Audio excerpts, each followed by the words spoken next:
Hello, hello, friends. Welcome in. I'm so glad to see you. And guess what? Today it is too fucking hot. Guys, you've been hearing me complain about it since the start of summer, and here I am, still complaining about it. It is literally so freaking hot here. For our international friends, I'm not sure how to convert into into Celsius. Yes, I'm not sure how to convert into Fahrenheit, but in Celsius, we reached about like 40 degrees today, which is basically enough to fry an egg on the sidewalk and then some. So we're gonna take it easy today. We're gonna chill. We're gonna be ice freaking cold because literally, I've got the fan on right next to me. I apologize if you guys can hear it. It's on full blast. And it's freaking still hot in here. So you guys see, I've got the Elvis fit on today. I'm also just wearing like a pair of shorts as well. So guys, be normal. Please, let's be normal. And yeah, we're just going to make sure we stay cool. And so, 40 degrees Celsius. Can you believe it? It's literally unreasonably, obscenely hot. It's not even beach weather. Beach weather is kind of like maybe like late 20s. Early 30s. Once you hit the 40s, it's like, oh, get the fuck out of here, right? And so, yeah, we're just taking it easy because no matter what I do, I know I'm going to be a sweaty or, as you guys like to say, perspiring mess by the end of this stream. So please just, don't leave. And yeah, we're going to like just do what we normally do. We'll talk a little bit about the last stream with my beautiful friend Von who joined us. And I was also thinking maybe we can play around with some of these new camera settings because I've only done the basics, right? Trying to get in focus, trying to get the lighting to look somewhat decent. But I feel like it could be fun to almost push my own like boundaries, get real close and personal, because I think one of my biggest fears is being examined in ultra super mega HD, right? And so this camera zooms in pretty far, which is great for doing makeup and stuff like that, right? I've actually used it like once previously to get up close and personal. And so it's like a bit of a fear of mine, which seems like a good thing, at least for me, to examine. And so we'll see if I can build up the courage. I'm not sure. That's like a maybe for today. But I know 100% for certain we're going to be doing our usual.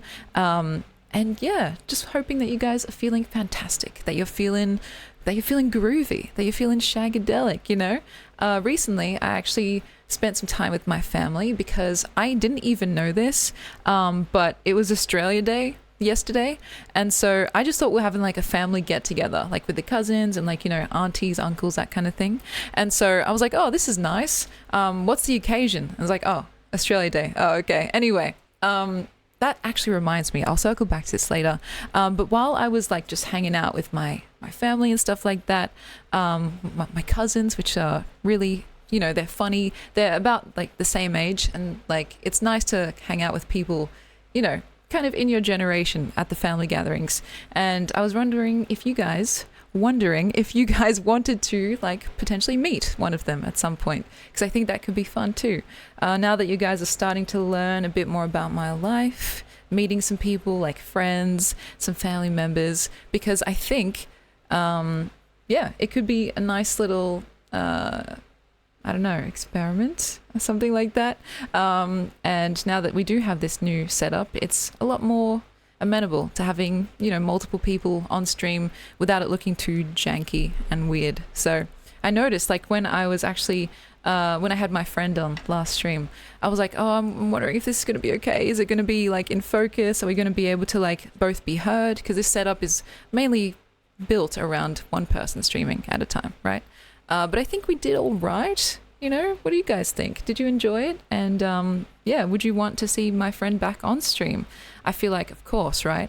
But besides that, would you like to see other people on stream? Other guests, my cousins maybe, other friends and stuff like that. Of course, my brother has an asterisk next to his name. He said, oh yeah. He said something like once you hit 500,000 followers. And I was like, okay. That's just a polite way of saying no. But I think he's genuine. Like, if we get there some crazy day in the future, he will actually make a full-on face reveal, voice reveal, and brotherly stories reveal. But until then, I have to abide by his wishes, of course. But yeah, Quim, I agree. Part of the charm, I'd like to believe, of this stream comes from some of the scuffedness, right? And I don't think that's ever going away. It's still going to stay, at least in spirit, right? But it's nice to have a bit more production quality here, especially since we've had so many fundraisers recently. And I want to show you guys that it's actually going to good places, you know? I'm reinvesting some of this money into, like, you know, the lights in the background. What do you guys think? The camera and like little peripheral accessories that you need to make it all happen. The one thing I'm still kind of on the fence about is the computer itself, because this is all running from a fucking Alienware laptop, right? So I'm kind of amazed that it's even working. But that's something that, you know, currently, if it ain't broke, don't fix it type beat, even though we have had some crashes and yeah, some moments where I'm just like, why is this happening? I don't fucking know. And so that's where the scuffness still will always be. But yeah, I'm glad that you guys enjoyed that little like bonus stream from not yesterday, but the day before. And honestly, when I look back at the analytics, it was really well received. Like, not that it's that important, but in terms of like how many people were watching and how many people were like engaged in the chat, like the numbers were higher than usual. And so I'm like, oh, interesting. You guys like having like guests on stream. Am I not enough for you guys? No, I totally understand. And honestly, it feels kind of relieving at the same time, because if I run out of stuff to say, like I can just be like, oh, what do you want to say? Like, what would you like to share with the class? And if I need to go up and like, you know, have a pee break, get some water, I don't feel like I'm just leaving you guys with like the wall to stare at. And so there's real like perks of having a co-host, so to speak, and not just this little co-host, which I should get up right now. Where is he? There. And so it's kind of interesting to see, like, you know, the different dynamics, though I will say, and you guys probably notice this too, when I have guests on, whether it's a friend or my sister, for example, the interaction with chat really does change, because I feel like I have to kind of divvy up my attention in a way. I felt a little bit bad. There were some times where maybe I wanted to get to a message or like respond, but it just wasn't feasible given what we were talking about and the conversation, you know, how it was unfolding. But not to worry, because I was still like reading all the comments and having an inwards little giggle, because yeah, it's different, and it's like kind of a more like talk show-esque vibe, right? Which is different to this, which seems maybe a little bit more interactive when I do actually respond. You know what I mean? Yeah, there is something meditative about staring at the wall. I totally agree, especially when it looks so fancy, right?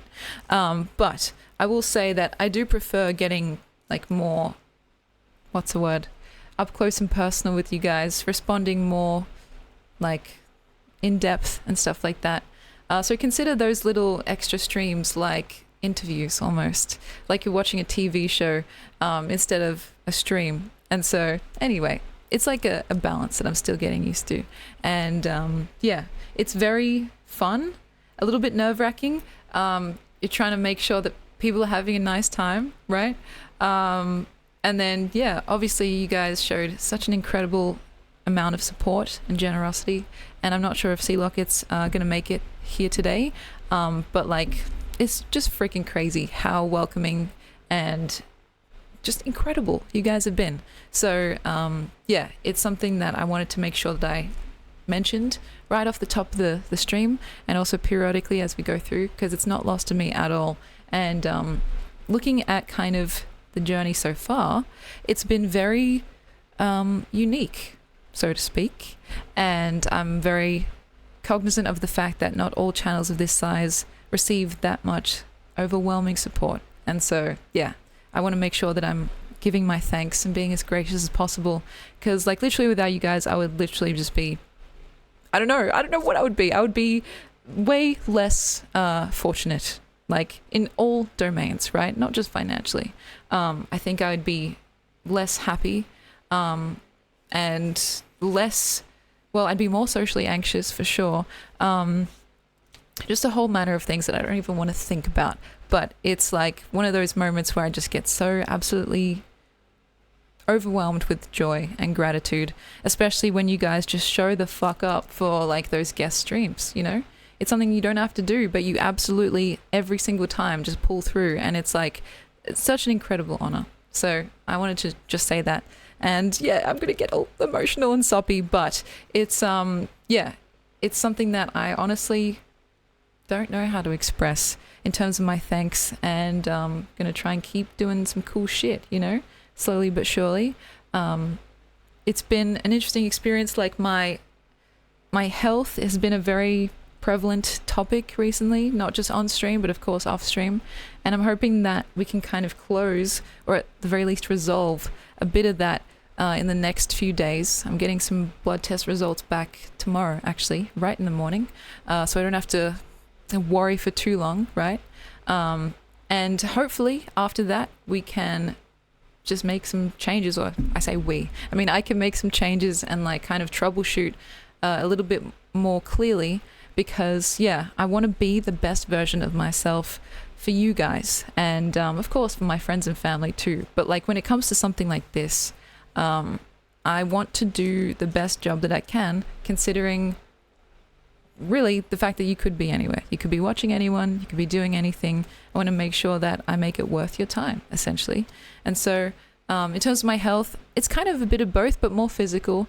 I've been talking about this kind of pervasive fatigue that I've been experiencing, and just like this general feeling of like, ugh, you know, if however you can write out that word, just ugh. And so I've been kind of going through the motions of like figuring out what's happening, why is this happening, how do we fix it, and it's not unfamiliar to me. I've had this happen throughout my life, right? Maybe you guys remember me talking about it, like I think it was at the end of not last year but the year before. And so yeah, idiopathic is absolutely accurate. And last time it turned out to be basically a case of anemia, which I suppose surprised absolutely no one. This time it could be similar, but the thing is, like, I had an iron infusion, which was like this big bag of iron that they just shoved into my veins, and they basically said that would cure me, right, for however long. So I'm not sure what to expect, if it's the same kind of issue or if there's something else happening. A lot of the time it boils down to something really freaking simple that's like, oh, of course, I need more vitamin D, right? I need more exercise, I need more sleep. But it's always helpful to get the actual blood work back to see what is actually going on, like fundamentally, I can't even talk, guys, chemically, and have some kind of guided advice instead of just fumbling around in the dark. But the process is long. It's like really freaking arduous. There's a lot of hoops you have to jump through, a lot of appointments that you have to book. And this is where I should also make a little shout out.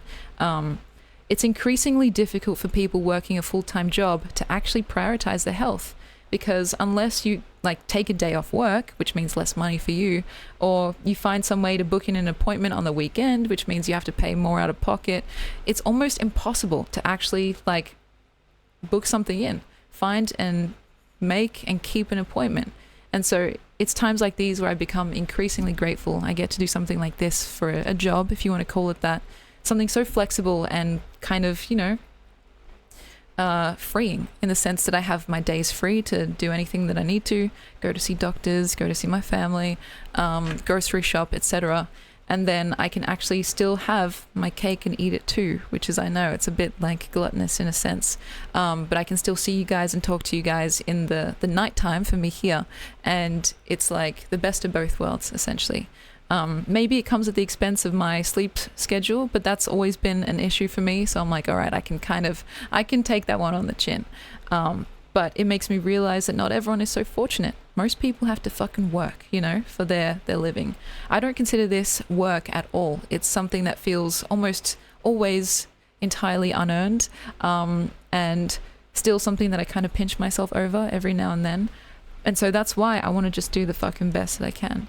And so, yeah, the modern world was supposed to make our lives better, not worse. Exactly, right? And we definitely have gone wrong somewhere. I don't know exactly where, but it feels like obvious to me that something needs to change. I'm not clever enough to know exactly what and how and who can do it, but it's something that, you know, I often try to I don't know what the word is without sounding like a total freaking like wanker, right? But I try and just sit with that feeling of gratitude about this immense privilege that I have, and how, you know, there's not much separating me from someone that really does need to work full time. It's a very kind of precarious situation to be doing this.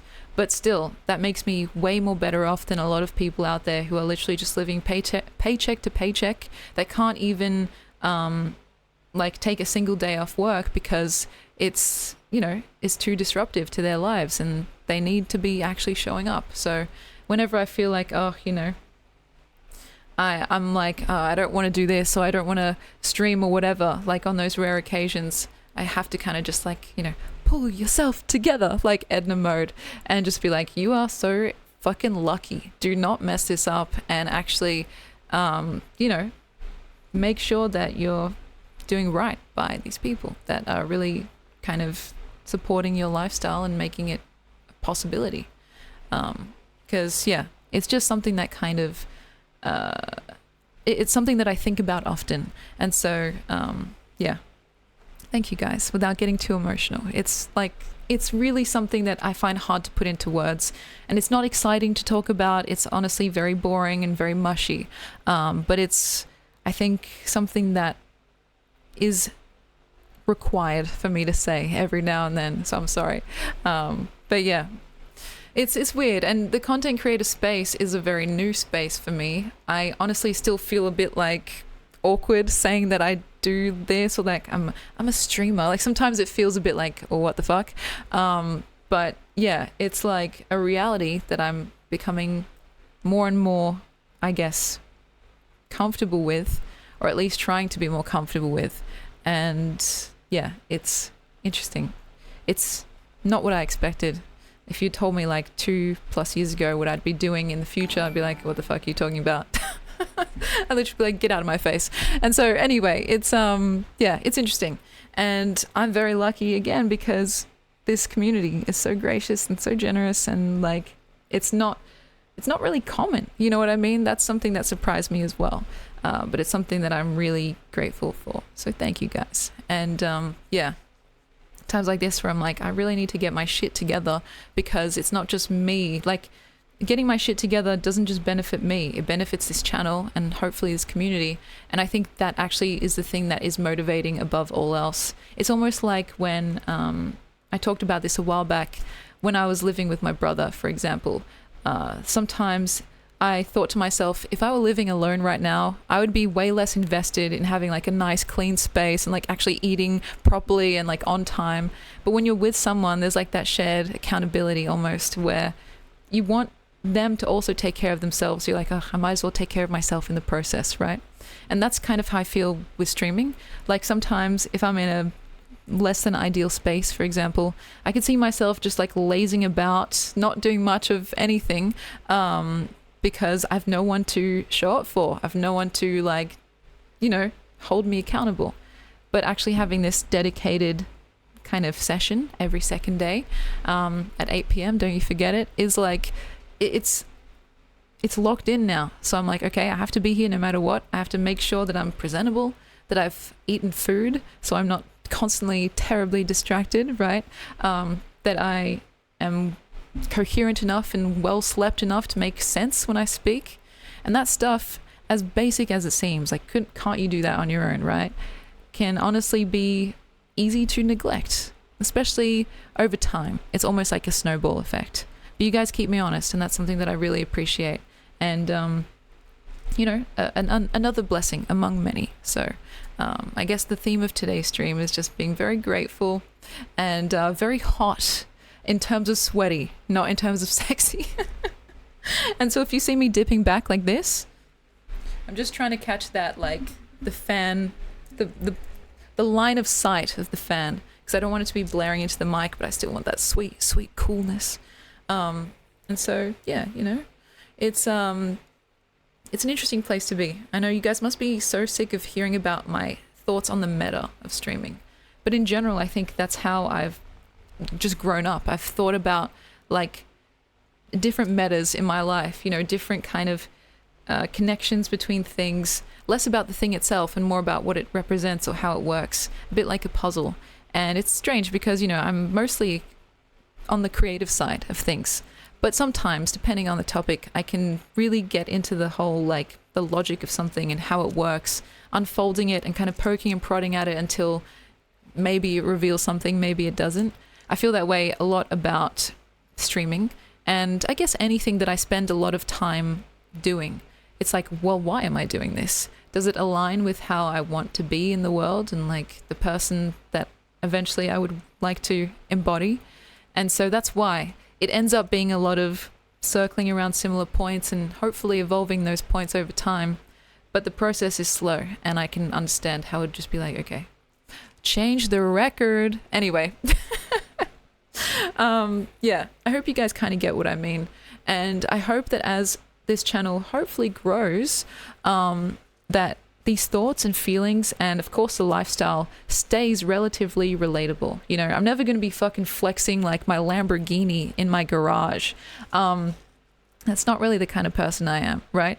And above all else, even if I were to develop some kind of extremely lucky set of material circumstances, I think a sense of humbleness as maybe an anti-cringe measure is just kind of baked in to my psyche. Still, I feel like I want to be upfront about any of those differences as they potentially arise, right? Yeah, why wouldn't I flex my Lamborghini? Like, 100K on the neck, 200K on the wrist. It's like, what can I say? Streaming has made me filthy, stinking rich. I wish. But anyway, it's like, it's just one of those things. Like, as I tell you guys these things, and I've kind of made it a point to explain that what this stream functionally is, besides all the hecticness, the craziness, the thirstiness, and everything in between, it's more like a long form experiment in the terms of like a audiovisual diary, right? I come on here and I talk about my life, and it's not any more interesting than that, essentially. And so it's kind of one of those things where I want to be upfront about my life as it changes, hopefully for the better, maybe sometimes for the worse. Like recently I was talking about how I felt like I'd backslid in terms of my social anxiety, which is weird, right? Because I don't know why exactly. Maybe I need to try and investigate that a little bit more. But coming on stream and telling you guys about that felt like the most authentic thing I could do at that point, even though it's not exactly the whole fucking goofy and cheerful and sparkly rainbows that maybe I would want to present, in terms of like what I want to do for you guys. I want to be a place where you can have fun and not have to worry or think about things that make you feel anything less than wonderful, right? But that's not always congruent with what's going on in my life. Sometimes shit's fucked. And so it's kind of that whole thing where I'm constantly towing that line between, okay, who do I want to be versus who I am right now? And what is the most, maybe not honest, that's the wrong connotation, but the most authentic version of myself that I can be right now. And so, because ideally, and this is going to sound fucked, so please bear with me, ideally, if I could pick and choose, right, I want to be the sparkly, cheery, goofy, perspiring cherry. Like, that is my ideal scenario. Kind of like no thoughts, head empty, always kind of happy, right? And, there's moments where I think I do embody that, and it's genuine, right? But a lot of the time, it's kind of maybe even opposite to that. And I felt like, okay, well, what do I do here? Do I try, like, do I push through whatever feeling it is and just try and still be like, hey guys, what's up, I'm so glad to see you, it's like, oh my god? Or am I going to just be like more low-key and chill, even at the expense of whatever fucking stupid analytic is like hovering over my head, right? And so it's a kind of thing where I'm still not sure, because it's not even like that cheery side of me is fake. It's a part of me that I want to actually embody more. It's just so fucking elusive sometimes, and that's weird. It's actually, I'm gonna say this up front right now, it's a character flaw of mine that I've noticed in some of my, not my very close friends, but my like kind of less frequently seen friends. I do this thing that I'm not proud of, which I'll tell you guys now. I'd like to believe I'm very present with my friends, but sometimes if I'm going through some shit, if I'm sick, if I'm like, you know, having some internal turmoil about whatever it is, I tend to rescind, like kind of, what's the word? Like retreat into my own little space without reaching out. And it can be long periods of time where I'm just kind of really hard to access. And I don't like that. Yeah, I become way more introverted, but to the point where it's not even introversion, it's just like hermetism, right? Like I just become a hermit and I don't want to talk to anyone. I don't want to like see anyone.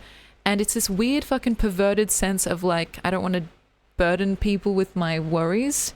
Like I don't want them to have to carry the weight of whatever this shit is, right? Like I don't even want to carry it myself.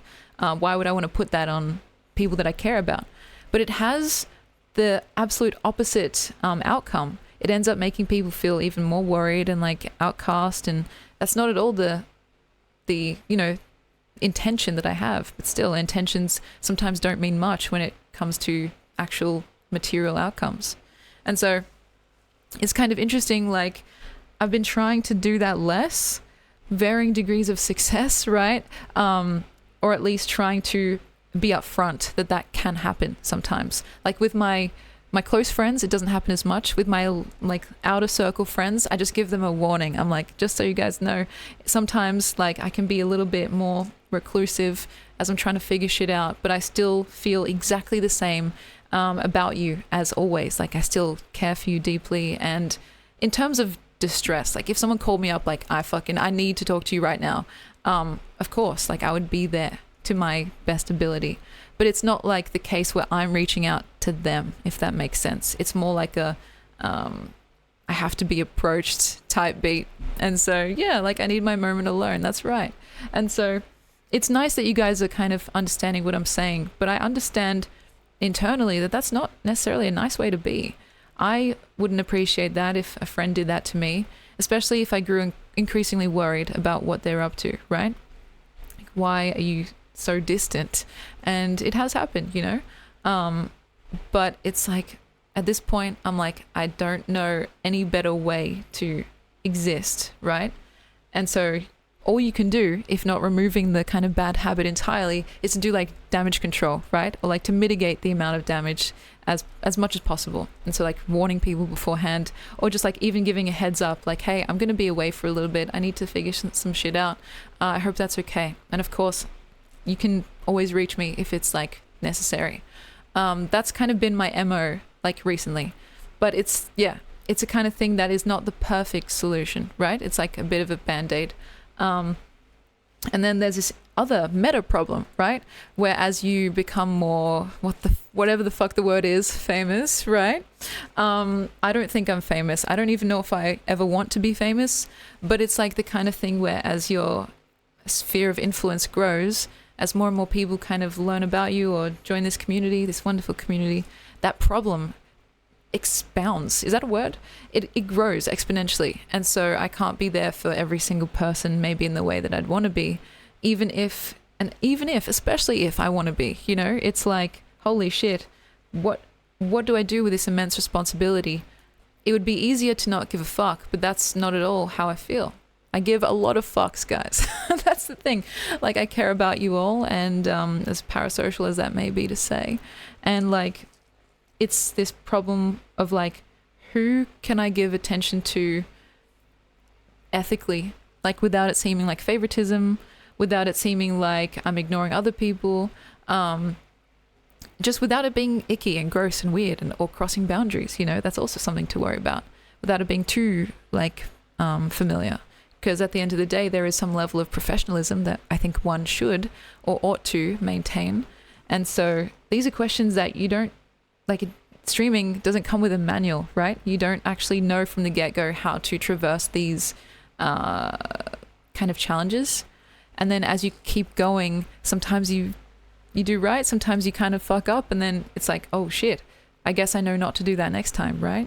And so, you know, I just want to say, like, this problem, in quotation marks, will only get worse, so to speak, as this channel grows, which is kind of fucked up, right?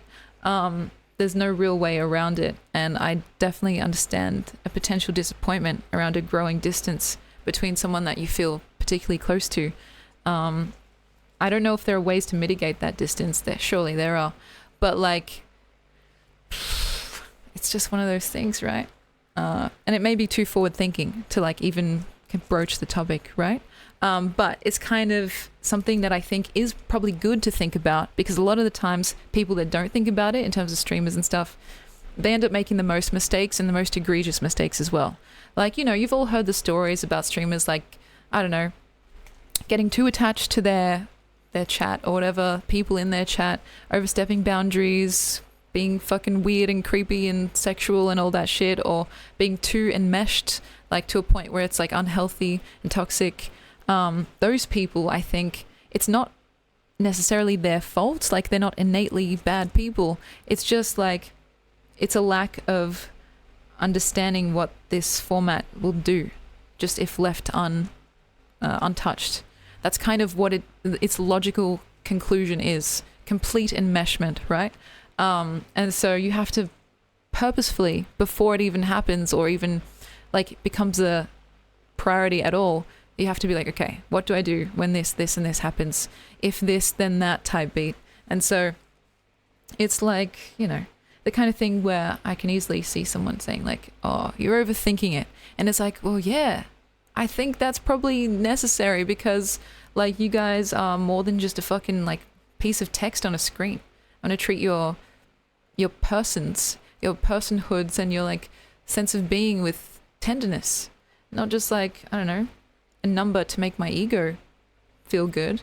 And so anyway, I hope that kind of makes sense. There's a bit of abstraction mixed in with some concrete examples, but like, yeah, it totally is a parasocial network. And the thing is, the people that are most successful are the best at breeding that feeling. Like, people feel like they are hanging out with a friend, and I'm sure there is some degree of that that is genuine. But at the, you know, at the really massive level with like, you know, the top streamers, it's like, at that point you're watching a TV show for sure. But it doesn't feel like that, right? It feels so personal. It feels so like, oh my gosh, they're talking to me, they can see me, and sometimes they even do. Like, they'll point you out, and it feels special. And it's kind of, yeah, it's hard to feel like there are actual appropriate boundaries in place. But, you know, I try and think of it as like, if I was talking in like an auditorium or even a stadium, if I want to like up myself that much, think about how it would be to be talking in front of like a room of 40 people, for example. That's a lot of fucking people, right? And it's not to be taken lightly. I think potentially there are some smaller streamers that feel like it's not enough. But it's like, just imagine it. Like, imagine 40 people in your house or something like that. Just like intently listening to what you have to say, and then occasionally like giving their own opinion. That's fucking mind-blowing. It's crazy and weird and wonderful, right? And so it's kind of like this thing where I have to step back and just be like, okay, there's real people here with actual lives. Yeah, it totally is a one-woman show. And with some help from you guys, of course. And completely shaped and molded by the joint, I don't know, vibe, I suppose. And so, yeah, I'm going to need a bigger house for 40. Exactly, right? And so, yeah, it's just weird. That's why, like, especially when I first started streaming, I was still thinking about all these things, right? But people were like, why do you even care right now? You're talking to one viewer. Like, just cross that bridge when you get to it type beat. But, you know, if you don't plan, it's, I think, a recipe for disaster. You can end up in lots of trouble. And, yeah, I don't want to do that. Like, I don't want to end up fucking cancelled for some random bullshit that could have been easily avoided. If I do get cancelled, it won't be for anything heinous that I've said or done. It'll probably be from, I don't know, some silly overthinking or miscommunication that could easily have been avoided or like fixed, you know? And so, yeah, it's just one of those things I'm trying to do right, whatever that means. like play a clean game, as we talked about in a prior stream. There's a lot of ways to play the game, but I think to play it cleanly is something that is important to me. And so, yeah. I don't know. I don't want to get cancelled for anything, but I know for certain it won't be from saying anything like offensive. Like, you know, that kind of thing would almost certainly be from ignorance or miscommunication. Because you guys know me, it's all in the writing. Like, I'm not that way. I'm not about that life. And we obviously don't go into it too much, but it's in the politics as well, right? From the small amount that we've kind of broached here. Like, if I get cancelled, it'll be for something completely stupid. Like, I don't know. I can't even imagine it, but I don't even want to imagine it. And yeah, Cody's right. At the end of the day, you have to live with yourself. Wherever you go, there you are. And so I want to do it right and not have to feel like, oh shit, am I doing this unethically or for the wrong reasons, essentially? And it's easy to get swept up in all the glitz and glamour, and like it feels so easy when people are just like paying for the pleasure of seeing you, right? Like that feels so fucking weird, and you don't really get that in many other places, especially not to this degree of just like doing nothing, you know? Like I'm just talking, I'm just like chatting, and yeah, other people, like, you know, musicians or artists or whatever, they actually have something more to show for themselves. But, you know, it's interesting. And yeah, there is a threshold where it does become just pure overthinking. But there's a sweet spot. And I think the sweet spot is further ahead than people realize. It's what most people call overthinking. And so, yeah, I don't know. Does that make sense? Ultimately, to wrap this whole little section up, I'm trying to explain that everything, like, it's multifactorial. Is that a word? Like, fixing one's health is in turn fixing the stream. Well, at least for me. Fixing my health bolsters the stream. And fixing, you know, my fucking weird ass brain helps fix the stream. And it's kind of like things that you wouldn't expect to actually translate into this world absolutely does. And so, yeah. And yeah, if I want some extra content, you guys know I'm just bringing out that ukulele to sing a very, very sus song. But yeah, you know, it's weird. Like, why? Why are you guys here? That's actually something that I genuinely need to know. I saw earlier, there was a very sweet message. I think Euphemisticism said, I'm here because you make me smarter. I don't know if I can take full credit for that, but if that's how you feel, that's wonderful. And I feel very grateful. It's like, it's baffling. It really is. And totally like a mind fuck. It's enough to make me go crazy if I think about it for too long. So I just usually distract myself with anything else. But I don't know. There's obviously, yeah, work to be done there, for me at least, to figure out what actually interests you guys and what interests me, the middle of the Venn diagram, and just like kind of keep working at that.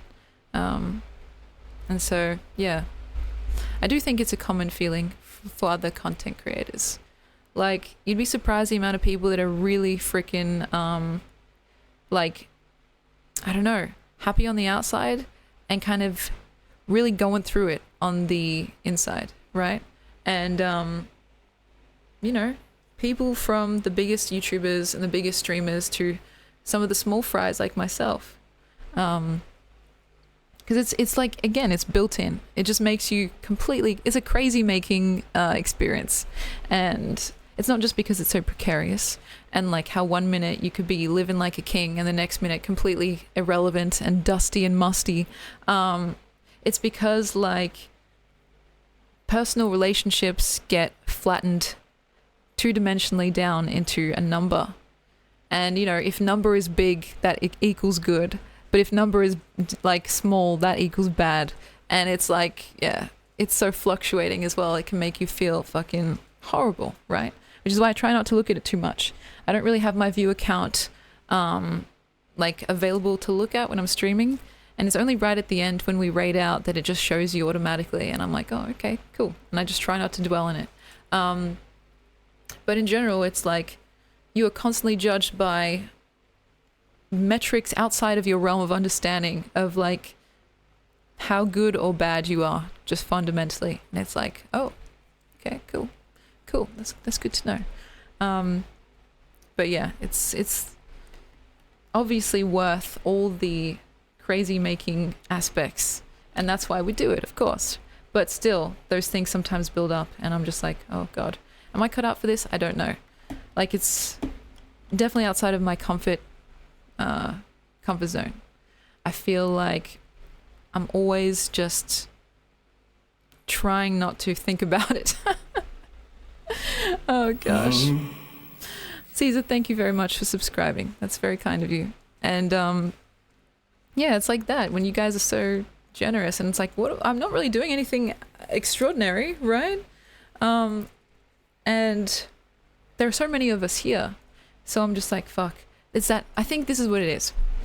That intense feeling of imposter syndrome never goes away, and it doesn't matter how big you are. It doesn't matter how famous, how rich, how adored. There's always that feeling like, what the fuck am I doing? This could all end tomorrow, right? As in, like, this could all come crashing down. So people move on to the next thing that they find interesting. And if, like, you're just completely beholden to that. There's some level of, like, personal adaptability, of course, and responsibility, and hard work and dedication, and luck, all of that stuff. But in general, like, the internet is so mercurial. The tides come and go, and it's like, it's ruthless. It can just be washed away in an instant.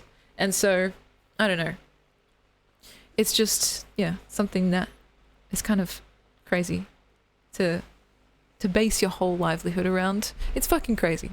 But still, it reminds me actually to turn this into a positive spin on things. I've told this story before. Hopefully I can give you guys the short version, right? I once was actually considering, believe it or not, going to an actor's kind of college, right? I went to the open day, and I was really invested in going to this place, like to study, to become an actor. It's crazy, right? And while I was there, I actually kind of struck up a conversation with this guy who was kind of like helping out with the open day. He was part of the like student body in doing the actual course. And he was telling me about what it's like to be an actor, right? He was telling me this long list of things like, it's hard to get into, it fucking drains your wallet, there's a high chance you'll be taken advantage of, it's hard to find work once you are established, people don't take you seriously, the work is mercurial, the reviews can be ruthless. And so essentially he was saying, if you know all of that and still you can't see your life in any other way besides being an actor, then your path is already set out for you, right? However, if you can do anything else, and if you can see yourself doing anything else except this, then you should do anything else, because the amount of effort, the arduous amount of effort that it takes is too great to put yourself through it if you're not absolutely head over heels in love with the idea, right?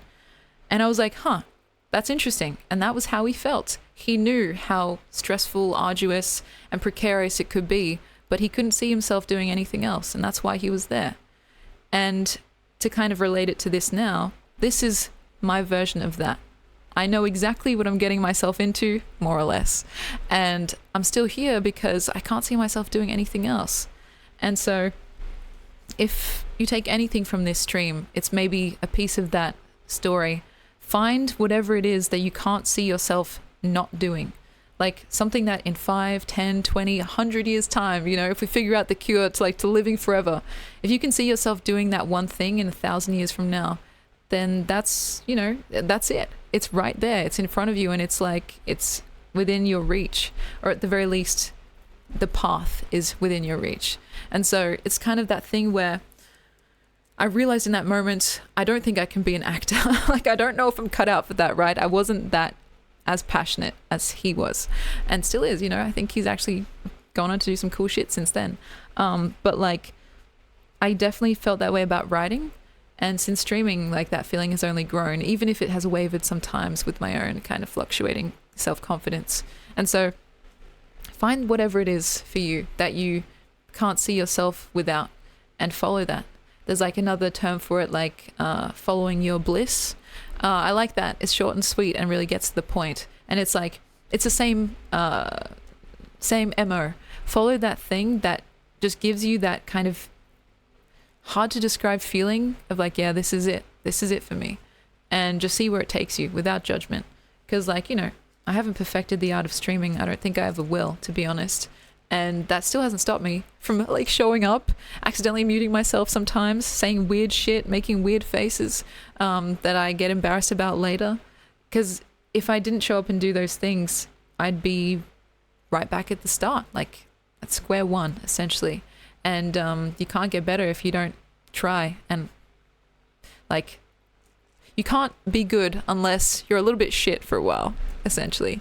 And it's scary to be shit at something. It sucks. It's not a nice feeling, but it's like, it's necessary, and it can be humbling too. So essentially, I'm here hopefully for a long time, not a good time, as I've said before. And it's the kind of thing that I think I treat more seriously than some other streamers, at least that I've seen, met, read about, that kind of thing. They treat it as something that they feel entitled to, right? Like, why aren't people showering me with praise and money and, you know, adoration? Like, I'm here, aren't I? But that's literally the complete opposite way. Like, I think of streaming as a bit like, I don't know, performing a service in a way. It sounds too corporate, but it's like, I feel indebted to you guys instead of the other way around. And that's, yeah, it's kind of the basis for how I want to run this channel and how I hopefully have run it in the past. It's like, you have a responsibility and a duty to these people that have chosen you, and that is something not to take lightly, you know? It just drives me crazy when I see people so completely unaware of their own good fortune. It's like, I just want to shake them by the shoulders. Like, don't you realize how fucking good you have it? Just show some fucking humility or something. I don't know. And yeah, all the time I notice myself slipping out of that feeling, and that's when I try and snap myself back into just being grateful ultimately, because, you know, it's a very privileged and blessed life, which I realize. Some pretty cool people. Like, you guys are pretty cool, if I do say so myself. And so, yeah, it's funny, Quim saying, I can't see myself being anything other than incredibly attractive, wealthy, and successful. Nothing wrong with being a little bit delusional. Honestly, the delusion is necessary. I think it, unless you have that kind of little tiny percentage of you that feels like, yeah, I can do this, however unfounded, then you'll never start. And so that delusion, I think, is truly necessary. And some people have it in higher amounts than others, but I think often it can be the catalyst or the motivator to actually finish, because sometimes it's easy to start something and become quickly like demotivated or demoralized because you're not seeing that fucking, you know, super quick result that was in your mind, or at least for me, you know. And then to just be like, actually, this is a bit more of a marathon than a sprint. And yeah, it's like, it can be very hard, definitely, to take that jump. It can be like, well, if I'm not good at this thing in 0.1 second, then I don't want it, you know? Not realizing that what we see online, or like even in person, of people demonstrating their skills, like those skills haven't just materialized the instant we saw them. Like, they've been developed over long periods of time, and often, yeah, it's like you're not paying for the product. If, like, you know, if we're talking about art, for example, you're not paying for a painting, you're paying for all the years of study and like experiential work that artist has had to go through to make that thing in the first place. And so, yeah, the same could be said about any discipline. You're paying for the amount of time and effort, like focused, concentrated attention that's been put in that thing. A bit like, you know, developing a skill on The Sims. It's weirdly enough pretty similar. Sometimes you have to just stand around and do some random shit and watch that bar fill, you know? And so it's kind of, it's a silly method, but it's very helpful can be at least. And so, yeah, it is weird to be the brand and the product. It's like, yeah, what the fuck? What is that like to become more of a symbol than a person? I haven't really reached that status yet, I don't think. But it's happened to a lot of people on the online space. I think that can be also a bit crazy making. I can only sympathize and not empathize though, because yeah, you guys are very, like, what's the word? Chill with how, you know, you treat me like an actual person and not just like a fucking weird online stuck in a computer mascot. And so yeah, it's the same with YouTube, absolutely. And speaking about the craziest thing that someone would do for content, it's like those content creators that do those crazy stunts and like they get into drama and do all that weird stuff is because they're incentivized to, whether overtly or covertly, like secretly. They see that, oh, number goes up when I do this thing, and they just learn almost Pavlovian that that's what they should do more of, you know? That's why there's so much like fucking rage bait out there and like weird, like abstract videos and just slop that you're like, who made this, right? And so it's this thing where I don't know, it's a multi-pronged kind of issue. There are algorithms that are prioritizing certain things, and then content creators just following that trend, you know, because a lot of the times their livelihoods depend on it. For me, I've tried to be more selective. Like I always said right from the beginning, there are like a couple of things that I would never do. Maybe, unfortunately for you guys, and not for any other reason besides it's just not my style, and I don't think it would be, like I wouldn't be bring anything new to the table. Like I'm not going to be a fucking hot tub streamer. I'm not going to be doing fucking OF, you know. I'm not doing drama or rage bait. And it's like people are already in those spaces. They're doing their thing. I don't think I'm one, thick-skinned enough, or two, like, I don't know, like talented in those areas, if that makes sense. Like, I don't know. It's not something that appeals to me. Even though I understand why people go there. It can be very lucrative. And a lot of the time people just get in to that game. They stay for a short time and then they make fuckloads of cash and then they fuck off, you know? And that's fine if you want to do that. But for me, I've always been searching for something a little bit different right from the start, you know? Like I did this as a way to get better at speaking. And then over time it developed into like actually making friendships with people and trying to expand little by little in different domains that I felt like could use some work in terms of personal development. And so it doesn't matter to me like how much money I make. I mean, of course, money is good usually.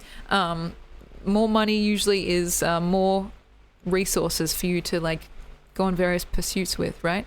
But like it didn't matter if I was making enough money to do whatever, because I was already getting so much back from like what we were doing, right? And so like the discussions, the thinking through problems or whatever, getting a chance to like bounce ideas off you guys and do silly little fun things, bring friends on and like, you know, have this kind of exchange of worlds in a sense. That's way more important than any fucking dollar sign could be. And you can get money anywhere. Like it kind of comes and goes. You know what I mean? Like it's the kind of thing where, of course, it's a privileged thing to say. But if I was hurting for cash, like I could just get a job, like at Macca's, if I wanted to. I mean, I don't want to, and I'm lucky enough that I don't have to do that. But it's like it's a possibility. So there's so much else to be actually gained from a crazy, weird new phenomenon like this, live streaming, to basically anywhere and anyone in the world. Like what the hell? That's crazy, you know? It's like it can be very short-sighted if you're just thinking about, all right, how much money did I make today? How many people were watching? How many ad minutes were viewed? It's like that's the first way to go completely crazy, because it's always so it always fluctuates so heavily. And if you base your entire worth on that, oh God, you will actually go insane. And so, yeah, it's one of those things. It's hard not to fall into that though, because it's so in your face. Like everyone is concerned with it, whether they like it or not. And obviously it feels good when you start seeing those numbers increase. But like, if you base too much of your self-confidence on that, then you're gonna be in trouble, you know? Because like, it's not personal, that's the thing. If someone decides not to show up, like if a regular decides not to show up to stream, like the worst possible thing to do is like take it personally. It's like, people have lives, you know? They have shit to do. And if you're like, oh shit, it's because of me, it's because like, you know, they don't like me anymore, maybe I did something or said something, like you're gonna actually just fry your brain and lose sight of what's actually in front of you, you know? And so, anyway, it's just one of those things. Which again, is very much the behind the scenes stuff that's probably not that interesting, but yeah. It's just a reality of the situation. So, yeah. I'm bold of you to assume we have interesting lives, you know? I mean, in general, just like if someone's like fucking having a movie night, if they literally are just away for one stream, people sometimes take that really seriously and they're like, oh god, what have I done? I'm like, I'm dead, I'm dead meat, I'm irrelevant, I'm washed up, I'm a has-been. And it's like, bruh, it's okay. Just relax, you know, it's fine. People aren't entitled, like, you're not entitled to people's attention every single time you want it. And I think, you know, that's me talking to myself at my worst moments, and also other like people in the space that are just like, they seem shocked that they're like, their viewers have stuff to do that doesn't revolve around them, you know. It's funny, but yeah. I'm bold of you to assume we have lives at all. Honestly, it's relatable. My life is very, at this point, for better or for worse, very enmeshed with Twitch and like the online space. And so it's kind of like, whether I like it or not, I can't really ever fully go off the grid. I've done it in little moments here and there, like on holidays or like just for a day or two, just being completely offline. But if I want to be in this space, I have to actually participate in the, you know, the rules and regulations and the etiquette of being here. And that involves actually kind of, you know, subsuming a lot of your life into the internet, which is weird. Yeah. Does that make sense? Spin facts. I don't know. These are just like random thoughts. They're kind of not that pretty. They're very ugly thoughts and stuff that is uncomfortable to think about sometimes, because you want to think about the good times, right? You don't want to think about all that weird shit in the background and like the, I don't know, the kind of crawling feeling of like not succeeding or like judging yourself based on some weird metric of like, oh, your viewers are going up or down or left or right or some crazy direction. And it's like, those platforms sometimes very much incentivize you to give a fuck about it. And if you don't, that's ideal. But like, it's very hard to extricate yourself from actually putting your self-worth solely in a number or two. Like, you know, even if it's better than you're expecting, it's like, oh shit, now there's all this responsibility. If it's worse than you're expecting, then you just feel horrible. It's like, oh, I'm done, you know, I'm done for. And so, yeah, it really is about just like being grateful for what you have and how far you've come to get here. And so, yeah, even though we're like a very kind of modest channel right now in terms of size and everything, it's like more than I could have ever imagined, which is freaking incredible. So thank you guys. Yeah, though when your viewer count goes left and right, that's when you have an issue for sure. Oh my gosh. Yeah, it's just weird. I don't know. Maybe it's something that I need to talk about with another content creator, like even bring them on stream and get them to talk about how they feel, because I think it's only really relatable to people who've also kind of gone through it. Otherwise it just feels like, oh yeah, we get it, you're fucking rich and famous. It's like, no, definitely not, absolutely not. It's not at all like that. But like complaining about it, such immense privilege, feels so inappropriate sometimes. It's like, there are children starving in Africa. Like, I can just hear my mum saying that and being like, why are you complaining about such a wonderful experience, right? But yeah, it's just one of those things. And definitely it's hard not to care about what people think about you. You know, like I care. There's a reason why I'm fixing my hair and like the way I rock up on stream and like making sure that I look at least somewhat presentable, because we are social animals. We want to be liked, if not, you know, completely widely well liked, at least somewhat liked. And yeah, it's this kind of built-in thing for the most part where we want to look. However, for me, I guess it's like desirable. I don't know what the word is. It's corny as. I don't know. This is an official therapy session. Therapy with Chat, part 1. You guys have heard me talk about it before. Like this fluctuating feeling of like wanting to be desirable while also being scared of being perceived.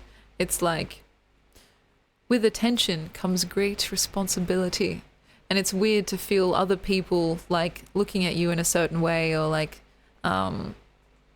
making value judgments about like, you know, one's appearance or whatever. Because for me, for the most part, like my domain is very much like behind the scenes, you know? And so it's kind of interesting to be in front of the scenes and at the mercy of, you know, whoever it may be. For those of you who may be new, and by the way, welcome in, I'm very glad to have you. My usual domain is like writing stories. And so you don't really know what I look like or sound like. It's just my words that are on the page that hopefully are transmitting the kind of message that I want. With something like streaming or whatever, video creation, you kind of have this added dimension of being like, oh, people can see me right now and they can hear me talking into the microphone. Like it's just, yeah, it's interesting. And no, welcome in Dread Harvester. It's nice to have people compliment me. Like I very much enjoy, like anyone else, you know, being complimented, especially when they're often so generous and like well thought out. I've had some of the best, most affirming compliments in my entire life from people on stream, and it's like I think it's okay to enjoy that. And I think maybe like most things, it's about a balance, right? Because you can't like it, you can't want it too much, otherwise it becomes all consuming, right? Or you can't reject it too much without feeling maybe a little bit, I don't know what that would be like. Maybe too alienated from others, you know? Because I think there is a social utility in compliments and making others feel good. It's like to give or receive a compliment, there's a social utility there. It's like, oh, I see you, I recognize you, and I want to make you feel a certain way, hopefully good, you know, hopefully for the better.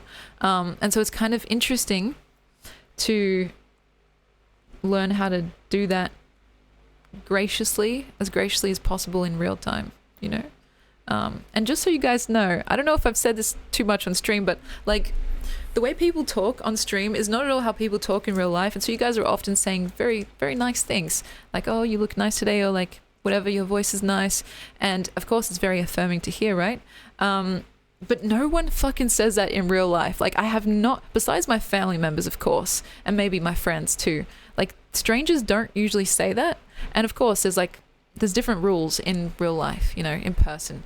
People don't usually come up to you and just say that kind of thing.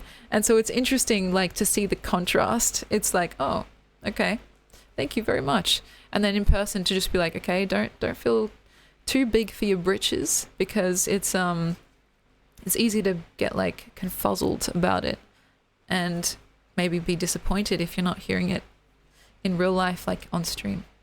And so yeah, it's interesting. And so I just want you guys to know, like I don't get that kind of intense, very sweet attention in my daily like waking life, you know, not always at least. And so yeah, it's interesting. I don't know. I'd like to hear what you guys have to say about that. Like Vance, you can tell me exactly why. I'd like to hear it. And it's possible that, yeah, people are sometimes scared to say something, but like, I don't know, it's just like, it's a different mode. And I guess the same could be said in the inverse. Like, I don't often get comments that make me feel bad. Usually it's just something that I just brush off because, you know, you guys know my feelings about those drive-by insults. But also in person, that doesn't really happen. Like, people don't just come up to you and say, hey, you're ugly. You know, they don't say you're boring and shit like that. So it's kind of a neutral ground, which is maybe, that's, yeah, I can live with that. But yeah, it's just strange because it's like, which life is more real? Which sounds like a silly question, right? But there is an element of the internet that almost feels like hyper reality. It's like people without the burden of, I guess, having consequences for what they say, just being themselves, or like saying the unmarred truth. I don't know, is that the case? Like, I feel like it's an interesting experiment or an interesting feeling to be in that space where people are anonymous so they can say what they like. It's almost like talking to a child in real life where they just say whatever the fuck they like. They don't have any filter, right? The internet is a bit like that. And so it's kind of interesting to sense that feeling of hyper reality, even though like maybe you're just looking at a screen. And so yeah, it's possible that there's a level of intimidation. That's something that maybe, yeah, I can understand. Though I'd like to believe I'm not that intimidating in person. Maybe from afar. Like, it's, if you don't know me, that could be the case, right? Trust me, guys, I would not roast you in public. If you guys ever see me in public, you're very welcome to come up and say hello. And I'll be hopefully just the same as I am right now. And so it's interesting because, like, of course, we have these different domains like internet, real life, etc. They start to blur. Sometimes they start to merge a little bit, but also they have their key differences. And like, I don't know, sometimes it's easy to hide in the kind of the refuge of the internet. There's a little bit like more curation, I suppose. You can present yourself how you like. You're at the mercy of, you know, the other people around, of course, but you can control a lot more than in real life. So yeah, that's just a random side thought. But think about it, Emmy. If you say Germa would be easily able to say hello, if I could say hello to Germa, or if he could say hello to me, I would be very fucking like nervous. If I saw him, I don't know if I could say hello. I'd probably try to just like tick it off my bucket list. And so don't make me entertain that idea. It's interesting. Basically, I am grateful for the sweetness that you guys, you know, offer up. It's very, very nice of you. But it's not something that like I'm used to, like in 24/7 in my daily life. It's not at all the case. It's funny. There's definitely an element of like, what you can say on the internet versus what you can say in real life. And so, yeah, my bucket list, maybe, yeah, if I had the opportunity to like say hello to one of my favorite streamers, German985, I'd be very, very nervous, but I think I'd have to do it just for like the ability to say that I spoke to him, you know? He's one of my streaming inspirations, even though we're not really that similar in terms of what we do. It's just more like an aesthetic appreciation, you know? He's one of the OGs on YouTube and also on Twitch. I'm surprised. I feel like I thought he was way more famous than I think people see him as. Does that make sense? Jeremy is the future. Yeah, the future Mr. Cherry. Like, I don't know. I just feel like because he's got like 1 million followers on Twitch, he's got like crazy following on YouTube and stuff. I thought that everyone would probably know him, right? But then I realized, oh, maybe it's just a me thing because I'm just like the biggest fangirl or something. But yeah, to me, he's like the epitome of all the good things that a streamer could be. To put that less fucking weirdly, the traits like silliness, entertainingness, realness, coolness, and general experimentation and like creativity. Those things are what I want to embody more of. I certainly feel like I have them in like, differing amounts. Certainly not to the point that he does. But he like fucking fully goes for it. And I love that. Like if you guys don't know him by name, maybe you know him by the events that he's done in the past. Like he did basically like The Sims in real life. And also, yeah, sexiness, of course. So like he's just doing his thing, and he hasn't had a scandal thus far. I was actually telling a friend the other day, I've got like basically two kill switches. If Germa or Rhett and Link end up being exposed for doing some heinous shit, I'm quitting the internet and I'm not coming back. Like I'll give a goodbye to you guys so you know what's happened, but like it would hurt my heart so like irreparably that I don't think I could continue, because they're literally like my idols, right? And so a lot of people online have been revealed to be quite unsavory people, but I think it would really hurt if either one of those two, technically three people, like became exposed. That would really hurt me. Yeah, like Doc, it's kind of weird. It's weird how prevalent it is, and it makes me wonder, like, kind of chicken or egg scenario, like what came first. And so it's kind of like my whole reality is based on the foundation that, Germa's a cool guy, Rhett and Link are cool guys. They're playing the game cleanly, which is something I really admire. If it turns out that's not the case, it'll kind of wreck my entire, like hypothesis that it can be done. And so I'm just going to fucking yeet. Like I'll basically quit the internet. So I hope that never happens. And I'm pretty sure it never will. But just so you guys know, this is an official warning. Like my entire fucking, my sanity is depending on these random people that don't know I exist. And I wouldn't want to leave, but it's just a case where like I love them so much and I admire them so much that I don't want to think about a future where it's even possible that they could be, revealed as being whatever it is. I don't even want to know. It's increasingly common though. Like, it's surprising if you think back on some of your favorite creators from like the early days of either YouTube or Twitch. It's almost a certainty that they've had like some scandal or some shit that's come out that's like, well, that's unfortunate. Why the fuck is everyone a pedo? Like that's just, sorry, like to just, sorry. That's the thing that's like really kind of surprised me, and not in a good way. It's like, yeah, like people that sometimes even have a really squeaky clean image. Shane Dawson has always been kind of sus, but like even people like Cody Ko and stuff like that, he basically was just driven off the face of the internet. People that you wouldn't really expect. Maybe in hindsight it's a little bit more obvious, but at the time they just seem like, the internet sweetheart, and then all of a sudden it's like, oh, actually your favorite streamer is actually a pedo, and it's like, okay, all right, why has this happened like 100 times? It's so weird. And it's like, the thing is, this is what, forgive me for being presumptuous, but it's like really fucking easy to not be a pedo and engage in those behaviors. Like it's really easy to not message minors online. It's crazy. Like that's the thing that doesn't compute with me. Like I don't know, like sometimes if it's maybe opportunistic or if it's like actually like intentional, but it's so easy to not be that way that it seems so weird that it has been so prevalent. And I don't know, I'm sure in like a few decades time there'll be lots of like papers, like academic papers written about the kind of weird state that we're in right now. This online, again, sometimes hyper reality where it's like, okay, that's interesting.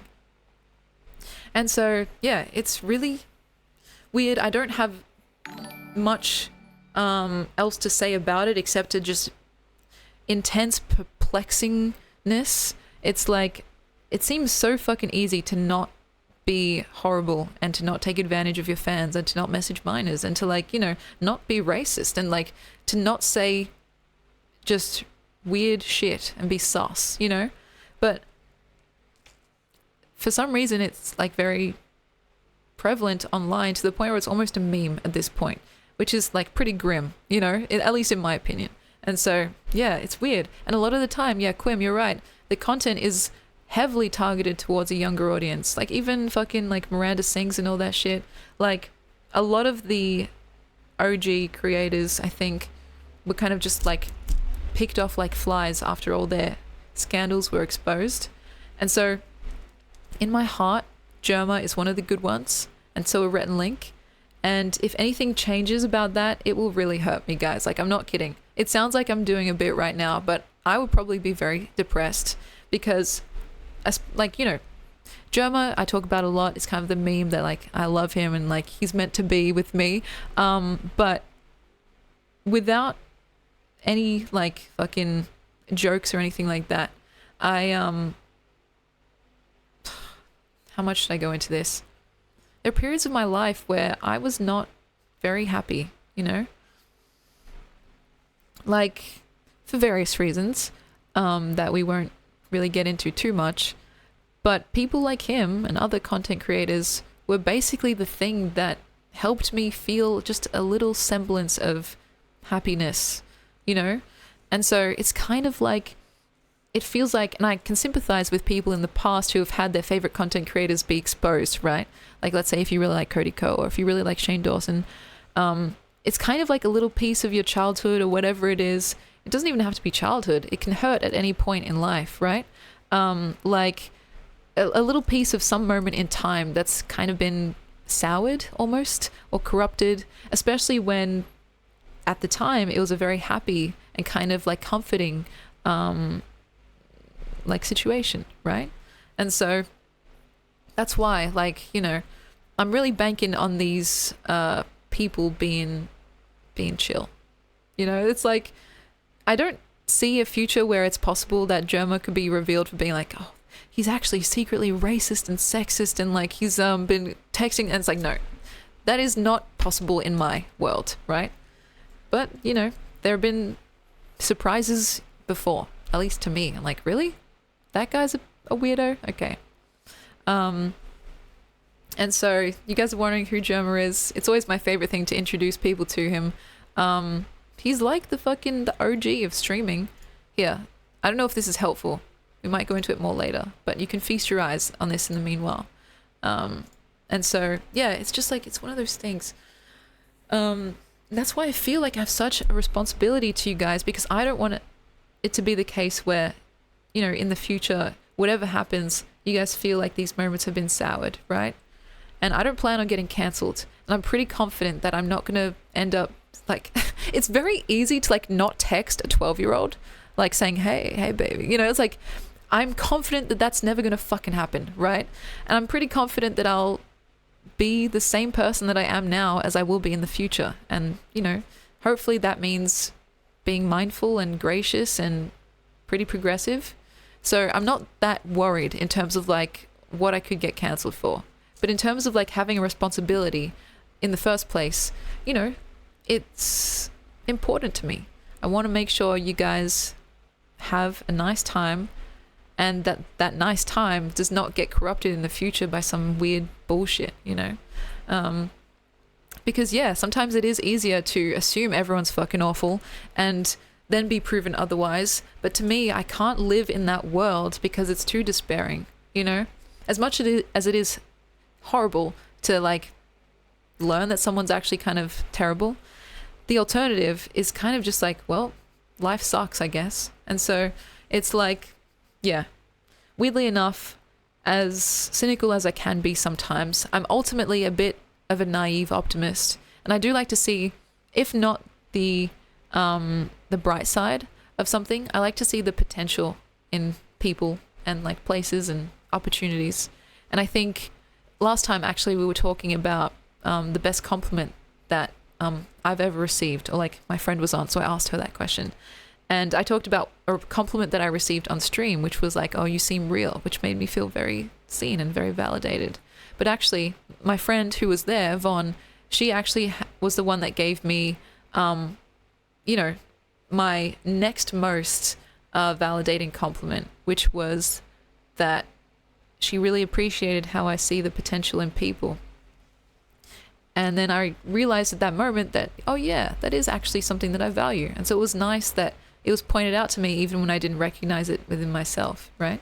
And so I can't not do that.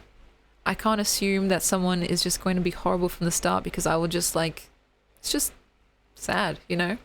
And I see the potential in you guys as well. Like, I have had such incredible, intelligent conversations here where a lot of the times I feel like I'm learning from you guys, because there's only so much like thinking in a spiral that I can do before I just hit a dead end, right? And then it's like these little bits and pieces that we fill in each other's blind spots in a sense. And I'm like, damn, that's some really interesting, clever shit, you know? And yeah, we learn together. And so I felt like there's so much potential in each of you guys as well to achieve what you want to achieve, as broad as that sounds, you know, to be the most fullest version of yourself, right? And despite the heartbreak that it can bring to see unrealized potential, I don't think I can be any other way, because it's just incompatible, like, with my sense of happiness. You know what I mean? It's like, otherwise I'll just be so fucking depressed. And so I don't want to be that way. So I've like purposefully and consciously decided that, you know what, almost stubbornly, it's like, I'm gonna see the best in you and then, you know, move from there. Maybe sometimes that can be misguided. And you know, I've had situations in the past where it's like, oh, okay, that wasn't the best idea, right? But it's worth it to me, as opposed to the alternative. And even though it can be attractive, that more cynical approach, I understand very acutely why people find solace there. It's very comforting to not have your expectations destroyed because you don't have expectations in the first place, you know? But maybe I'm a bit more masochistic than that. I don't know. I don't think I'm particularly masochistic, but I leave myself open a lot for the potential of being, what's the word? Not heartbroken, but you know what I mean? Like disappointed. But that's not, I think what I found is that most of the time people will surprise you for the better. Like when you see them, like when you see them and also what they could be, it also illuminates to them what they could be. And often it allows them to actually make those steps towards flourishing, as opposed to not even knowing what to do in the first place. And so that's something that I've found to be helpful, and especially when it's directed towards me. Like I've had some incredible conversations with people, not only on stream, like on stream and off stream, where they have displayed some kind of intense faith, bordering on religious, when it comes to like the potential they see in me, and being like, holy shit, I trust your judgment. Let me at least attempt to be that person that you see me as. And like, you know, no matter if you don't reach it all the way, it's still better than like floating around aimlessly, not knowing where to go. And so, yeah, I don't know if that makes much sense, but you know, you guys do it every time you show up here and just like give me the time of day. You're expressing that there's potential here, and that means a lot, you know, even though we do a lot of different things here, you know. It's hard to know what you're going to get when I start a stream. It's hard for me to know. Sometimes I don't know until I press start stream. I'm like, well, I guess we're talking about this today. It's very much like beholden to my kind of health and my energy levels at the time. But it's still ultimately, you know, it's still me at the center of it. And stuff that is still interesting to me no matter what. If we're like high energy, low energy, middle energy, it's all, yeah, stuff that is hopefully as interesting to you guys as it is to me. But sometimes it's hard to gauge that because, you know, you guys obviously are very sweet, and sometimes it can be hard to get a good read, you know.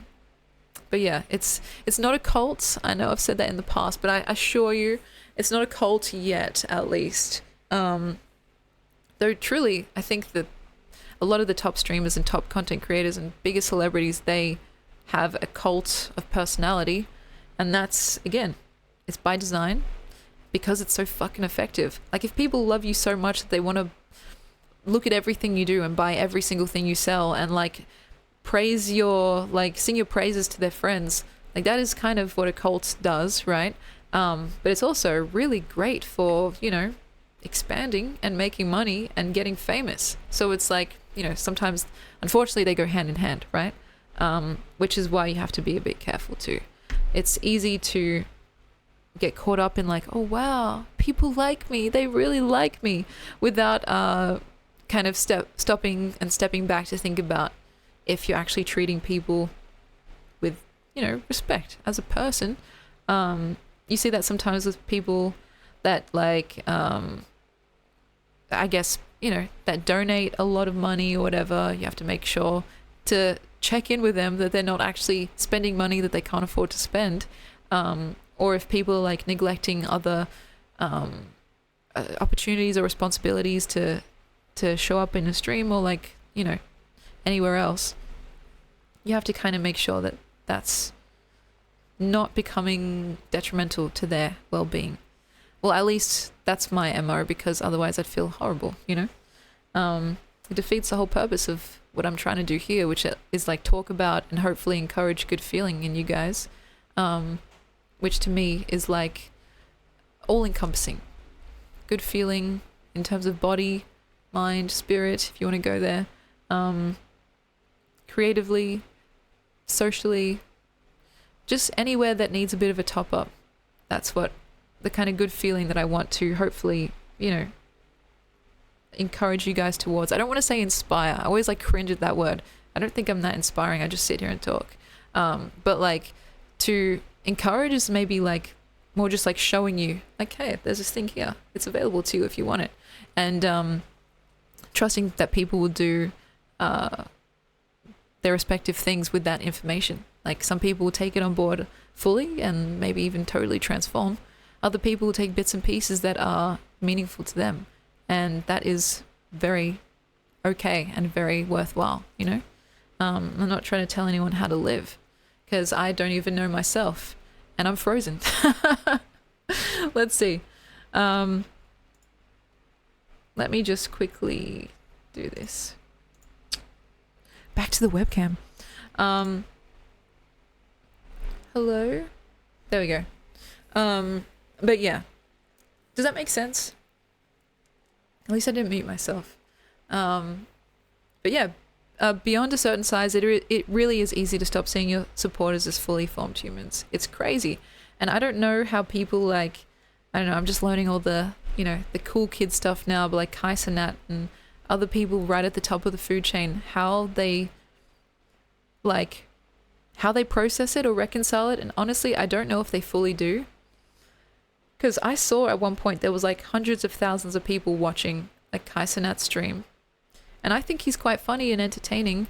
I know there's a bit of fraught history there, but, you know, like at its most surface level, I think what he does, you know, attracts a warranted audience size. And so like, I don't know how he like, does he even realize how fucking crazy it is that there's like hundreds of thousands of people watching him? That's literally like selling out a stadium.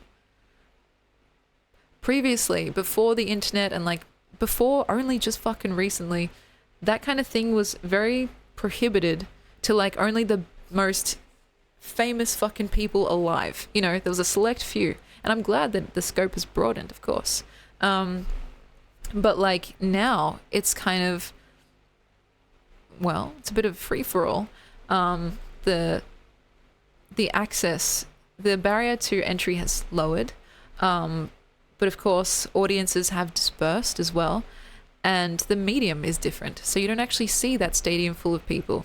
You just see a number. It's like, it's as impersonal as playing a video game, you know? It's like, I think there are certain numbers that you can't actually process as a human being, and I think, you know, that is definitely one of them. I don't know where it starts. It's probably like even like maybe 10,000. Like that's incomprehensible, really. So yeah, at that point you're just like, oh, okay, I guess I'm just here, and there's like a stadium or multiple stadiums worth of people just like tuning in. Like, how do you not actually just go crazy? I don't know. But yeah. in terms of positive or negative growth and discussion, I'm just looking for realness, you know? Like, I'd like to believe I'm more optimistic, and so sometimes I don't like to take the more negative approach because it seems unhelpful to me personally. But I see worthwhile discussions to be had in terms of things that are more, I don't know what the word is, like cynical or problems based, right? Can't all be sunshine and rainbows. But I want people's actual authentic opinions instead of what they think I want to hear, or like what they think will make me happy or answer in a certain way. Like, you know, that's the thing. If people think I'm boring, I'd rather know that and do what I want with that information. Maybe I'd just stay the same because I'm okay with being boring, or like maybe I'd switch it up a little, right? Instead of being told like, oh no, it's all cool, and like, yeah, because of my seemingly just intensely fragile ego. But yeah, it's one of those things, like, just be real, you know, and I'll try and be real when I can. Sometimes I feel scared to say certain things, or like I don't want to be seen as silly or stupid, or I don't want to like make a fool out of myself. But ultimately it's like, well, again, it's a filtering process. You show who you really are, so the people that stay, the people that like you for who you actually are, instead of like the person that you're pretending to be, you know? That's the MO, at least for me. There are people that do a character and it's purposeful, and I see the value in that, right?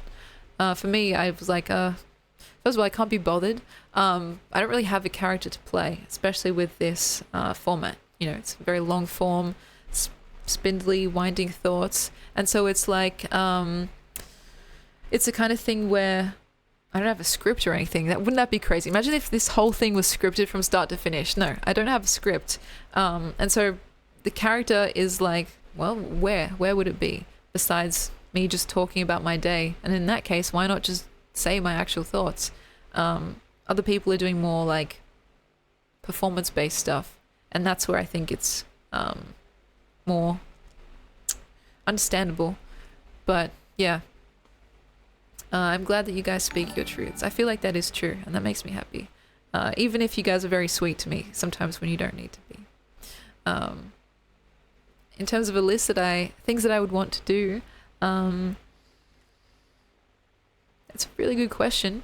I want to, funnily enough, start really freaking small. Like, do things that freak me out. Like, actually, I was saying earlier, it freaks me out to be zoomed in on because I don't like being that fucking examined. But, you know, I'll zoom in, guys. You can see my face in all its horror or its glory. And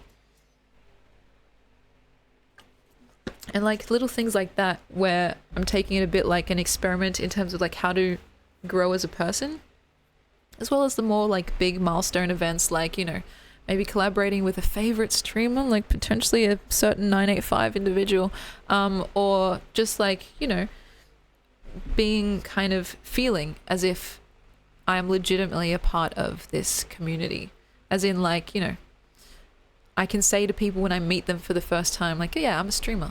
Like for me right now, I'm fucking like stuttering over it. I'm like, I kind of just like, I'm like on the internet. Like I kind of make, it's kind of like, and they're like, what the fuck are you talking about?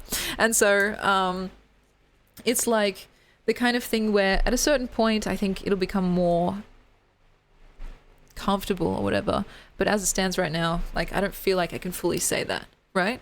And yeah, I'm not making, well, it's too fluctuating to say, but usually I'm not making a consistent enough income to say that it's like my full-time thing, right? Yeah. Yeah, maybe Jen, who knows? Have I met any of my colleagues? I have, actually.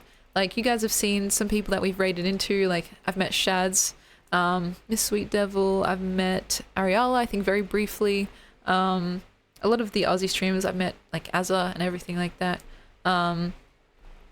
Literally, I've met a lot of people, and they're all wonderful, you know? It's like, it's cool to be able to call them colleagues, and even like across the pond, I kind of have jokingly started doing this thing where I call people like, you know, like hi Sanat, my colleague, like my coworker, because like we're on the same platform, we do the same thing.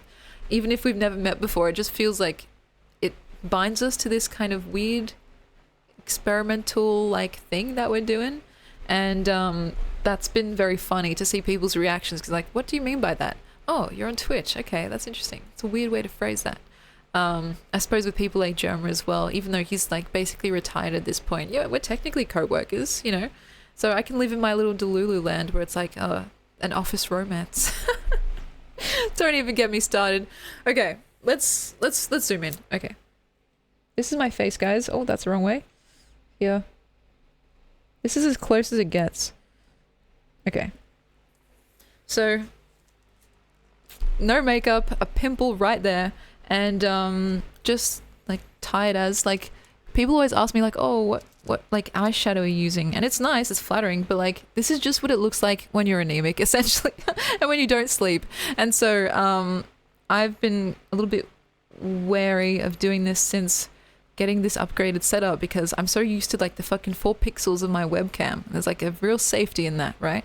But we're talking about self-development and like personal growth, and I think this is like such a non-issue. It's like, well, yeah, this is my face, this is kind of how I look. If you're seeing me in person, this is like 99% of the time how I look. The rest of the time is like my face all done up, my hair all done up and everything, and wearing like a cute little outfit. But in general, this is yeah, what you can expect. And it's kind of weird. It makes me feel, weirdly enough, like short of words. You know, short of breath is like short of words. And because it's like I try often to not really look at myself, like I'm looking at the chat over there, or like I'm trying to look more into the camera, which weirdly enough is easier than looking into the webcam, because there's like this big eye of this DSLR that I can stare into.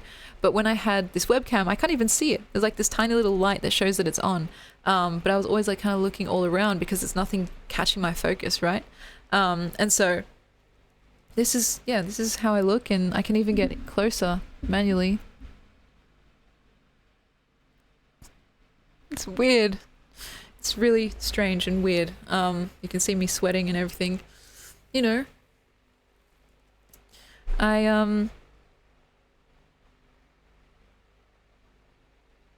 don't know what to say. I've been completely speechless. We're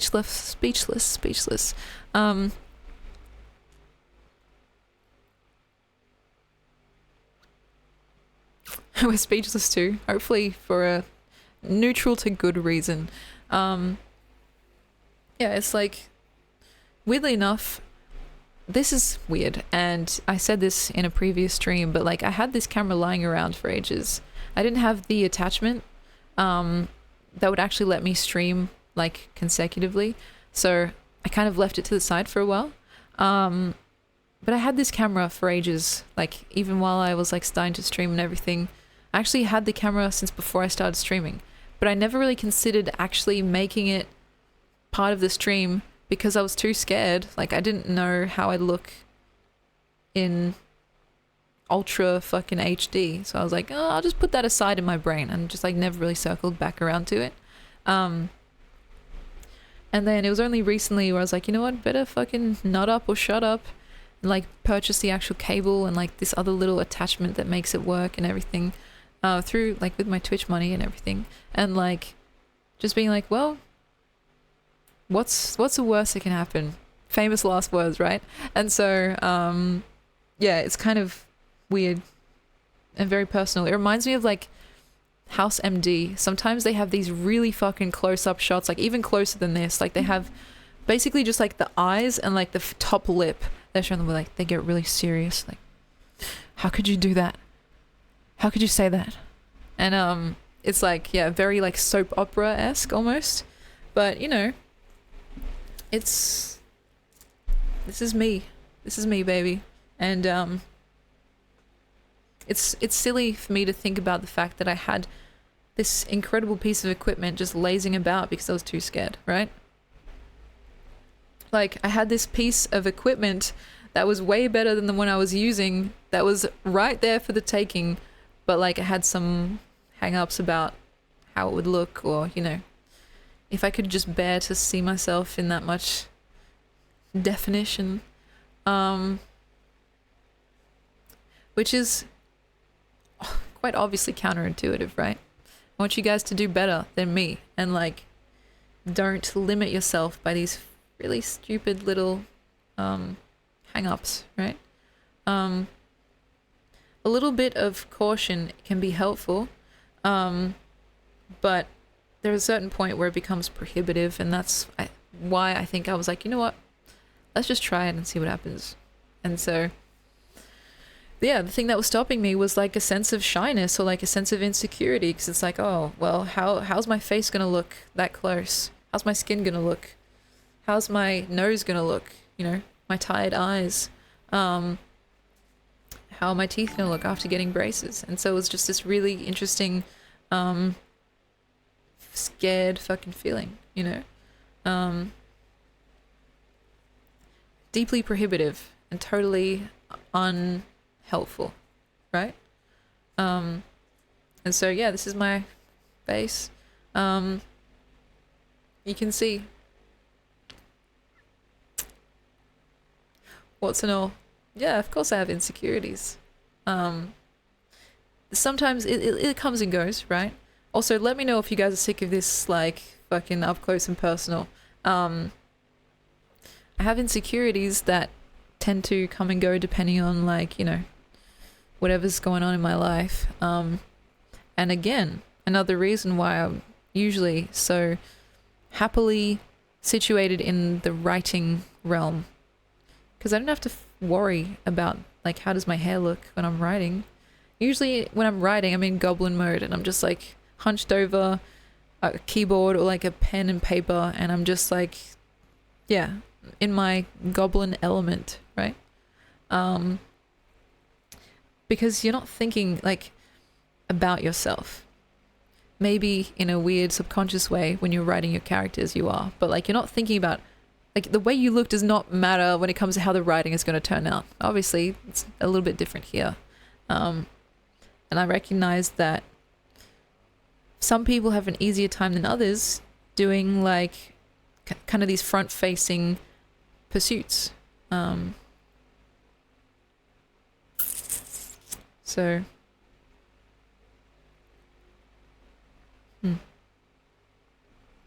I've seen friends of mine, like streamer friends of mine, kind of bat away these awful comments about their appearance by just random people, and it's like, I think it hurts me more when I see it done to other people than when it happens to myself. And it's like, I don't know. That fear maybe is not entirely unfounded. That's what it makes me think, at least. So...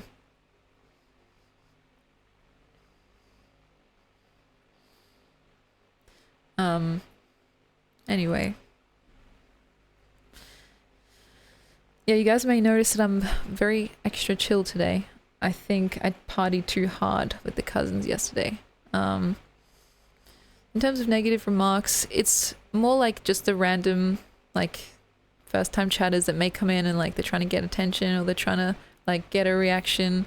They'll say something interesting. Like, I was telling, actually, before I had my friend on stream, last stream, telling her about what she might expect, and I was telling her, like, just imagine the most awfulest thing that someone could possibly say to you. Just imagine that just being said very casually. It's like, holy shit, how did you pierce right through the veil and see exactly what I'm insecure about, right? And so, like, but on the like, the inverse of that, people say incredible, beautiful things too, right? So it comes with the territory. But it's like, it's this thing where I was like, just be careful and don't worry, because I'll take care of it if something like that comes up, which I don't think it will, but to cover all bases. Like, just imagine, like, I want you guys to really actually imagine the most awful thing that someone could say about you.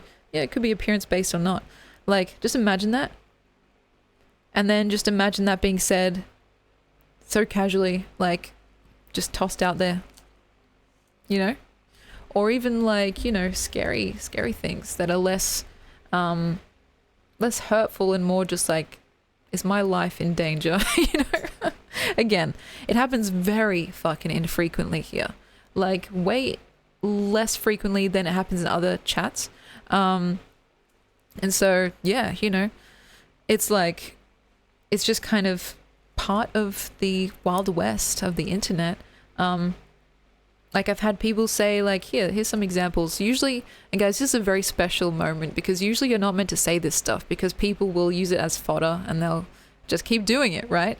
The best advice that I've seen is just ignore it. Don't bring it up. Don't mention it. It doesn't exist. It's like in your world, it doesn't exist, right?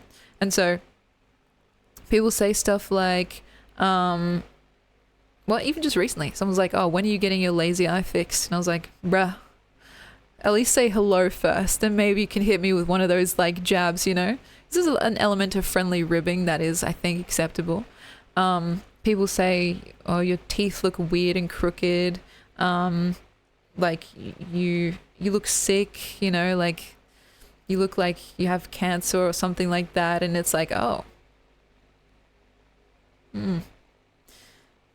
interesting. And of course you can't say anything about it in the moment. It'll just give them exactly what they want, right? And people say stuff like, not even appearance based, or like, you're boring, you're not funny, you're making me cringe, you think you're so smart, you know, like stuff like that. Or they say weird sexual things. When my friend and I started streaming together yesterday, like one of the first messages was like from someone random. They just said, make out, you know? And of course, like sometimes they are funny as well, but you can't engage. And that's the thing, because it'll give the wrong impression. Even if some people have earned the right to be whatever, like some of the OGs around here, I think I give them, like most people, I give them the benefit of the doubt, right?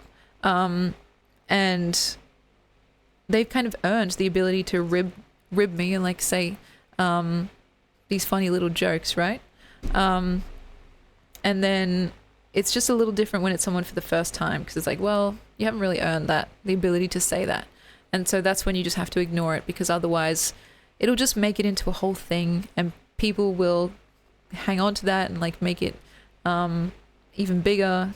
They'll see you get flustered, and then, you know, it just derails a whole pleasant experience, which is, yeah, not what you want, right? But it's things from every single possible domain, whether it's your appearance, your mannerisms, the way you engage with people, the way your setup looks. It's like, it's everything, you know, it's literally everything. So I had to warn my friend beforehand, just as an in-case thing, you know? And yeah, the only real solution is to just, you know, let it roll off, like water off a duck's back, right? Or just like kind of figure out what your boundaries are in terms of like banning or like timing out and stuff like that. And so I think I'm permissive, but I'm trying at least not to become like a pushover in that sense. I was a little bit more unsure when I first started streaming. And so nowadays it's really easy to just ban someone if they've come in and done one of those drive-by insults, right?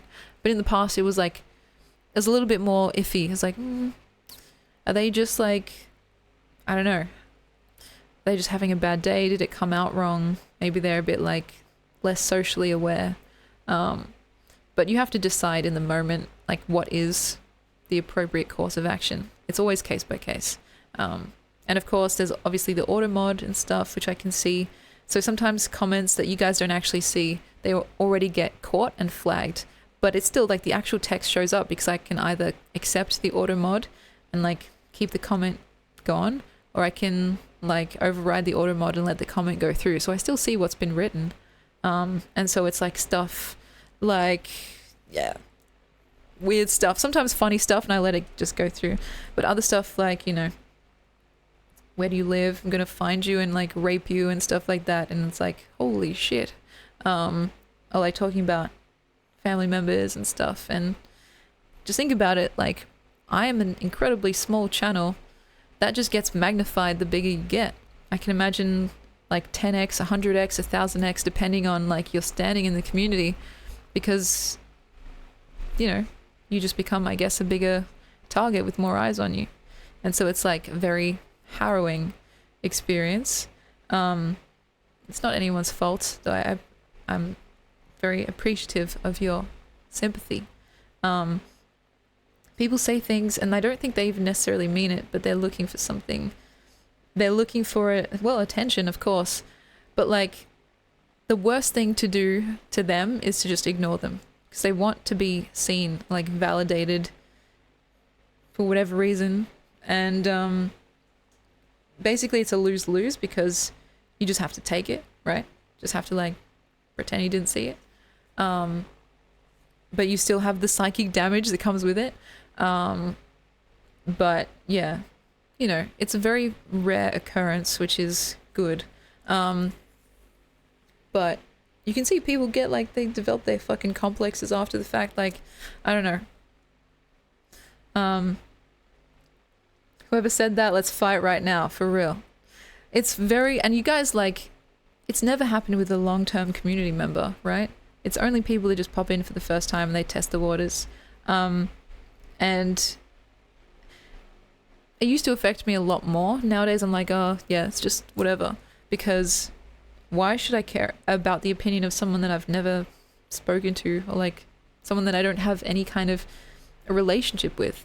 With you guys, I actually value what you have to say. And so like any criticism, whether it's warranted, legitimate or not, means a hell of a lot more than if it's someone random, you know?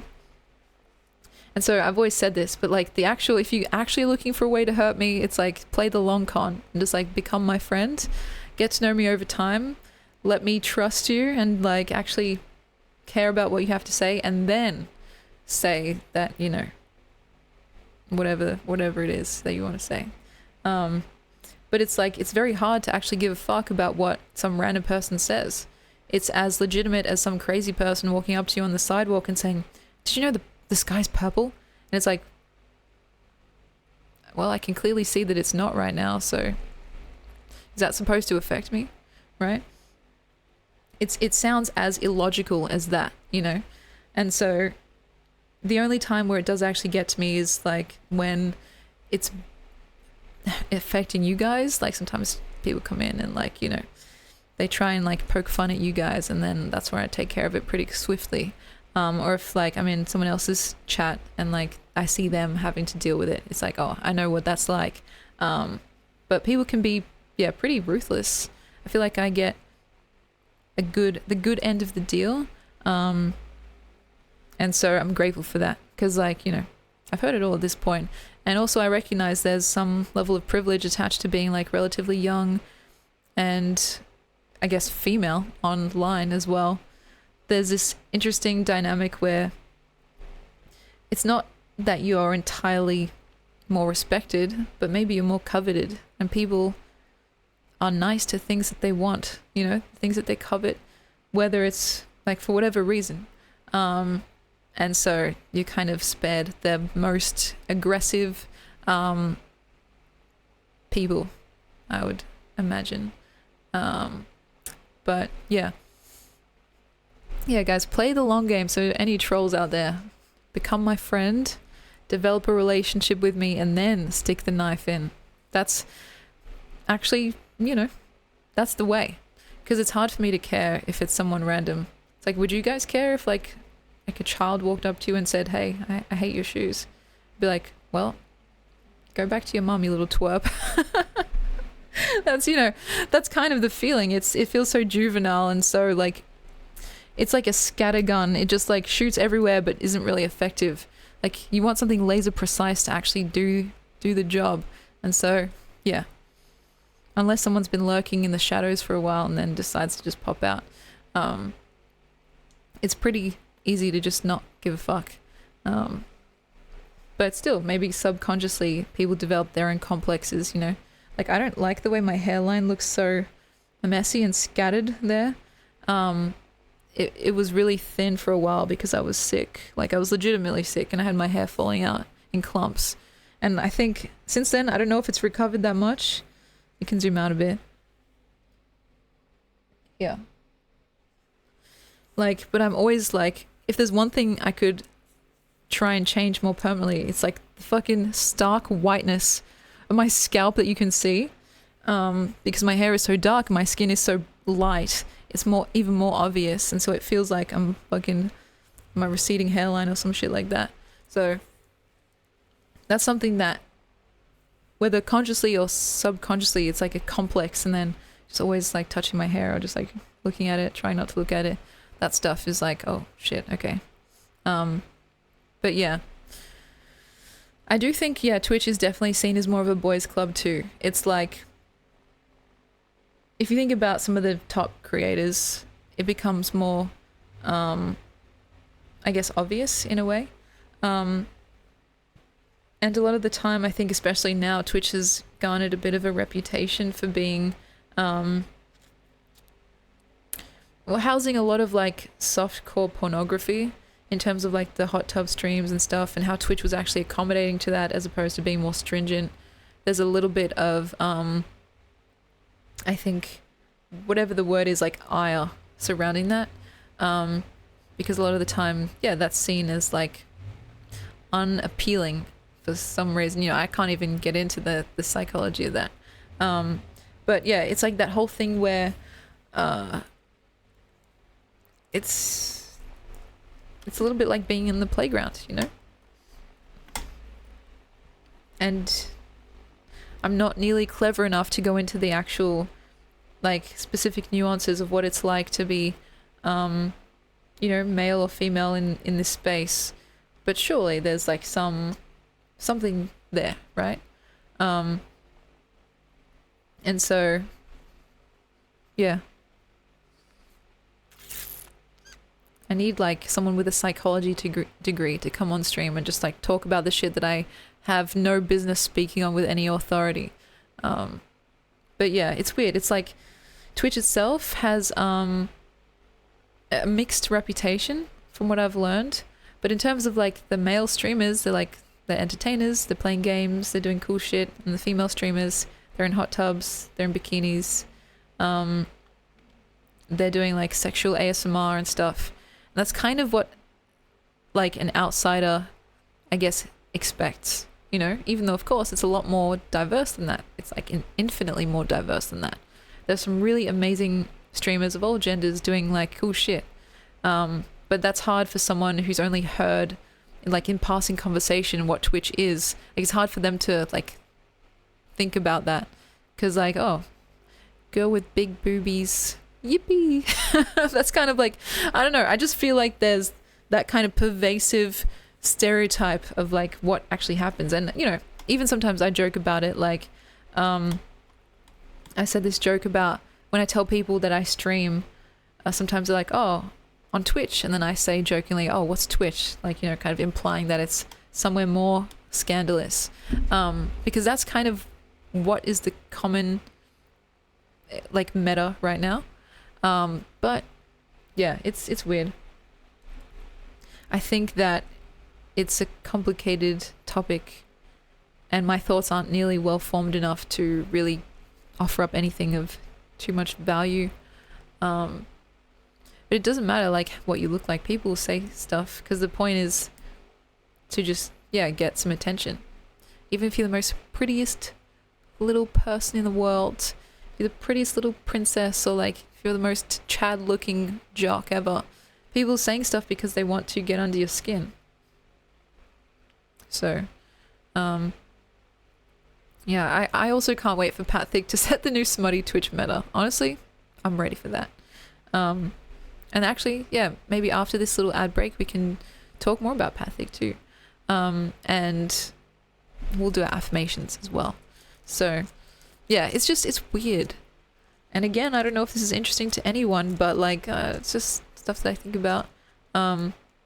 Thinking about thinking, right? The basics of philosophy. According to Philomena Kunk, a total waste of time. But yeah. And of course, euphemisticism, you're absolutely correct. Twitch is huge. It's so big that it's like it's its own fucking thing. It's like its own ecosystem.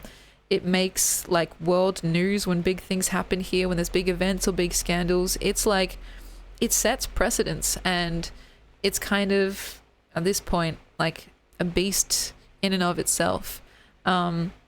It's too broad to describe it in such like binary categorical terms. But just from like my own experiences when I was an outsider, like I didn't know much at all about Twitch before starting like streaming, which is maybe hubristic when you think about it. But all I really knew was like, you know, people just are there live, and I was like, okay, cool. What does that look like? And when you scroll like the homepage, at least for me, there was an overwhelming disparity between like what the female streamers were doing and what the male streamers were doing, or if you want to get more granular than that, how they were being treated for what they were doing. It's like, it doesn't matter like what you're doing. If you're female presenting, people will say, show us your titties, you know, and it's like, not right now, but thank you for the offer. It's like, no, it's just very, it's almost like a reflex, you know? And of course, there is also like the objectification of men online. But I think it's another facet. It's almost like the inverse of the coin, the same coin of misogyny. It's a form of misogyny that it's like treated as something, as a joke, instead of being treated seriously, like the objectification of women is. And so it's like that interesting thing where you can joke about like a guy's height, for instance, or the size of their member, if you will, or like their jawline, and like that's seen as fine and okay to do. But if you started talking like that about how a woman looks, her bra size or whatever, like obviously and quite rightly, I would say that's inappropriate. But the former is seen as like kind of fine and jokey. Again, that's just another it's another little insidious branch of misogyny and I guess patriarchal understanding, if we want to go that way, because they're both obviously inappropriate, but one is treated as a joke and one is treated as seriously as it should be. And so people think it's disconnected from misogyny, but it's absolutely in line with it, you know? And so yeah, it's just weird. And that's why I try to be careful as well. Like if I'm talking about someone that I like or that I'm thirsty after, I don't want to be too overbearing or like too much. There's definitely a line, because I do have a lot of the times a genuine admiration or appreciation for someone, but I don't want it to, like in the pursuit of some like funny meme or like to be entertaining, I don't want it to stray into becoming too weird or obsessive or like, you know, icky to get. I don't want anyone to get the ick, essentially. So that's why I've even said this before, but a lot of the time I'll be strategic about the amount of thirst that I'm willing to dole out.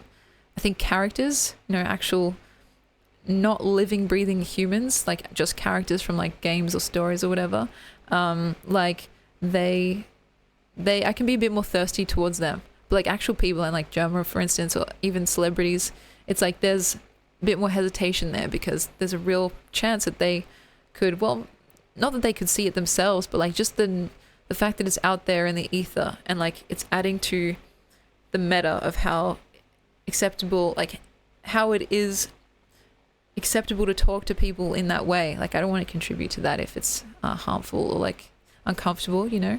And so, yeah, it's just like, it's complicated shit, guys, essentially.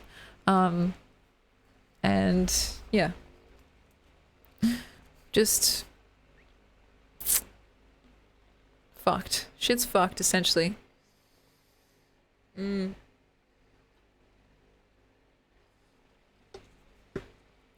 Yeah, there's definitely something to be said about how a lot of the time, like, mockery and competition is built into how men are expected to bond and like form relationships.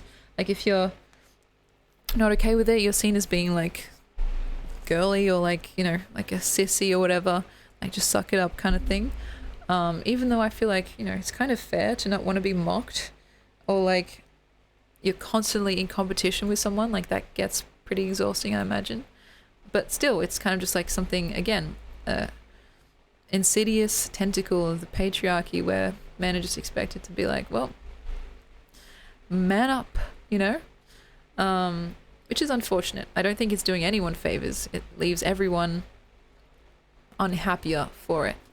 And so, do what you will with that kind of information. Maybe now's a nice way to transition into our affirmations. And look, I'm even zoomed in here. That's crazy. This is something that I like to do once per stream. And in times where I'm feeling a little bit more introspective or a little bit more insecure, you know, the things we've been talking about today, these affirmations can come in handy especially. And so I can't take the credit, but if you guys are curious about where I got these from, because I didn't write them, here's the link, and check out Amy Walker. She's walking over here. So if I ever had like a what's the word, like when you go to like an awards thing and you get like a video of your kind of channel and what it's all about, I'd hope these were included, because it's kind of very essential to this channel and, you know, the values that I espouse here. Funnily enough, even though I didn't come up with them myself. So anyway, without further ado, it's my pleasure to tell you, yes, you are. You are ready. You are equipped. You are connected. You are unique. You are gorgeous.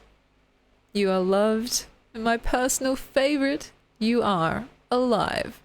So thank you very, very much for being here in this stream, spending some time chilling out with me, but more importantly, being here on this earth in general. I know it's not always easy, but it is always important. And I do believe we can make life good for one another. And that's worth sticking around for. So thank you. And do check out that video if you haven't seen it. It's good shit. It's really good shit.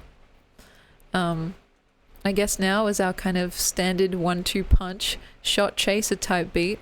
Let me alert you guys to the fact that I do have a merch store as well. Here it is. And this is how I've been primarily making my money from Twitch, besides like the little fundraisers that we have, and of course your incredible generosity with subscribing and like stuff like that. Eventually I want this to be like the main source of income, so I don't have to pester you guys and do all these fundraisers, and we can all just like chill out, right? So all I can say is that I'm not a natural born salesperson, and so the only reason I can be so gung-ho about my store here and like the products within it is because I've seen the vision. I've been through each step of the process of the execution. I know exactly what the process is like to make a poster, for example, or the shirts and the Patricks and all that. Like, we do it all here. And so I know innately what it's like and the amount of love and care that's gone into it. And so I can sell these feeling confident that I'm making an actually good product that's hopefully not fugly like a lot of other merch that I've seen. And so it's like the kind of thing where if I didn't fully believe in this project, it would be like pulling teeth to like do this little plug, because, you know, it's not within my nature. And in fact, there was even a time where I used to work at a shoe store and I had to sell shoes, go figure, and my boss would tell me, you know, if a customer asks like if these shoes do XYZ, just like lie and just tell them, yeah, it does. Oh, is this good for like long distance? Yeah, of course. Is this good for stretching or like gymnastics? Yeah, totally, right? And so I very soon after starting that job found it insufferable and basically quit. And because I didn't like the instructions that I'd been given, I would just start telling customers like, oh yeah, these shoes, you can just get them for like 90% off at the store across the road, so you should probably just go there. And like that just became my MO, because, well, of course, like I didn't want to lie to people, And also, I would have wanted to be treated the same way if I was in that position myself. And so there's no way that I can be sitting here now, like telling you guys that I believe in the quality of these products. I believe in the price being fair and just, even if it is a little bit premium. And the fact that, you know, I think this is like a cool little, what's the word? Gallery, I suppose, of all the different memories and like moments from this channel. It's kind of like, I don't know, it feels like my baby in a sense, and it's my passion project, absolutely. And that's the reason that I can be so, like, I guess, confident about like actually selling stuff to you guys. You know, it's not something that I was always confident in, and it's taken lots of iterations and different designs and different tries to get it right, but always still in that process of like making things the best version before sending them out to be hopefully enjoyed, right? But here as it stands, I can feel pretty good in what we've made so far, and over time I hope that it can grow even bigger and like be the kind of thing where it's my sole source of income, and also like, you know, it can be expanded and updated every so often whenever there's some like lightning strike of inspiration. And so if you guys are curious, if you'd like to potentially get some merch for yourself, here's the link. And of course, like that job at the shoe store, I'd be remiss to say that like some of the posters and stuff you can just get for free by yourself if you go to the like homepage and just like fucking print it out, you know. But if you have that extra money and you would like to support the channel and receive something you know, like handmade by myself and my mom and my auntie, then the option is there. So it's again more just like encouraging, because I don't think I can browbeat anyone into it, but to let people know that it exists is, I think, the least I could do. You can literally just have this poster if you want, like just print it out, put it on your wall. Like you don't have to pay $26 if you don't want to, but like if you want like the higher quality, you know, fucking 300 DPI image, and like you want it to be laminated with like little note and signature and stuff, then the option is there, right? So again, just like wanting to be transparent and telling you guys the real deal. Unfortunately, you can't print out a stuffed animal yet, but I'm sure the day is near. And, you know, it's the kind of thing where, if not everything, at least I'd like the majority of what I do to be available for free, because, you know, it's like one of the joys of art, in my opinion, at least. Yeah, bills ain't gonna pay themselves. And I think it's pretty cool. Like, a lot of the merch that I've seen doesn't really pass the vibe check. It's like, it's literally a logo slapped onto a t-shirt or a cup, and it's like, okay, well, give us like something to work with here. And so like, how can you resist something like this? It's definitely a conversation starter, that's for sure. And so that's my pitch to you guys. And if this channel has given you like even a moment's worth of consideration, or like brought you some good feeling, and you don't feel like just donating and not receiving anything in return, which I understand, this could be a nice way to bridge that gap. And so yeah, that's my little pitch there. And yeah, I can't believe like that job at the shoe store was actually real. Like my boss literally just didn't even teach me how to do anything. It was like, okay, just go forth and sell shoes. And I was like, shouldn't I know a bit about these shoes? They were like running shoes, before I actually just like tell people, like who were spending lots of money, what shoe to pick. I was like, no, just kind of go with it. Just like say that it does certain things, like if they ask for it, you know, find the right size and off you go. And like, I actually made a lot of connections, but in a way that I think my boss wasn't expecting. Like those customers were usually pretty happy that they didn't get scammed, essentially. And they were often very nice, and like, yeah, It's weird. I've always had a nice relationship with the customers at places that I've worked at. I didn't actually get any tips when I was there, of course, because we didn't have tipping. But when I was working at a cafe, I ended up having a similar scenario where I was kind of left to my own devices and I could do things that I wanted to do, right? And develop actual relationships with people. And so I ended up actually making a decent bit of money from the tips as well, because I was the only one working at the time during the kind of COVID restrictions. For some reason, I was deemed an essential worker, even though I was at a cafe / grocery store. They could kind of get away with being open, even though they were meant to be shut down. And so there were a lot of times where I'd serve one customer in like an 8-hour shift. And yeah, through that kind of different way of doing commerce, I ended up making some interesting, actual deep connections that way. And again, differently to how I was at the shoe store, but in the similar vein, I would just like add extra stuff to their order. Like I'd give them free shit and like, you know, like who's going to stop me, you know? And so, yeah, it was just interesting, you know, like there's something in me that kind of feels repulsed by that entrepreneurial, whatever it is. Like I certainly understand what it means to have to pay the bills, but like to find something that I actually believe in is essential, because otherwise I'm just dragging my feet and I'm like, yeah, actually this is kind of shit. You could probably like get something better somewhere else. And so I did that like often. I'd say that to people and just like, they'd be like, oh, thank you. And they just like, you know, find some shoes elsewhere. And yeah, so I quit that cafe job, even though I really liked it, because I was getting my, was it surgery? No, I might have been getting surgery at the time. It might have been wisdom teeth. It wasn't nose job because that was like a bit later.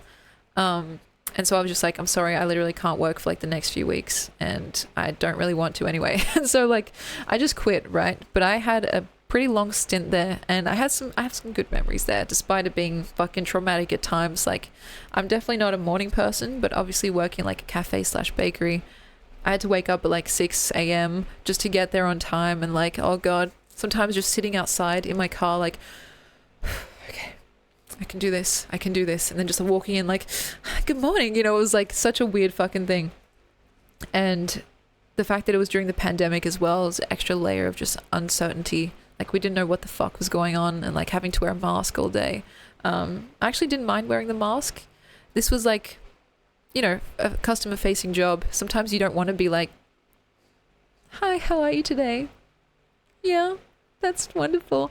Like sometimes you just want to be like, hey, can I take your order? You know, it's like wearing a mask, you kind of just could be neutral. And that was nice because it was a lot less exhausting. And I think, you know, I've never seen like a less than beautiful pair of eyes. So it always drew my attention to people's eyes, and I think vice versa. Just like it was a nice experience to be like almost intimate, you know, getting to like speak to customers and just like focusing on their eyes. It was like a really nice little moment. Besides the point. Anyway, that job was really interesting and one of a kind is what I've described it as before. Hopefully, if all goes well, there'll never be another pandemic in our lifetimes. And so we won't have to go through all that rigmarole and the fear and the lockdowns and stuff, right? But it had some weird fucking perks. Like the fact that there was a day or two where I had an 8-hour shift and I didn't serve a single customer. I just stood there at the counter and my manager at the time, different from the owner, my manager was like, oh, just bring your homework, you know? Like, trade stocks on your phone, it's fine. I don't give a fuck what you do. Like, she didn't say it that callously, but she was like, yeah, just do what you want. As long as you serve a customer when they're there, I don't mind what you're doing. As long as you buy, like, the register. And so I read books, I drew, I wrote poems in that time. I did trade some stocks in that time. And I made, like, 10 times more money in, like, 5 minutes than I did during my entire shift, which kind of tripped me up a little bit. It was like this interesting thing where like I had total free reign and like obviously I was at a cafe so I could eat whatever the fuck I wanted.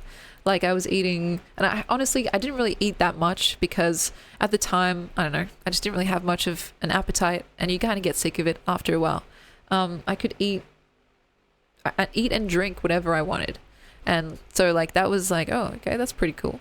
All I really did was text my friends, read books, write poems, and just like trade stocks. And when a customer would come in, like I just have a nice chat with them, they leave me a tip, and then they just go, right? And so it was like really fucking weird, and I don't expect that to ever happen again in my lifetime at least, because it was just the perfect set of circumstances, almost like a domino effect, kind of, you know, with the catalyst being the pandemic and the COVID restrictions. So I don't know, I basically made, I can't remember how much it was at this point, maybe like $30 an hour or something, just standing there and doing nothing. It was a pretty sweet gig, even though it was exhausting to stand there. Like, I didn't get a chair, that's the thing. Just stood there and I was like, okay, cool, now what, you know? Didn't even have to clean up because there was no tables because people couldn't stay, like they couldn't sit down. And so it was really weird, very strange, and like, yeah. I know, why didn't I get a chair? I think it's like almost a rollover from the American sentiment that like you can't sit down while working, otherwise it looks like you're slacking off.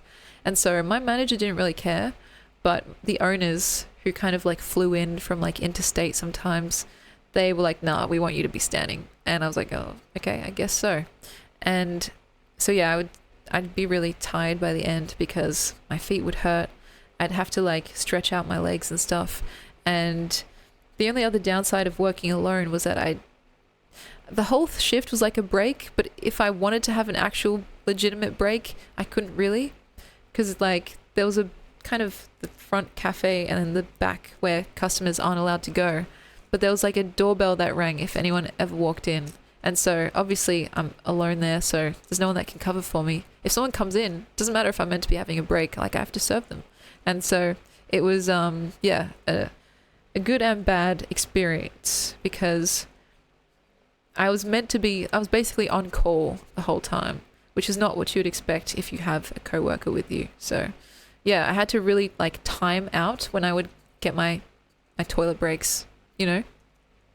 When I talked to the kind of my coworker that I was like taking over for, 'cause she was going away, she said, yeah, I just hold it the whole time. And I was like, you're gonna get some fucking kidney stones or some shit, you know? Like, please, just don't, like, go to the toilet when you need to go to the toilet. And so I would have to, like, basically plan it out and make sure there was no one in the distance that I could see approaching the cafe, because, like, you know, the cash register would be unmanned. Someone could easily just, like, reach over and, like, open it and, like, take all the cash and leave if they wanted to. Because, like, when I say I was working alone, I mean I was working alone. There was no one else around. There were times where, like, once or twice a week, the quality, what is it called? Like, quality assurance guy would be upstairs, because this was like a 2-story establishment. And again, the upstairs used to be an office where like fucking 20 plus people used to sit and do their work. Now it was just one guy up there all alone. Sometimes he would come downstairs and have a little flirty chat with me, right? I'd be happy because I'd have some human interaction in the day. And then he'd just like have to go and do his checks around the place. Like, I obviously was left again to my own devices. And so there was no one to cover for me. When I had customers try and, like, you know, hit me up or like get my number, and I had to like literally just like, I'm really sorry, I didn't have anyone to be like, to just take over for me and be like, yo, just go out the back, you know, until they leave. I was literally just there alone in a place that usually would have 3-4 co-workers out the front and then like a whole factory's worth of people out the back. So sometimes the factory people would still come in, but it was mainly just me there. And it could be lonely, but at most part it was fun because like I got to do what I wanted, and that was like, it was, yeah, again, just a weird once in a lifetime gig. And so I don't think I'd go back to it if I could.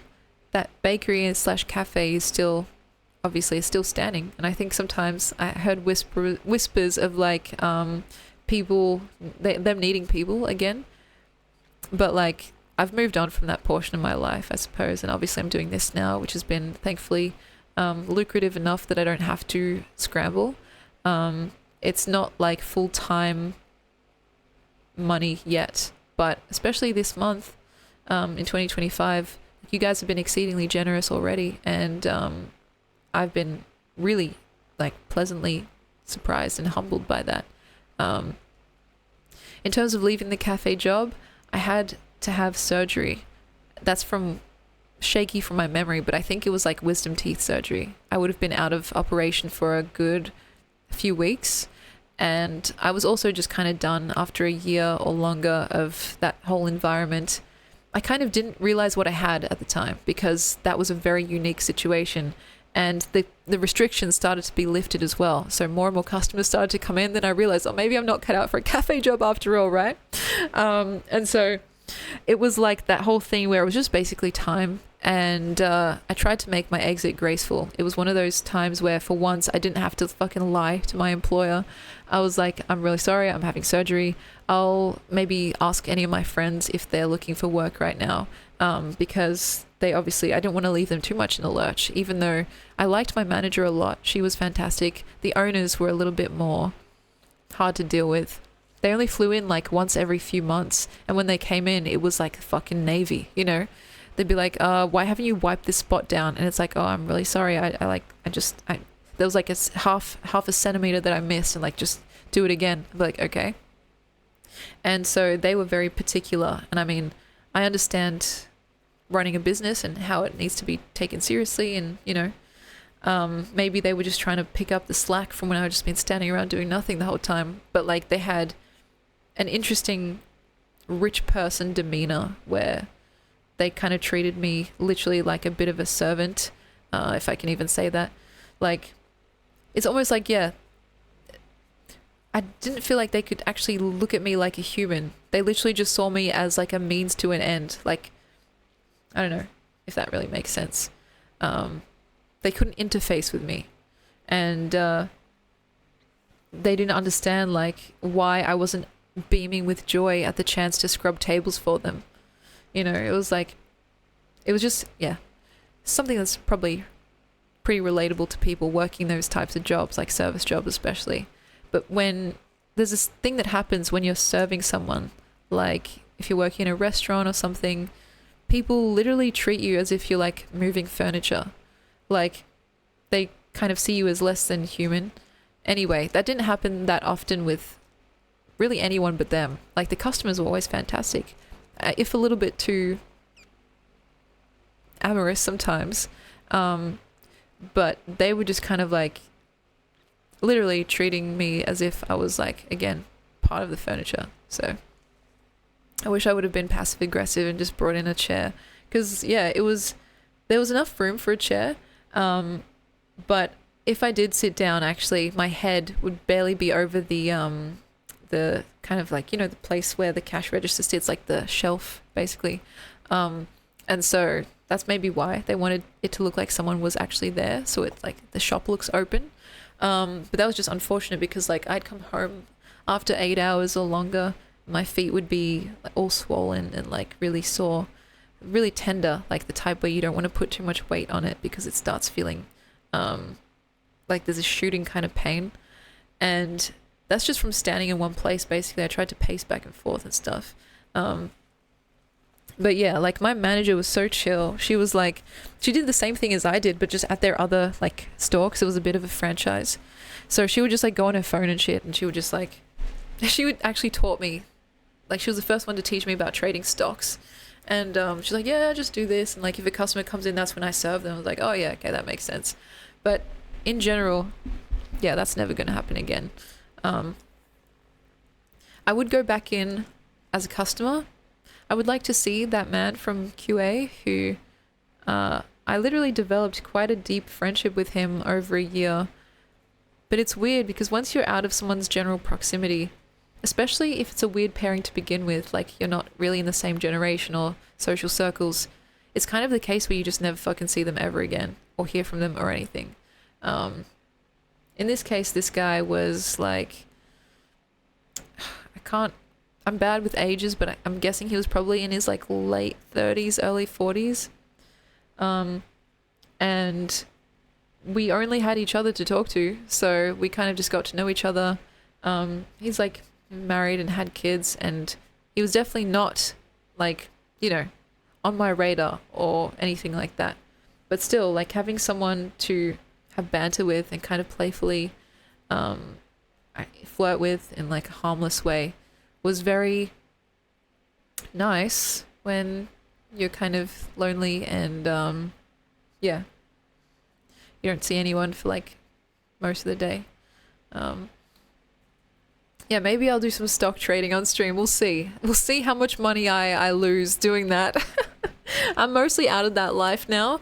I'm stuck holding a couple of bags actually because I just made some ill-advised investments, but it's only a loss if you cash out, right? So who knows, maybe in 10 years time I'll actually break even. Right now I'm trying to just focus on making the money first and then finding out what to do with it later. But yeah, I don't know. It's weird, and this might sound a little bit crazy, but there's a part of me now. Okay, you guys need to help me with this. There's a part of me now that is kind of scared in a way that I don't actually have what it takes to have a full-time job forever. Now let me break that down. In the past, like I had these casual jobs. I lasted like varying amounts of time from like a month to a year and a bit. And as I've gotten older, and especially as I've, you know, kind of grown into, unfortunately or fortunately, a couple of habits and a couple of kind of chronic health conditions, I'm a little bit scared that I not only can't, but don't want to actually work full time for the rest of my fucking life, you know, until I'm too old to actually enjoy my life with the money that I've accumulated. Because when you think about it, and again, this was something I was telling my friend Yvonne before the stream started 2 days ago. Something like this, I guess, would be considered self-employed. And so if I'm ever in the scenario where I have to get another job to survive, like pay rent or whatever, there's going to be this fucking long gap in my resume between my last casual job till that present moment. Because like streaming doesn't officially count, right? Unless you've made it really big and people know you like that. They'll just see a massive 2, 3, 4, 5 year gap and be like, why the fuck were you not working in that time, right? And so it's kind of scary because, again, it's a little bit, if you're trying to get dramatic about it, like sink or swim. And re-entering the workforce, it seems to me like it'll be a total drag. And I don't know if I'm like ready for that. Like besides the actual physical ability, like there's something in me that's growing increasingly distasteful about it, if that makes sense. It just feels almost soulless and like, holy shit, I don't think this is what we're meant to be doing in our lives, you know? We're meant to be fucking outside eating berries and like at the beach instead of like grinding away in like an office cubicle and trying not to hate your life. Like, when I think about it, it just makes me even more repulsed. And obviously that's not that helpful because at some point it could be necessary. Like it's not out of the realm of possibility for me that I have to go and get like maybe a casual or part-time job while streaming at the same time. My gap is bigger than yours. My last job was when I was 20. I'm 42 now. That's incredible. In a way that's kind of comforting because, you know, Cody, would you say that you're doing all right? You know, like it depends where you're from, but there's also a really stringent culture that ties your work life to your sense of self. Like a lot of the time, if you don't work or if you work part-time or if you're taking a gap year, at least here, I think people see you as like lazy, like undisciplined, and kind of like leeching off everyone else in society. And to me, that seems like a really unhelpful approach because, you know, we all need each other to get by essentially. And I don't know, it's just it's weird because people are kind of seen as like morally superior if they work their asses off and like they almost kill themselves by working, by being a workaholic essentially. And so you see it, yeah, you definitely see it in places like the US. I'm thinking of Japan as well. Australia has a little bit of that. It's not maybe as overt, but it's like, it's this thing where besides the money, besides actually being able to pay your bills, people will look at you differently. They'll be like, oh, so you're just a bum. Right. You're just doing nothing for society. Congratulations. Get to work, you know? It's like, it seemed as a moral failing if you don't want to fucking slave away for like your entire working life, your entire essentially able-bodied life where you can move around and like, you know, your body is functioning enough for you to be of industrial value to someone. And so like, it's scary for me because obviously everyone feels that way to a certain extent, right? So I'm sure that there are people out there that love their jobs and stuff, but if they had to choose, it'd probably be like, you know, taking it easy, relaxing, they wouldn't have to worry. But it's like, I'm not any more special than everyone else that has to get up and go to work. So I have to at some point just suck it up and be like, well, I guess this is going to be my life, you know, if that day comes. But once you get a taste of what it's like to not have to do that, it's really hard to go back. Because like when I was working at the cafe, for example, that was among one of my first jobs ever. Like I'd had the shoe store before that and like some like little casual flings here and there, like work opportunities, work experience. So I didn't know what it was like to not have to be that way. I was always studying and or working. Now that I know what it's like, I don't want to fucking go back. Like I don't want to pretend to like this boss. I don't want to pretend to like a boss that is making 100,000x the amount of money that I'm making for him. I don't want to have to pretend to like coworkers. Like I want to like the people that I want to like and or be around the people that I want to be around. I want to wake up when I want to wake up. But again, that's a very petulant viewpoint because we can't always get what we want, you know? And certainly like when I think of my family and stuff, they work their asses off to retire kind of early. My dad is about retiring age. She's like a year or two early, but my mum, she's like quite ahead of the curve because of just like the random like moments in their lives that led to that, like being able to retire early and like pay off all their mortgages and debts. So it's like they did their dues basically. They worked hard to the point of like working almost too hard. And as they're leaving the workforce, I feel like I'm expected to enter it, but I'm kind of kicking and screaming because I don't want to. It sounds awful and horrible and incompatible with the way I like to live. And incompatible with like how I feel like my best self like lives and operates. I want time to think and write and hang out with friends and be there for my family members, you know. Like my grandma's sick. I don't want to spend these last 11 months that we have with her before she passes away at work. Like, are you fucking kidding me? It makes me retch.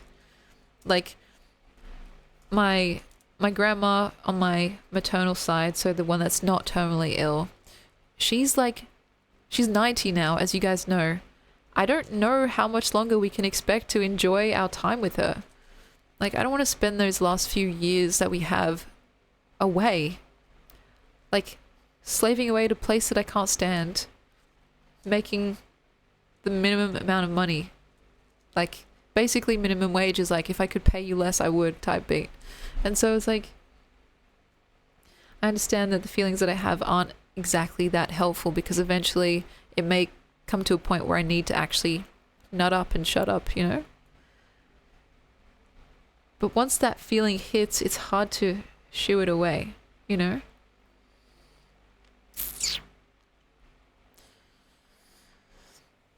Once you take the what is it, the red pill? No, let's not use that terminology. That's been co-opted by unsavory actors. Once that, like, those blinders are taken off, it's really hard to put them back on because you're like, oh wait, maybe I don't have to do that shit. Maybe I can have the life that I want to have. Like, kind of removed from the regular 9 to 5. That possibility is so tantalizing, and it's no surprise to me that lots of people end up chasing that that dream. There's a reason why everyone now is trying to be like on their side hustle and like trying to be an entrepreneur. Like, I understand, I get it. Working sucks, especially if it's not something that you actually care about, but it's just something that's paying the bills. A lot of the time, like, sometimes you get lucky and you actually get a job that you like with people that you like. Like when I was working at the factory with like making boxes and stuff, right? I loved my coworkers. I loved my manager. The only thing that was the bad thing was like my newly developed carpal tunnel from that work. And so it's hard, like even the perfect scenario isn't always perfect. So I'm like, well, am I just fucked now? What do I do? Like, how can I contain like that barely restrainable disgust at the idea, and like showing up to interviews and being like treated like, again, just a number in a carousel, like putting out applications and being rejected time after time. It's just like the entire process from start to finish is so demoralizing. And again, I'm lucky enough that I don't have to be dependent on that process. It's optional for me. But there are people that are dependent on that, and it's like, how does it not slowly but surely chip away at your spirit, Of course, I don't have a solution. It just seems like weird to me. But yeah, we need to take the burgundy pill, guys. Or maybe the pink pill. That sounds cute and girly. Yeah, I don't know. Does it sound too doomerish? It's something that I've never really said out loud. But I don't, like, there's this meme and it's like, what's your dream job? It's like, me, I don't dream of labor. Like, it's real. It's too real. But then, what do you do? Maybe just like go off the grid, live in the woods. Yeah. Riku saying, I don't know either. Yeah, I don't know. It's like, honestly, it makes me feel a little bit immature that I have those feelings, right? Because I think the prevailing message overall, at least in our kind of Western society, is that work is good, that you should like doing it, and if you don't like doing it, then you're still acting like a child, right? Expecting to have life provided to you on a silver platter. But that's not, like, I hope that it's coming across that that's not what I'm saying. There are jobs out there that are fulfilling and communities out there worth servicing. But the majority of the work out there is just kind of, I don't know, it's not for me. Not because I think I'm above it, but because it's just like, it's not compatible, I want to be able to do something that I feel good at, that I feel like adds to the goodness in the world, that I can feel proud of, and that feels like, I don't know, I'm being fairly compensated. Because, like, here's an example, right? And I don't want to get into this too much because the next logical step in this conversation is to talk about capitalism. And that's the next logical step from that is to talk about politics. I'm not trying to go down there, but just an example, right? When I used to work at that shoe store, times where I did actually like sell shoes, like I was getting paid at that point, it was before the cafe, so maybe like $24 an hour. I was selling shoes for like $200-300 a pop. Just imagine like 10, 100, 1,000x, like my boss was making that money. And I know they paid for the store, they paid for the stock, they paid for their laborers. But it's like, there's an imbalance between what we're getting paid and the perceived value of what we're actually providing to the world and the service that we're providing as well. And so it's like,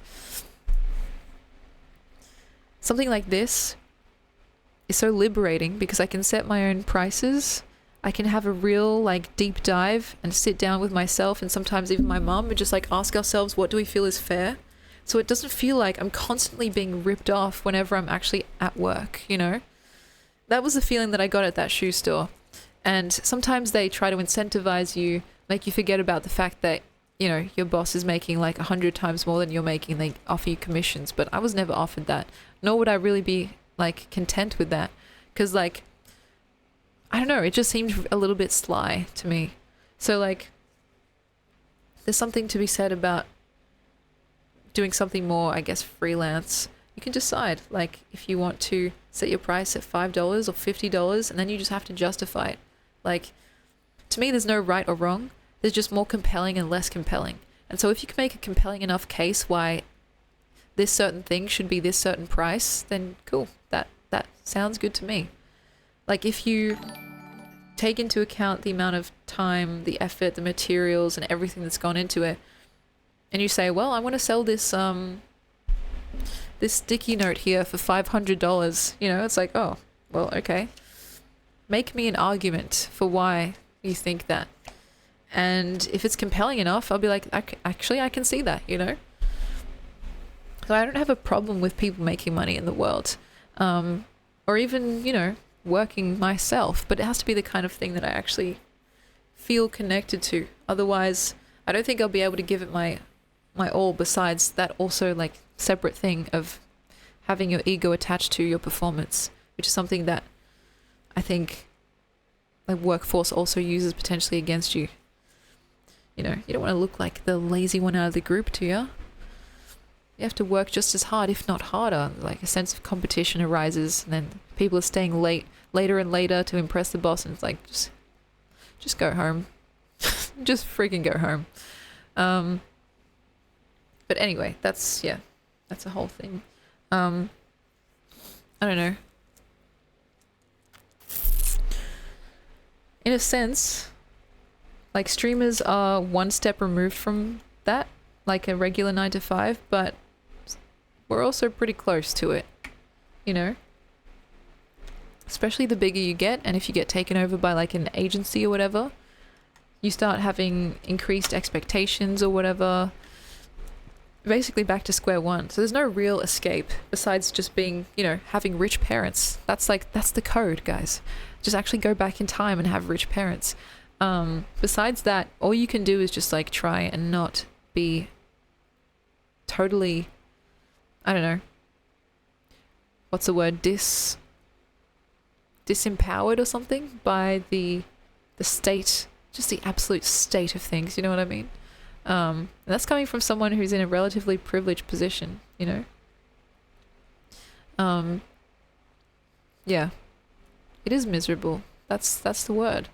And I've heard too many stories from people in my family, in my friends, my streamer friends, and you guys, like, of people working their ass off because they want to do a good job, and that just being taken advantage of, like squeezing as much juice out of the orange as possible. Like literally.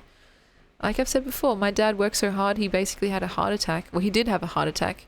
Like I've heard stories of people like my auntie, she worked for like 40 plus years at this company, cough cough, won't say which one it is, but it rhymes with Liceprine, and for her farewell they gave her a singular card.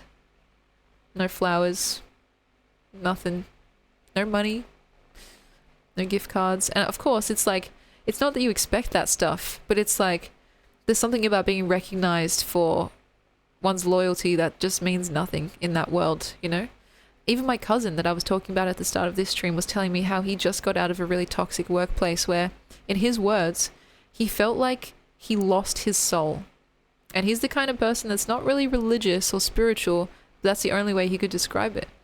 Like there's something about the way you're, again, just like another cog in the machine that makes you feel replaceable. Like what you're doing doesn't really matter. You just go to your job and do some weird bullshit work, and then you get paid your bullshit paycheck, and it's like, oh, okay. It's alienating. We're removed from the actual fruits of our labor unless you're working with your hands, you know? Unless you're making shit from scratch. And so, yeah, a card, a singular card. Actually, I think it was 2 cards because everyone signed it, but like, it just added insult to injury. And so, and it's not like uncommon, that's the thing. Like these are 3 stories in my fucking immediate family. Like, I'm sure that you guys have similar experiences of like not feeling treated like an actual human at your place of work, even if it's got like really good benefits on paper. It's just one of those things, because you're not a person, you're a number on a spreadsheet. That's right. And what is the solution? I'm not sure. I don't mean to make this sound so defeatist. That's not the point. The point is to re-inject your life with those feelings, those good feelings, you know, from working with your community, working with your, your friends, your family, people online, building something that's not bullshit and that actually is meaningful and feels like it's worth your time and attention. Things that you feel like you have an appropriate amount of creative and non-creative control over, like art, like personal development stuff, health-related stuff. I know it gets increasingly hard when you have the majority of your day taken up by just working and stuff, but, it's important. And each thing bolsters the next. So, it's one of those things. I don't know. I'm scared, guys. And again, like I said, it's not out of the realm of possibility that I'll have to get a job soon. And it seems like, what's the big deal? Everyone has had to do it. Just suck it up. Go work. And I understand that, and I will do that if it's necessary. But yeah, I'm at a point where I just really don't want to. I've seen what it's like to not have to rely on that, and it's complete and utter freedom essentially. So still, I'm not going to take the fool's path and end up losing my way because I want to stay relevant on the internet. It'll just be, an interesting case of having to reprioritize my time and my thoughts and everything like that. So yeah. And Quim, that's not at all too intrusive. I appreciate the interest. What kind of revenue would you need to generate from streaming and your merch store to make this safely sustainable? Well, as a breakdown, and I also talked about this recently, my auntie is raising the rent in the next month or so, which is a little bit awkward, but what can you do? She hasn't raised it for 10 plus years. My rent per week is about to be $500, and this is all in AUD, by the way. So I don't know if I should do the math as I go, but 5, that's 2,000. Is that 2,000 a month? And then let's see, groceries, I actually don't even know, 500 a month. Petrol, 100 to 200 a month. Extras, I just add $1,000 for random extras. So I don't know what that really is. That is so freaking crazy. I'm so sorry about that, guys. I hope that we're all back. My computer literally just gave me the blue screen of death. That's crazy. Hello again. I'm sorry that we're going to be starting ads again. It just starts automatically. Please bear with me. I'm going to say I could probably survive off 5K a month. And live pretty frugally. If I were being extremely luxurious, I would say a comfortable range is maybe even 8 to 10K per month, but that's crazy. That's professional fucking doctor level salary. I can get by on basically whatever. 60K a year. The thing is though, I'm not really making that much right now. I'm half using my savings and half using what I make per month. So my merch is where I'm getting most of my money besides the fundraisers that we do. And everything else is like, yeah, it doesn't really count, to be honest. And so, yeah, it's like, it's pretty hectic. Still, it's the, like, how do I describe this? It's way better than having to work for someone and just like, you know, like I said, hating your life while you do it. 60K a year. It's basically like what my friends are making doing like engineering and stuff. So if I can make the same amount just from showing up here, that's kind of freaking crazy. I'm not making anywhere near that right now, but like, I'm making just enough to basically get by while also not being too scared of how much I'm dipping into my savings, essentially. But yeah, Cody, that seems really cheap. It's only because I'm now living by myself that the price of rent has just shot. It's basically doubled, literally. So I have said at a certain point, if I need to get a roommate, that's not out of the realm of possibility. But I do like living alone. It's there's an element of freeingness that comes with that. I could just walk around naked if I wanted to, or yeah, just like have a bath at like 4 a.m. not bother anyone. And so yeah, I've considered getting a part-time job as well to supplement that. It's something that I've been kind of half-heartedly, I'm not gonna lie, looking into, but I'm definitely not above that. I feel like, you know, whatever I can do to make sure that this stays like a priority is something that I'll happily do, because I don't want to have to give up streaming because I'm so tired from doing a full-time job. So if you can find a compromise where it's like maybe half and half, then that's better to me than just quitting entirely, you know? There's a time where, like you guys know, I was considering quitting streaming entirely because I was in so much pain from that newly developed carpal tunnel from my factory job. But like I'm ultimately glad that I didn't do that, because I think I'd be way worse off, right? But it's just one of those things like we were talking about earlier. I can't see myself without it, so I'll move mountains to make sure it happens.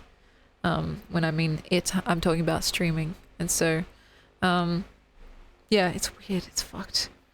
Money is so weird. Like the fact that we need it to survive, it's crazy. I don't know. I kind of envy like that story of the guy who traded a paperclip all the way up to like a house or whatever.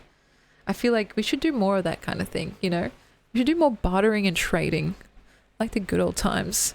I feel like there are certain limitations thrust upon us by the kind of modern state of the world, especially when it comes to capitalism, etc., etc.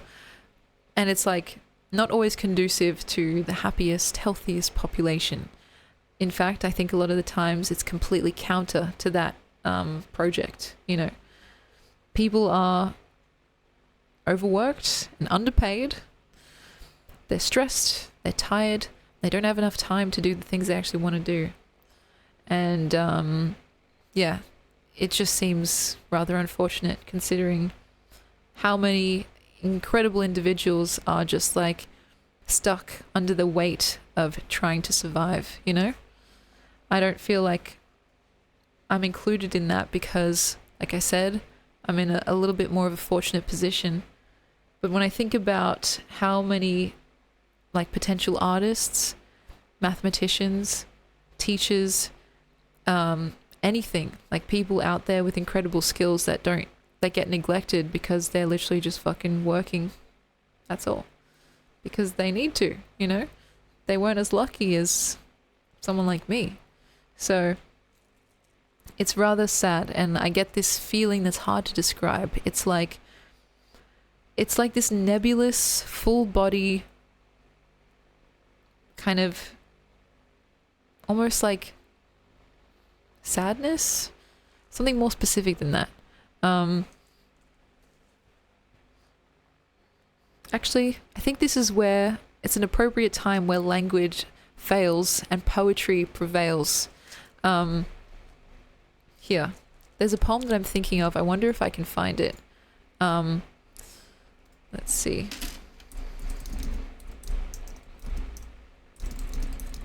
Because I can't explain my feeling in words, or like my own words. See if this poem can help.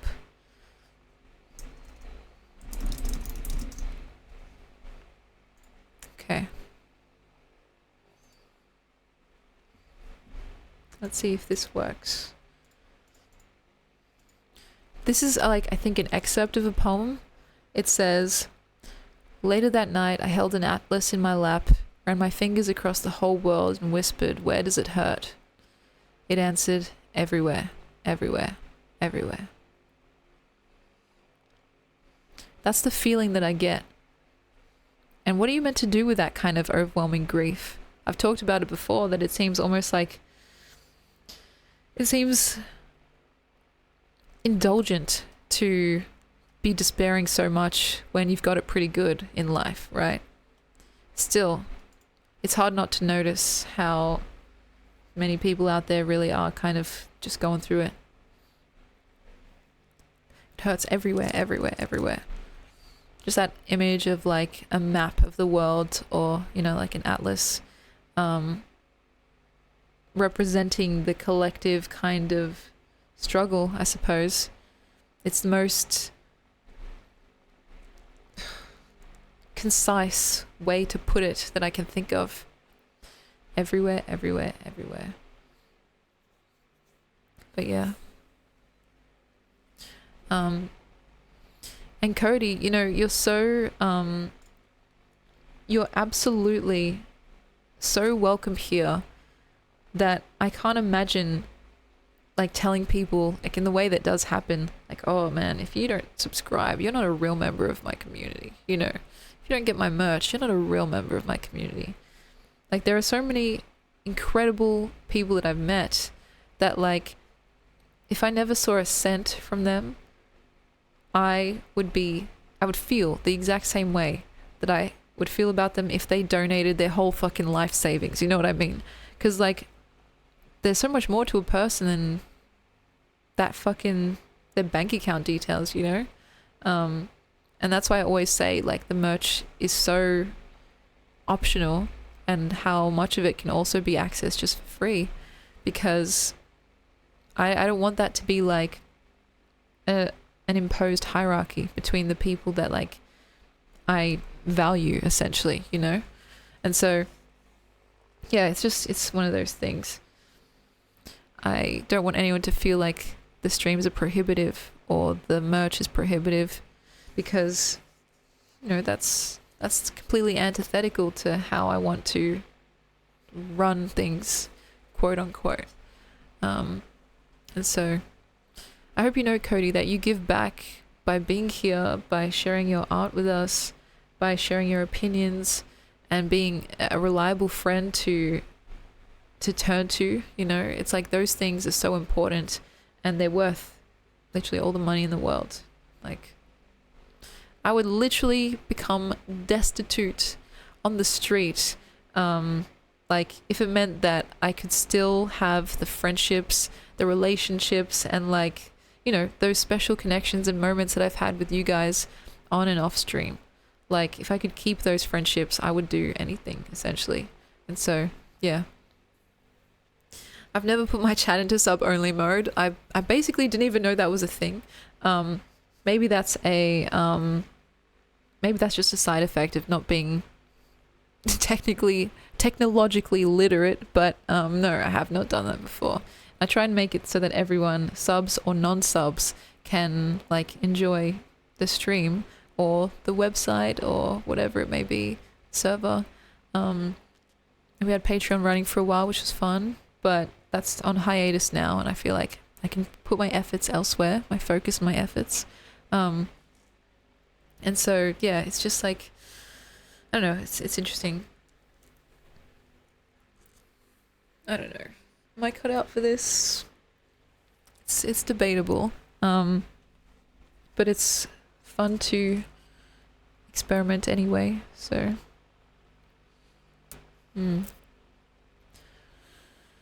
if you want to guys if you want to see the fit, guys, this is the fit for today as well, since we're doing our little challenge. Let me zoom out here. The coveted Elvis Presley shirt. Look, there's the fan. And just some shorts, so it's nothing fancy. Ta-da! Yes, I'm wearing pants. This is it. And I hope someone's keeping track and keeping me honest, because I have my own little spreadsheet, but you guys will have to know for yourselves. If I repeat an outfit, though it's only day 4, outfit 4, so it should be fine for a little while. And yeah, I got the pins out, guys. That's crazy. This is what happens when it's 40 degrees here. But yeah, it's weird. Fuck. Anyway, we have, since the stream ended, I'm not sure, but we still have some time to kick it together. And so I want to stop getting into a thought spiral of doom. Just like switch the topic a little bit. Let's see. I think we're definitely overdue for a couple of little milestone things that we've been working on. And that includes the charity stream, guys. It's been a hot minute since I even talked about that. Let's come in a little bit. And it also includes the Jackbox stream. So I think I'm officially calling it, the next stream that we do will be a Jackbox stream, even though, when will that be? Wednesday. Is Wednesday a good day for that? Oh, fuck it. If I keep putting it off till the weekend, then it'll just be a whole thing. It'll continue into next year. Next stream we'll do Jackbox. And as for the charity stream, I've been looking for the right moment where we haven't had that kind of fundraiser fatigue. Because we had a couple in a row, just like circumstantially. And I don't want people to feel like they're just constantly being asked to cough up, you know?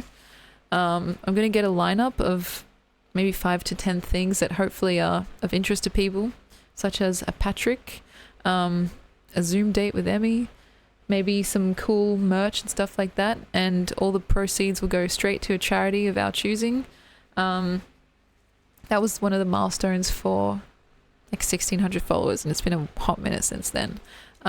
So I really want to get that done, not just because I think it'll be fun, but because I want to like show you guys that I'm a lady of my word.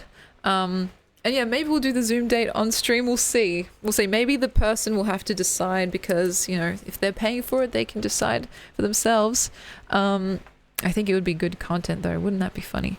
And as for repeating an outfit, it just means wearing the same combination more than once. So I can wear these shorts again and you guys can't come for me, all right? You can't say I wore those shorts before, because I think I would be, I don't have that many like pants and bottoms, because I don't know, I just wear like jeans or tights.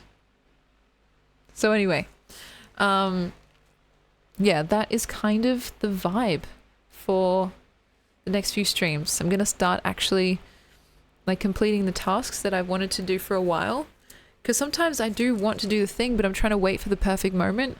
But sometimes the perfect moment does not come, and you just have to find the next best moment. And so yeah, we're going to just start checking those off. Jackbox stream, charity stream, and what else? At certain points I need you guys to help refresh my memory. If I've said, oh yeah, I want to make this little, I'll show you.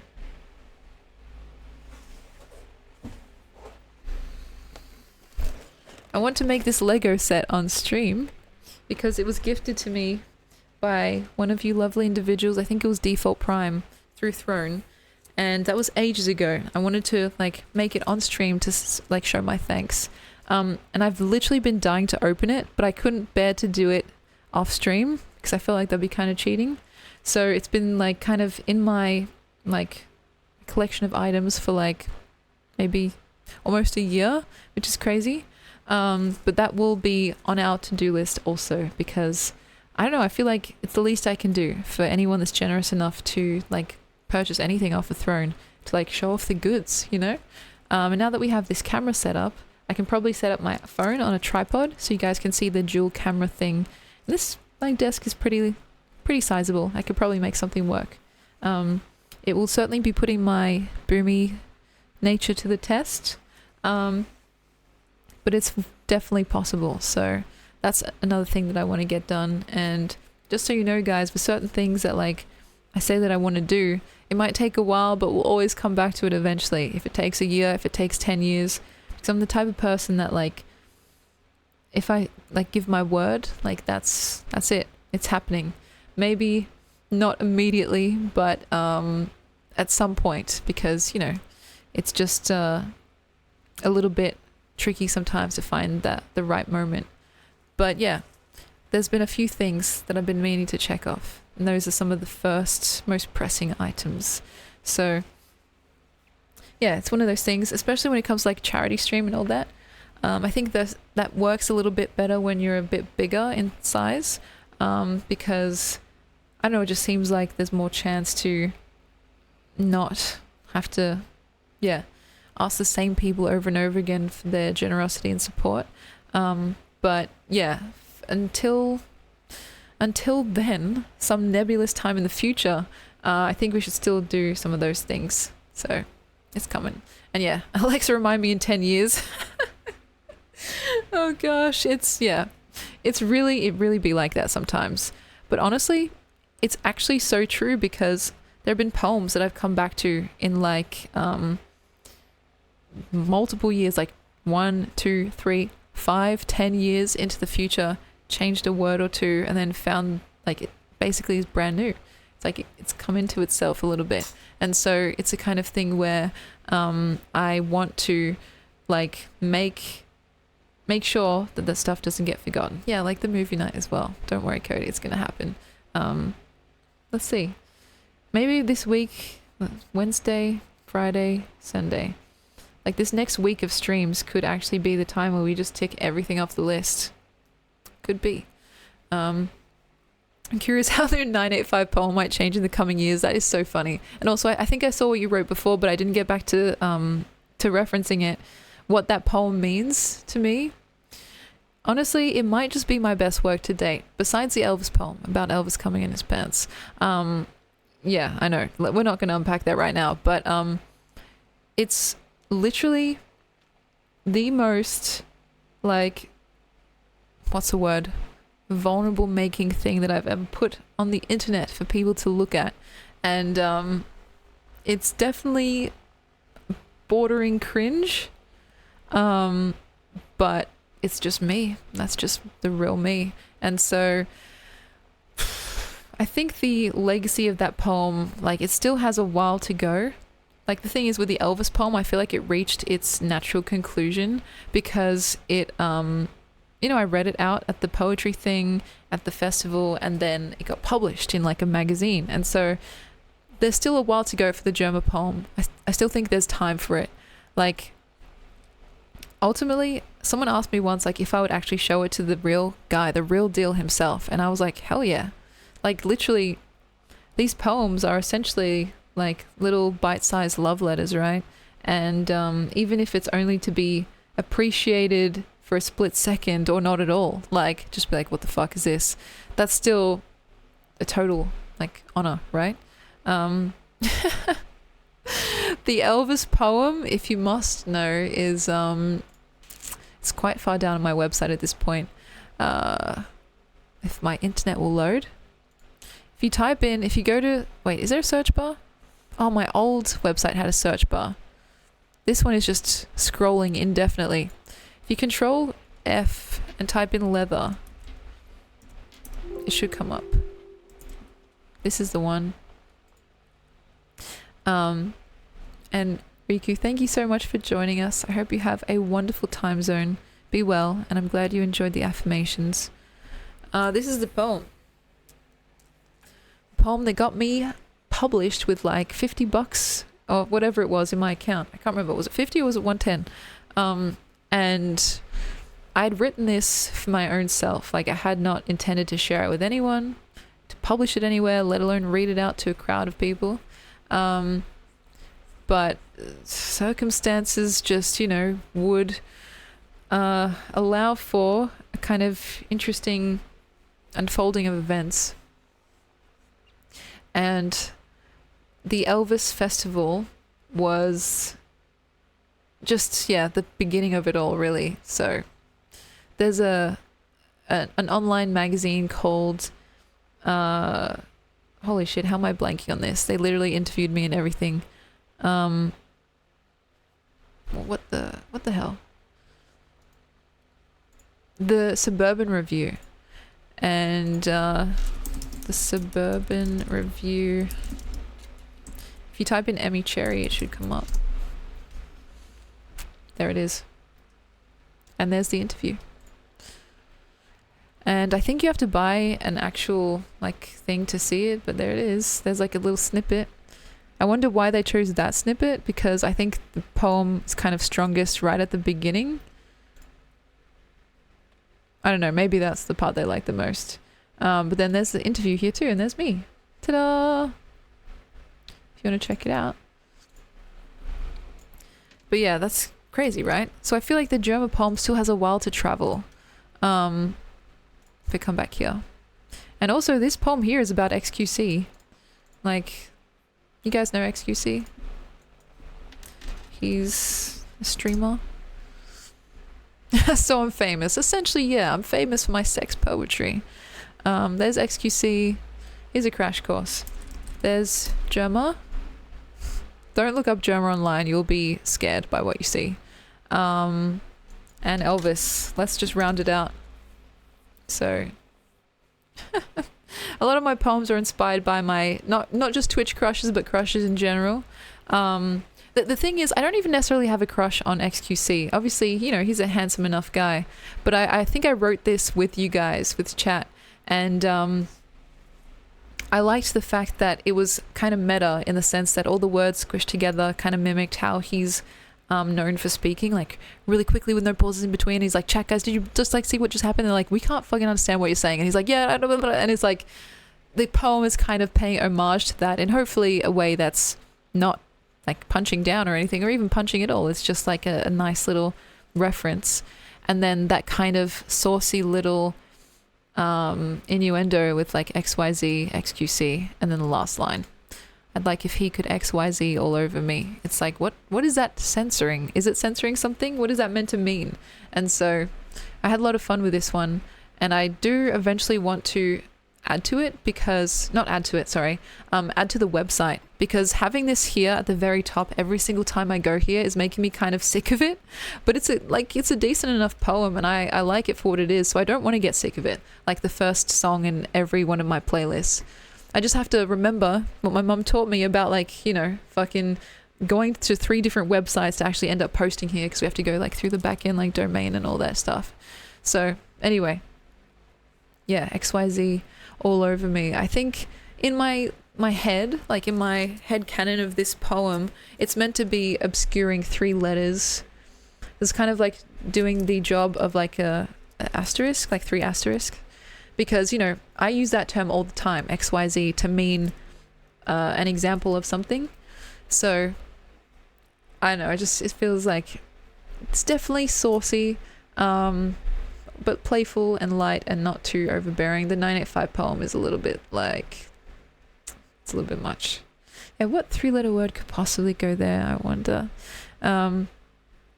Yeah, I think a shuffle mode might actually be a good idea, Cody. I'll ask my mom if that's possible.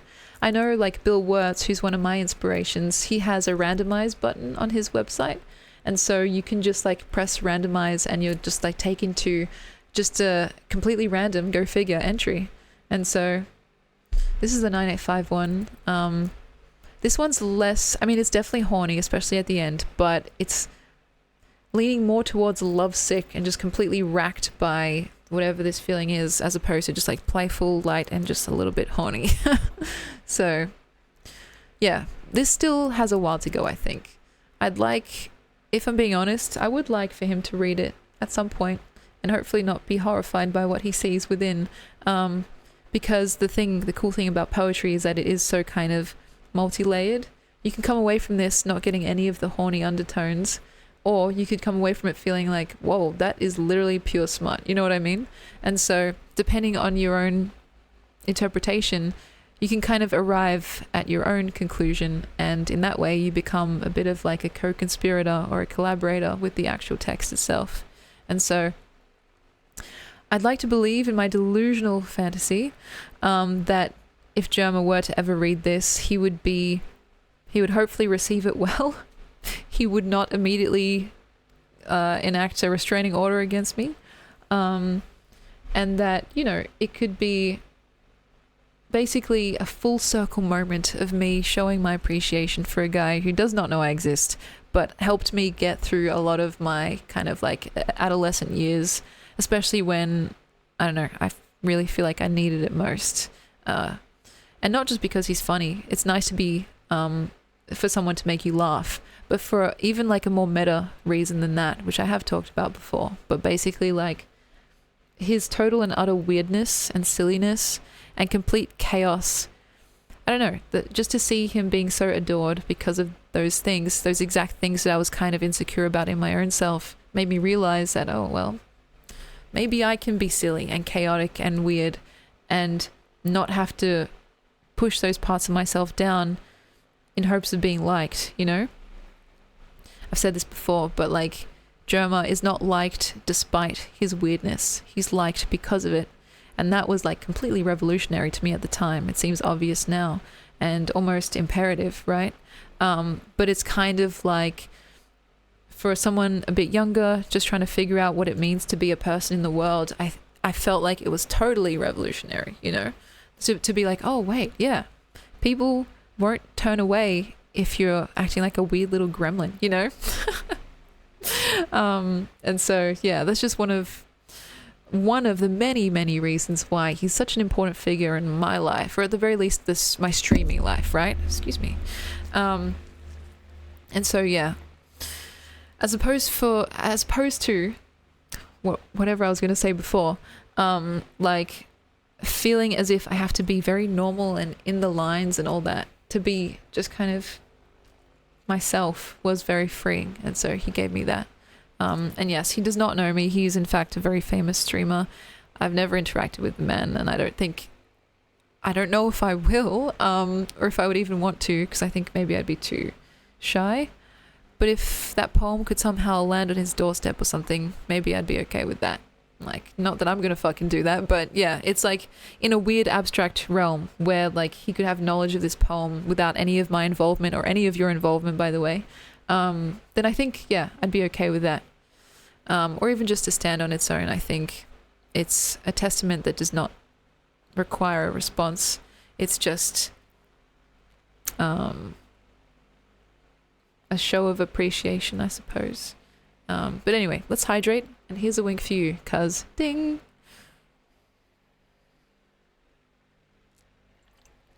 Yeah, does that make sense?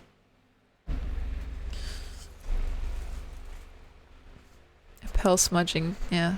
It's really what it is though, isn't it? Like, it seems so visceral because it's so accurate in a sense. Okay, I don't want to go into this too much, but let's just analyze this for a second. The cool thing about poetry is looking at something not necessarily ordinary, but something that most people feel like they've seen before, but showing them that same thing in a new way. You know, that's a fun thing, because you can like write about something totally ordinary, like brushing your hair, but describe it in such a way that is so new that people are like, well, I never thought about it that way before. And that's a fun thing about writing smut, is that you can dress up some pretty vulgar stuff in very pretty words, and it kind of flies under the radar. And so people, again, can kind of extricate as much eroticism from it as they feel comfortable doing. It can go as like dirty as you want, or it can be as chaste and pristine as you want. And that's a very beautiful versatility that I think poetry can offer, and certainly other art disciplines also do. But in particular, you can really fine tune it and get down to the nitty gritty. It's literally just a new way of seeing. I talk about that sometimes, like this perspective that sometimes just requires a bit of extra attention and focus. A lot of the time we move through the world, but we're not exactly seeing, we're just kind of looking. And that seems so weird to say, because it's like, how do you differentiate the two? But there is a difference. Like, to notice something in its most intense and sincere detail, as opposed to just knowing that such a thing exists. Like, you can maybe imagine a beautiful rose, but it's a different thing to like get as close as you can and see each individual petal and like the drops of dew on it and like the thorns sticking out of it. Like, to get up close and personal, that's what seeing is, as opposed to just looking and knowing that it's there. And so you can really take a magnifying glass almost to a point of like microscopic level and come away with some interesting perspectives. And so, yeah, it's something that I really like about poetry. It's something you can do in other like forms as well, even like other writing forms, like fiction, non-fiction. It's just a style as opposed to like a particular like method, you know, technique. I feel like I'm explaining this terribly, but essentially I like poetry, that's all. And yeah, a lot of it can be quite spicy, but that's again, more of a choose your own adventure. Like, you can decide what I meant exactly by certain things, and my response is like, again, it's not right or wrong, it's like more or less compelling, which is basically what I did all through like high school and university. When you're making a claim about what an author meant, like, as long as you can prove your case, then you're correct. Like, yeah, actually that makes sense. And so yeah, and yeah, of course, in general, I'm just fascinated by eroticism. I definitely agree that we shouldn't have thought about it as shameful or secretive, even though maybe that can enhance some of the excitement that you get. It's like, ultimately, it's a creative force like any other, right? And so it's kind of interesting, and sometimes it's hard to explain to people what it means to be fascinated by the erotic, because it doesn't just exist in art, it exists in our lives. You can live in an erotic way in the same way that I believe you can live artfully. It's in the way that you speak, it's in the way that you dress, the way that you talk to people, the way that you like look at someone. You can give an erotic look and then just like kind of, you know, it's like, it's a thing, like it's an actual thing that has a skill level like any other discipline. And I think it's worth spending at least a little bit of time on, if only for curiosity's sake. And it's, I think, very heavily tied to a sense of playfulness. It's like a sense of being open and being playful to possibilities in the world. You can decide how open you want to be, but like that idea that maybe everything is possible. Like, who knows where this conversation could end up? You know what I mean? It's like, it's that idea that you let your mind run free. And if you're, I don't know, maybe employing this in the sense of seduction, it's like you're trying to evoke that same feeling in your target, right? The person you're trying to seduce, allowing their mind to run free and then seeing where it ends up. Like, where does that openness lead to? Usually a place of desire. You move towards things that you want, right? And so with an expanded permissions, I suppose, you're then able to like have a wider array of experiences. And like, that's part of what eroticism is. It's an insinuation of experiences to come. No pun intended. So, yeah. And Cody, you're right. It's kind of hard to kind of remove what I've said about my own work now from what you may experience. And that's kind of one of the downsides of like being so intimately close with like a, you know, an artist, quote unquote, right? And so it's like, hopefully I well, I've given you guys some insights that you can that can help inform your own opinions about maybe other works that you like. It's like less about the exact memorizing techniques and more about like the tools that you can then use to deconstruct other things. And so, yeah, it's interesting because like, I don't know. I'm trying to remember if this is something I've always had / thought about, or if it's something that I cultivated, because it's probably a bit of both. But to me, like the erotic seems so natural. It's like, it's always there, it's always around. And it's literally just what happens whenever you feel like playful and open. It's like that idea that, well, you know, anything could happen. And what if anything did? That would be interesting. Thinking about things that maybe otherwise we'd not allow ourselves to think about or even enjoy. And so, yeah, I don't know. Too much and it can be overt and maybe uncomfortable.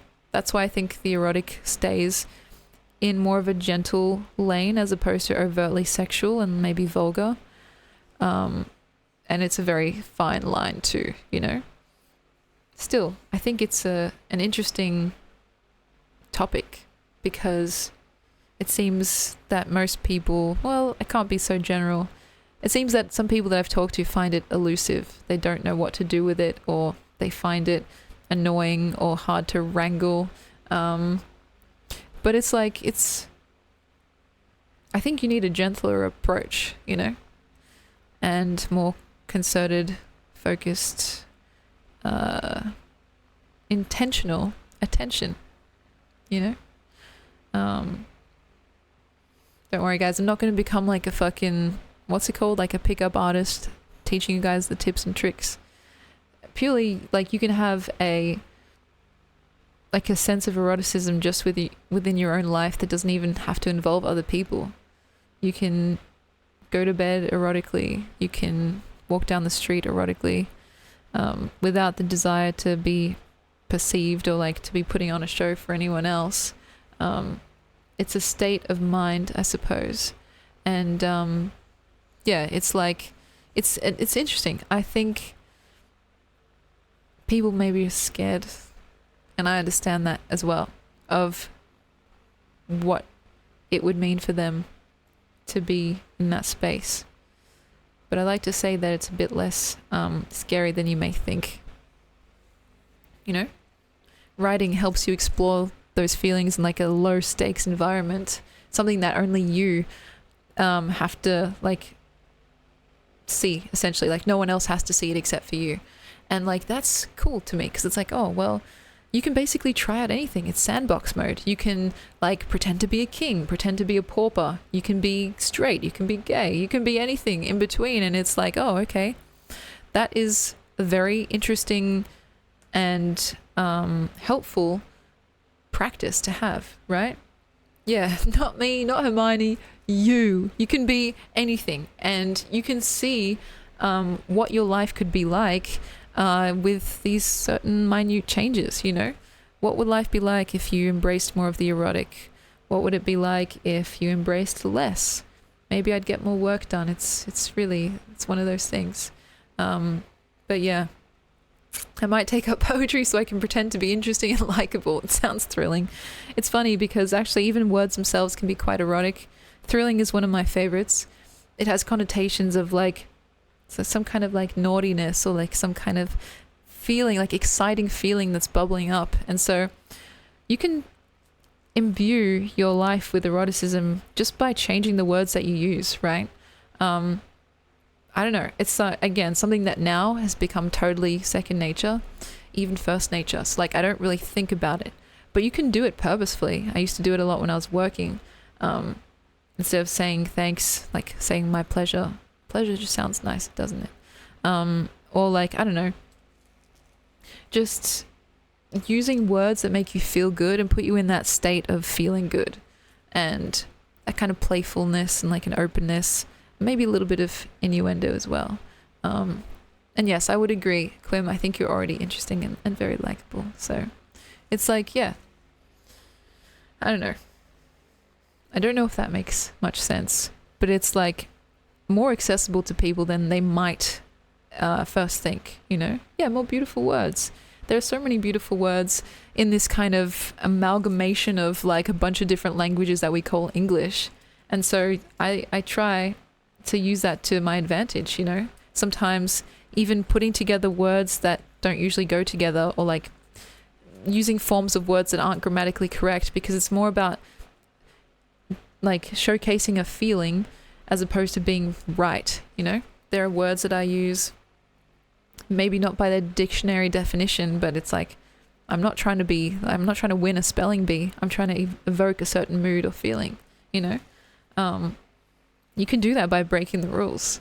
Like there's no one that's going to stand over you being like, hey, you didn't use that word grammatically correctly, like to the dungeon with you. It's a tool. Like it's just as much of a tool as like a hammer. But because it's not physical, it's not really made manifest like that. People don't see it as being so, as having so much utility. But like, of course, there's a reason why there's like a whole fucking art to like social engineering and stuff like that. And how, you know, empires have risen and fallen, not just through like strength and brawn and all that, but through like gossip and what people say and like the promises that they make or break. Like, these things are all tied within the power of the mouth and words. So, and it's cool because, again, you don't have to buy anything. You don't have to do any course or anything. It can be very, like, very intuitive. You just feel your way through and hopefully, like, come to the conclusion that these certain words feel better for you and these certain words could just be chucked away, you know. Because I don't like saying certain words, like there's a classic one like moist. I don't really care that much about that word. Like it's kind of neutral to me. But I'll give you an example. Like I really don't like the word pimple. It sounds gross to me. And so if I'm talking to someone, like I think I said it before because I have like a pimple here. But it's like if I was talking to someone, I was really trying to dial up the kind of whatever it is, the erotic mood, I would not use that word. Even if I probably wouldn't talk about it in general, but just hear me out here. I'd use a different word. I'd say, oh, I have a blemish, you know? Isn't there something just immediately more like soft about that phrase? You just change one word. It means the same exact thing. Just changing the connotations and the sounds and they come out differently. And so it's like you can find those synonyms for words that you regularly use or words that make you feel a bit awkward. And it's like, just swap them out. That's all you got to do. It's like literally so easy. And so, yeah, it's like, I don't know. Again, something that used to be something I did more often, but now is kind of just like something I do without thinking. You can talk in almost like code, and the people that are in the know will get what you mean. Like when talking about pearls, there's like, it creates a sense of intimacy, I suppose, with the people that already get what you're talking about, and that's kind of cool. So, you know, like, I don't know, that phrase, like smudging a pearl, it seems like that's exactly what it is, right? You could also use the word polishing, but I think smudging is more evocative because that's like, I don't know, there's like some kind of movement there and like, anyway, I can't get too into it. It's going to get like fucking, yeah, this is going to get me in trouble. But like essentially, it's like, something so innocuous can also be so dirty, right? And it's like, if you know, you know. If you don't, then no harm done. And you can kind of just like find people that are maybe like-minded in that way, which can be helpful. So, yeah, polish feels a bit too perfect and sterile. That's right. Now I'm thinking about things that I should not be thinking about, especially not on stream. But yeah, it's like, you know, words have certain meanings that are like separate from their dictionary definition. It's like what feelings or moods do they evoke? When I was writing that poem, I actually did think about that word polish, but I thought that's something you do more like to a table, right? It's the kind of thing that you I don't know, it involves like, again, like some level of artificiality, making something into a more perfect version of itself. Smudging feels like it's almost like, this is a weird analogy, like arts and crafts, right? Yeah, ink or paint, kind of. That's so true. And when you think about the actual motion itself, it's kind of more similar to smudging than polishing, I would say. Anyway, to our first time chatter, welcome in. And yes, it is Elvis. It is Elvis. Let me see. Sorry, I'm distracted. I'm terribly distracted. Oh yeah, you can also like use other things besides words that are also free. Like you can use your tone of voice, you can use your body language, something that happens again, not by design, but just by happenstance. If I'm with my friends and I'm really getting into a certain type of mood, like my voice will change. And so you just heard a little bit of it just then, which is more of a joke, but it's like, that's kind of how it be, you know? And what does that boil down to? A willingness to be playful, you know? What is that besides just putting on voices and putting on faces? That's literally what we do as kids. Like, we know the art of play, but we slowly forget it, I think, or we become a little bit more rigid, so to speak, in acceptable forms of communication. And so it's interesting, you know? I did major in creative writing at university, yes. I did my honours degree in experimental poetry, hence the fixation, I suppose. But I have always said that I don't think a degree is necessary or even sometimes that helpful when it comes to exploring language and what it can do and be. Some of the best poems I've ever read are from people that have never fucking studied a poem in their life. And so it's interesting. There's like a freshness to it, I think, where some people just give it a shot and their unique perspective comes through without any of the kind of like sanding down that happens when you do go into like an institutional like kind of school or whatever. So yeah, it's interesting, right? Anyway, Estito, welcome in. But yeah. And yes, it is also very hot here. It's hotter than Elvis for sure. It's like chess players that don't study chess. They put under pressure. They put under pressure to the pro players. Oh, well, I kind of see what you mean in the sense that like sometimes you can read all the books you want about golf, right? It doesn't make you a better golfer, like if you don't get out there and actually practice. So there's like a limit to how much theoretical knowledge you can actually acquire before. Sometimes you just need to do the actual thing, right?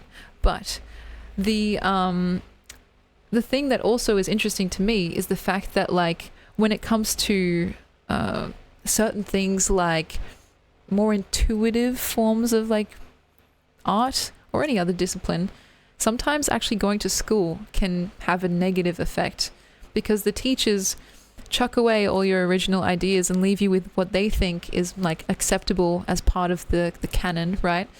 And it can really become like when SpongeBob sands himself down to be Mr. Normal, you know? And so it's like, it's just interesting because why are we trying to get rid of that stuff? That's what makes poetry so interesting. It's like the unique perspective, right? But a lot of the times we need some standardized way of like grading people, like grading a class. And when it's become so subjective, there needs to be some level of like, okay, well, this is what we're going to accept as correct, and this is what we're going to say is not correct. And that can be very, well, it has the potential to be very stifling, I think.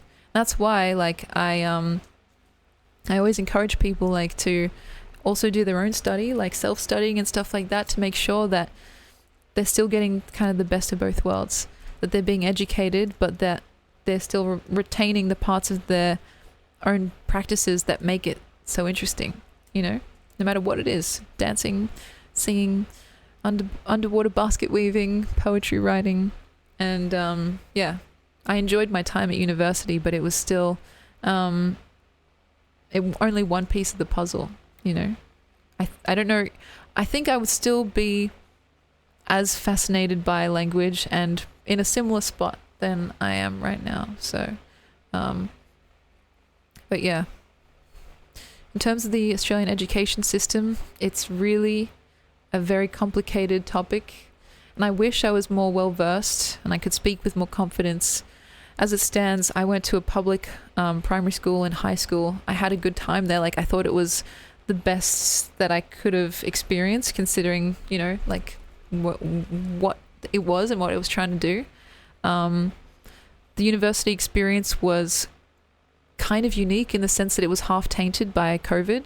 So any thoughts that I had were kind of very unique to that situation and not broadly applicable. I think that there are a lot of flaws with the Australian education system, but we're doing all right, considering some of the, you know, well, if you think about like some of the other kind of First Nation countries in the world, places like the US especially, where they're such a powerhouse and they have so many resources, but unfortunately their education system seems to be lagging. It seems like a shame to me, because, you know, it's the strongest, most powerful tool you have in terms of like educating the next generation. To let that go to waste, seems like a very huge missed opportunity. But yeah, Australia it's actually in a fraught place right now, I think, too. Like, a lot of the universities are struggling. There's a lot of like kind of scandal involved in like the international students and how they have to pay like a fuck ton of money to study here. So sometimes they get special privileges, or sometimes like the rules are bent and all that. It's a whole thing. But it's, yeah, ultimately my most essential answer is that I'm not clever enough in the slightest to give any kind of worthwhile assessment. My perspective was, and still is, incredibly narrow, even if I'd like to be more worldly. And I was even surprised after graduating high school to learn that other people didn't have the same kind of nice experience that I had, you know. I did not count as international, no. I was born here as an Australian citizen. I get certain privileges. So like I got my student debt kind of, what's the word? It was put into like a government thing. So like I only have to pay it off in like installments with the increases in my income. It's like a percentage of my income goes towards my student loans over time. I'm not really in the workforce currently, so that debt just might stay there forever, right? But yeah, it was pretty neat. And if I hadn't had that privilege, if I were international, I'd have to pay like up to hundreds of thousands of dollars to study at where I studied, which was a very prestigious school here in Victoria. It's like one of the best. I try not to be too specific, but it's almost obvious, you know, if you're kind of in the know about Australian schools and universities. And so, yeah, I hope that makes sense. And Quim, I agree. It is very strange that certain subjective topics like art and artistic expression can be kind of policed and categorized into what's good or bad. It always seems like a hotly contested discussion at university about how the like rubric was created and how it was being enforced, and how teachers, like how seriously the teachers could take it, essentially. Because I remember once I was in, what class was I in? I was in a class that required us to write a comic. It was like a comic book writing class. It was like one of the electives, you know. And I ended up doing this comic that was in the style of a scrapbook. So it was like experimental, basically. It didn't have the standard traditional things that you might expect from a comic book. And I ended up getting a very poor mark because they couldn't recognize it as a comic, even though they said that it was one of the more delightful pieces that they'd read. It just did not fit into the criteria that would allow for it to have a good grade, because it was just like, it was its own thing, essentially. And so that was disappointing to me. And the teachers, to be honest, they weren't really that sympathetic. They were just like, well, just if you want better marks, stay within the rubric. And I was like, oh, okay, I guess that's how it is. that was like a shameful thing to like hear, because the whole point, at least in my eyes, of going to university was to learn how to kind of step outside of those limitations. And I guess that was only acceptable when you weren't being graded, you know? And it's cool when like the really fantastic artists of the past and even contemporary artists were doing that. We were studying those same people and not actually able to emulate what we were learning because we had fucking rubric, you know? So it was like, it was interesting. And obviously that was not my entire experience. There were lots of times where I could actually be as experimental as I wanted. But I just remember that one class and being like, well, I still spend as much time as everyone else. I put as much thought into it as everyone else. I could justify my choices. And yet, like, because it doesn't fit into like this fucking, you know, this checklist that was predetermined at the start of the year, I can't really, you know, get a mark that I feel like was fair or whatever. You know, like, fairness is kind of out of the question. It's more about like, in terms of following the spirit of the assignment, you know? But yeah, that was just like only one class. The majority of the classes that I took, I really enjoyed, and I was able to be my freakish little self as much as I wanted. Some of those assignments are still, they're actually on my website. So if you go here, the libidinous consort was for university. Actually, the initial like Odin and Ada story was too, but it's not actually on this one. So in Raptures was, Pineapple Upside Down Cake was, and some of the poems, like this was all stuff that I was kind of encouraged to do when I was at uni. So there was still some utility there, but it was always in me. That's the thing. I didn't really need much encouragement in the first place. And I think for the people that were starting kind of fresh, so to speak, they weren't necessarily as helped as someone like I was. And so, yes, I did indeed write those poems. And you're more than welcome to check them out here if you desire. And you're also welcome to stop by the merch store if you also desire. But I understand I might have to win you over a bit stronger than that. But yeah, it's like, you know, it's one of those things. I don't want anyone to feel disempowered because they haven't gone to school or like they haven't studied a certain thing, especially when it comes to writing and poetry. Poetry is just in everyone. It's everywhere. It's like, to me, it seems baffling as to how people aren't always just seeing and hearing them, and not in the kind of like, you know, hearing voice kind of way. But if you just listen, it's out there. Like, I don't know, little snippets of conversation when you walk down the street. Like often when you kind of isolate those words, they take on a new meaning. Like, I'm trying to think of a recent example. People will do it all the time without meaning to. They'll say these profound things and won't even realize it.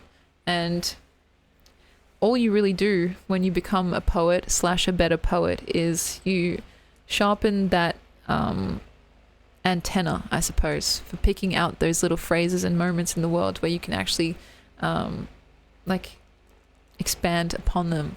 So if I can like Jimmy Neutron this moment, maybe I can think of an example.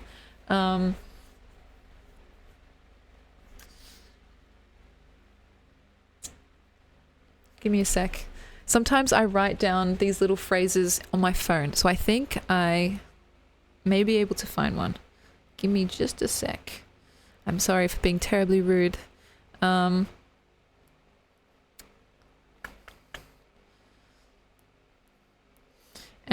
actually, before I kind of took a hiatus from Twitter, I was posting a lot of the stuff there that I'd heard or seen.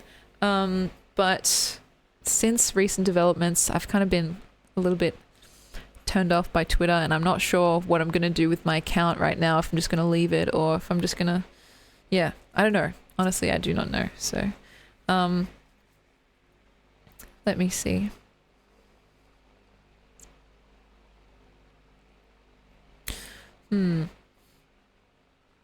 I was thinking about, this might not be the best example, but I was thinking about my characters, Ada and Odin, and their dynamic. One thing that just popped into my head was girls go missing when you date them, and you go missing in conversation. It's kind of like a bit of a song as well. It's like thinking about that idea of someone like talking to someone, and while you're talking to them, you can kind of just see them losing interest in what you're saying. That idea of someone going missing even though they're right in front of you. I thought that was interesting, and like there's something in that. There's very few words. They're very simple words too, but like there's mineable kind of depth there. And so that's just something that like popped into my head randomly, because it was something that I was just thinking about in terms of like personal relationships and what it means to have friends, have good friends, have bad friends, you know. And yeah, that was just something in particular that I thought, let's circle back to that there might be something there. But that happens all the freaking time. Like, it's like if you just let your brain like just wander, sometimes it'll stumble across some really cool things. And usually, and I can only speak for myself here, I am prone to getting bored easily, and so I tend to be quite a notorious, like, you know, how do I describe this? Distractor. Like, I distract myself. I use my phone, I doom scroll, I read books, like I'll sing, I'll do random stuff just to not listen to my brain sometimes, right? Because it makes me insufferably bored, right? But the few times where I actually let it do what it does, it'll come up with some shit. I'm like, oh, actually, you ain't so bad. And a lot of the time, boredom is actually the catalyst for intense creative sessions, you know.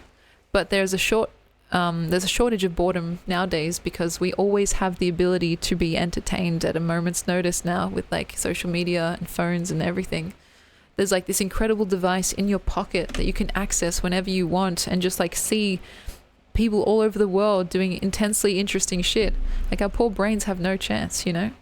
And so just one of those instances where again, you kind of have to almost reverse engineer it. And so just, yeah, listen. It's really fundamental, which is interesting. Like, sometimes people on the outside, they see certain practices, and let's take poetry as an example, as like super complicated.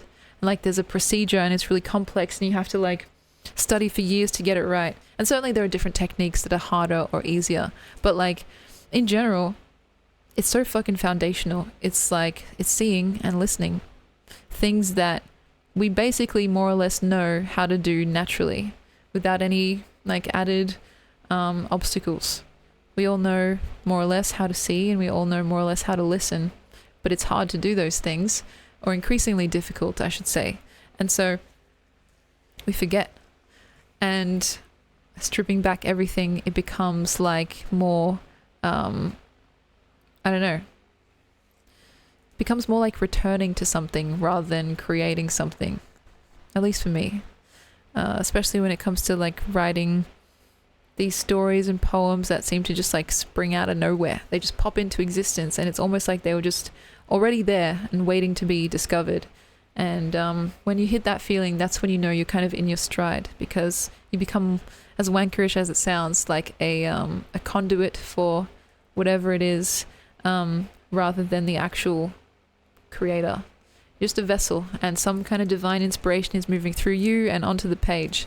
And it's, weirdly enough, a common sentiment among artists, even though it sounds really scary and almost like you're being possessed.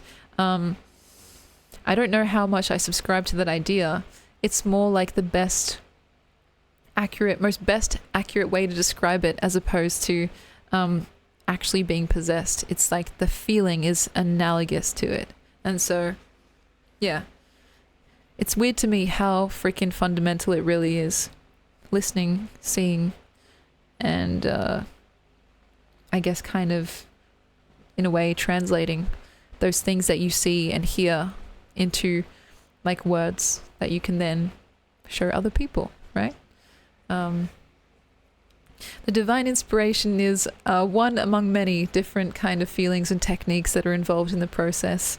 I think there are an infinite number of ways to go about it, but that's kind of one that I've heard and one that I've experienced actually quite a bit, especially when it comes to the poems that I'm most proud of. Yeah, like a flow state. I think that's a good way to describe it. And there are lots of people that like have written books and like made videos on YouTube about how to get into the flow state. I'm not exactly sure. To me, it's like less wrangleable than that. It's a lot more finicky and hard to grab onto. But when it's there, it's really fun. And it's like, oh, damn. Actually, yeah, I am kind of good at this and I do kind of enjoy this. Yeah, it can feel very peaceful too. That's definitely relatable. It's like, oh yeah, of course. It seems so natural and like this is what I was meant to be doing. As opposed to feeling like you're fighting something. Though I will say, there are some times, especially during editing, where I can feel like I'm fighting every step of the way. If it's a longer story, especially, because like there's just a lot more volume to work with in general. But yeah, I can be, I get crazy when I edit sometimes, for sure. But yeah, I don't know. I don't know if any of what I've said has made sense. That's just my thoughts on it, and I hope it gives you some like encouragement to know that anyone can write. Anyone can like infuse their life with more artfulness and even more eroticism, should that be one's desire. And what I mean by that is both the playful kind of eroticism and also the more like, I don't know, seduction-based eroticism that most people think of when they hear that word. They think of it as like a tool to be wielded against others, whereas I'm talking about like all forms, especially the one that is involved just in the kind of self-development process of becoming more open and playful with your own self. And still, like, of course it works on other people too, you know? I think I've said this before, mostly in jest, but also half seriously. If you're trying to like seduce a girl, for example, like a poem usually works like 99% of the time, because who wouldn't want like a personalized memento of someone basically saying, well, I was thinking about you and this is what I came up with, right? And so it's just, it seems so, again, obvious to me, because it's like, at least nowadays, the dating scene is a bit like you see someone on an app and that's it, right? But there's less of a sense of courting, as weird as it sounds. I promise I'm not secretly a pickup artist, but I will say that, like, I should preface this by also saying, like, you guys have seen me, you guys have seen Kichi's Corner and how I've looked at different stages of my life. It has not mattered how I've looked, whether I was like, you know, looking my best or looking like an actual Shrek. I haven't had a problem, like, kind of, what's a non-wankerish way to say this? Basically picking up, because it's less about how you look. It's not totally removed, but it's less about how you look and more about everything else. You know what I mean? How you make the other person feel, sense of like kind of excitement and maybe sometimes even mystery that you can like create in them, to see them as they actually are and listen to what they're saying, as opposed to, yeah, I guess what everyone else just overlooks. And that stuff is totally irrelevant to how you look. And Cody's right. Yeah, the meat sack will change, the heart and brain will shine through. So, like, you guys know I haven't always looked like this, and I don't even think this was necessarily my final form. But the approach has always been the same. You can use language, like I've been saying, as a tool to, I don't know, not just ensnare someone. That seems almost too opportunistic, but a bit like to create an experience for someone, to make them feel special, to make them feel like they're having fun and that they're in a playful mood or whatever. It's hard to explain in a group setting. One-on-one, it's a lot easier. Though I do agree, being seen for who you are can be absolutely terrifying. That's why it's so special, because a lot of the time we aren't seen for who we are. we're seen for like these little bits and pieces that people kind of make their own assumptions about. When someone actually genuinely sees you, it's like, holy shit, there's nowhere to hide, right? It can be overwhelming, and it can be sometimes too much if it's not warranted. So proceed with caution. But sometimes saying, like, you know, the quiet part out loud to talk to someone like at their level and without judgment, without any kind of like, you know, ulterior motive can be, I don't know, it just can be the ultimate riz, no matter if you're a Chad or not. So it's, yeah, it's one of those things. And if I can give a concrete example, I'll try. It's all about the body language, right? Funnily enough, like words are a kind of body language. Not just language, it's literally body language, which is weird to say. Because they can be flexed and played with and dialed in or out to varying different effects, right? And so, yeah.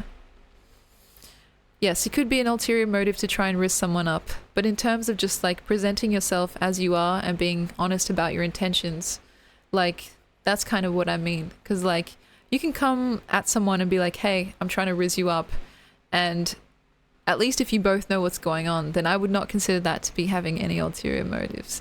But it's like, it's an interesting kind of dynamic when it's a bit subtler than that, I think, to both be in a space where you don't quite know how the other person is feeling, but you're both gently getting there. So, let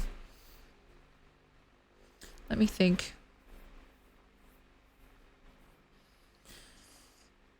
This only example I can think of is something that's a little bit saucy. I guess the only reason it's on my mind is because just before we were talking about when I used to work at the cafe and like that man from upstairs who was in QA. I remember once I wrote him a poem because I had so much free time, right? And it was something that was playful and harmless, but also, of course, like, you know, there's levels of like eroticism there that you can take as much as you want from it. And so I wonder if I can find that poem. It's on my phone, I think. And you can kind of see what I mean by that kind of like gentle but still very present sense of like something.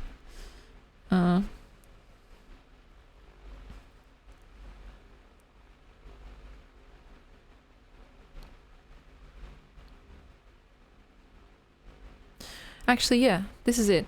And there's a little bit of a story attached to it too. Very short, 4-line poem. I remember handwriting it, so there's also an added layer of like personalizedness there. But I rewrote it here in my notes just so I wouldn't forget it. And I remember once this man came down from upstairs because he was like looking for a stapler or something like that. And then that kind of just inspired me to write something silly. So it's like, you know, the smallest things can become like the catalyst, right? And it can be as silly, as meaningless or meaningful as you want. And anything can essentially become a poem. And I think that makes me happy. So anyway, this is what I ended up writing, and you can take what you want from it. Whatever it is you're looking for, I'd be delighted, gratified to help you find it. We'll put it back somewhere familiar so you have constant, easy access. So like, it doesn't even rhyme. Like, you know what I mean? It's barely anything. It's like 4 little lines, but there's like so much hidden in there. And of course, like I was not intending to like get with this fucking married guy with kids. That was not on my agenda.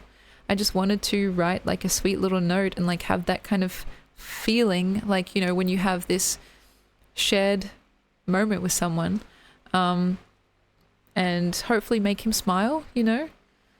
It's like, it's just one of those things. And so, yeah, shameful behavior, I know, to write a poem that doesn't rhyme. But if you want to break it down, like, think about what we were talking about earlier. Using words that, like swapping out maybe more ordinary words or less evocative words for more evocative ones, like gratified. obviously that's pretty loaded because it sounds like it has sexual like undertones or whatever. And so to use it in a very ordinary context is kind of maybe surprising in its contrastingness. I'd be gratified to help you find that, to help you find your stapler. It's like so, there's something there. I don't quite know how to explain it, but it's almost like the mismatched language makes it feel more interesting. Yeah, it's not about the stapler, that's right, which makes it unique. And then towards the end, like we'll put it back somewhere familiar so you have constant, easy access. That idea is almost like mirroring or like showing a parallel between other things you might want to have easy access to. And so it's all just about planting a little seed, right? And it doesn't even have to directly relate to anything sexual, but it's still just like it like it's open, right? And I think yes, he did find the stapler. It was under like where I was actually standing. So yeah, that's funny. I had it and I didn't even know it. But it was just like examples like that where you can turn something so mundane and so ordinary into a little funny, playful moment. And I don't think he still has that, but it would be nice in my mind to imagine him still having that little like note that I scribbled out for him. Because at least I know for me, I've kept, maybe I'm just a sentimental person, I've kept a lot of little scraps of paper that I've been handed over the years from like, especially like my family members, my dad, when he used to write little notes like when he went off to work, like, oh, I'll be back soon or whatever, here's some lunch money, like stuff like that. I've kept a lot of those notes and they're just like in my possession because there's something about the intimacy and like the personality that comes through in someone's handwriting. And yeah, I just wonder sometimes if other people feel similarly. This may be a bit too revealing, but I remember also when I was in university, I had a bunch of sticky notes like this, a whole stack. I used to write little nice messages and then just stick them around campus. It wasn't an original idea. I think it was from like someone online that I'd seen doing the same thing. And I was like, you know what? I kind of want to try that. And I don't know, like it's fun for me to imagine where those notes could have ended up, whether they're just like tossed away in the trash, which is, that's fine. Or if someone maybe held on to one because they just needed to read that day. It's mostly in the imagining that the eroticism and the fun takes place, because in one's imagination, you can picture kind of anything, right? You could imagine, well, I could imagine fucking German 985, like rocking up on my campus and finding this note and being like, I must find the woman behind this handwriting. You know what I mean? The reality is probably not as close to that, but the reality is not what's important. Like the eroticism, the playfulness, and the kind of the good feeling arises in the what ifs and the kind of swirling mass of potentials that are kind of available, in your mind's eye. And I, of course, am not recommending people ruminate excessively to the point of not actually doing any, like getting any real action done. But in terms of like one's imagination, that's really where it all begins. You imagine potential and like ponder what it would be like to see those like lived out essentially. And so, yeah, I hope that makes sense. But anyway, it's actually kind of late. We've gone a bit over today because you guys are so interesting. It's my pleasure, really. I'm not just saying that to seduce you. I really do mean it. And so, yeah. Even though we had a very chill, low-key stream today, I hope you guys are, feeling good. And yeah, I'm sorry. I know, Nems, you just got here. I hope you don't mind. I did do a little bit of, well, I didn't do this research, but this research was handed to me about you. And I didn't know you were about that life, that kind of, world record life. So that's pretty cool. I'm very gratified that you would decide to stop here and say hello. It's actually happened to me a couple times where after a stream, someone random will just come up to me and be like, oh, did you know that person in your stream, like in your chat, is actually like insert cool thing here? And I was like, oh my gosh, I'm kind of glad I didn't know that during, because I just make a total fool of myself.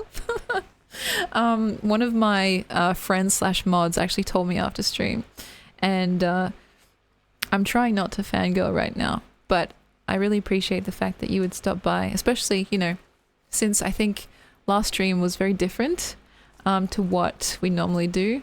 The fact that you would stop by again is very nice. Sorry, I'm flustered. But yeah, Quim, if you're feeling thoroughly seduced, fantastic. That's exactly what I wanted. You know I said the opposite, but I totally didn't mean that. But you know, it's like words, man.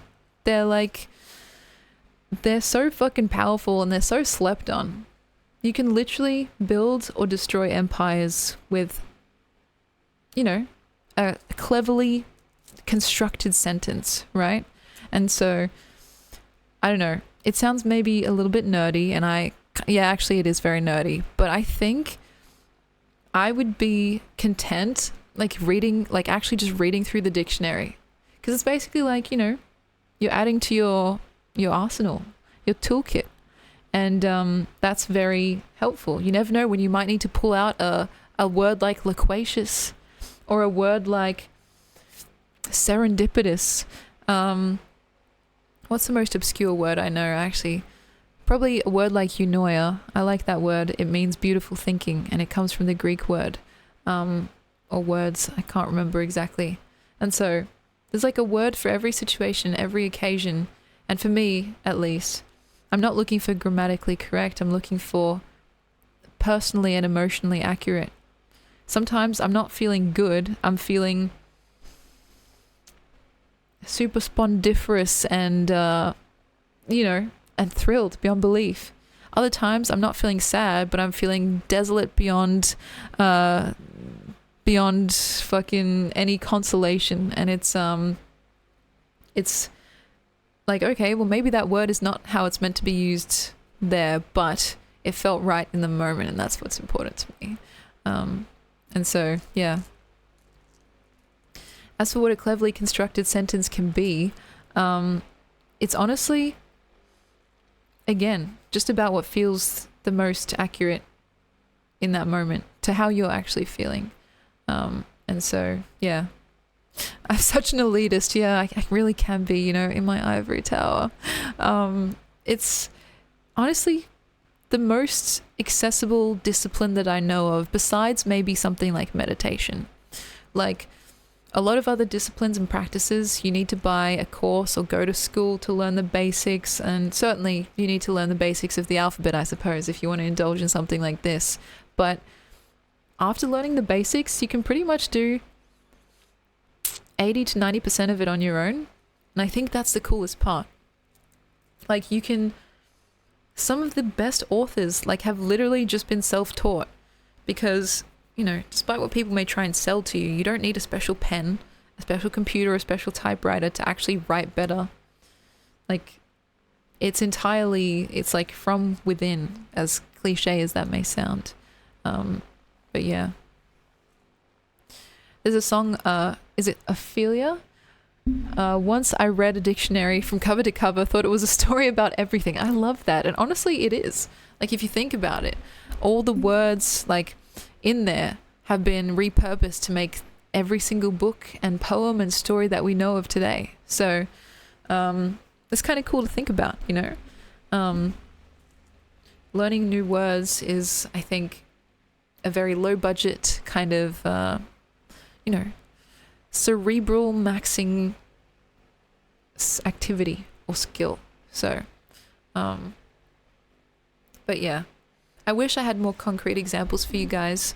Like, a lot of the time these things happen in the moment, and it seems either normal to me or not that interesting to others, so I don't really think to note it down. But it's happening so often, and again, it's really just about sharpening your antenna to receiving those messages out there. And again, I'm not trying to use these spiritual words purposefully, but it's just the most accurate way I can think to describe it.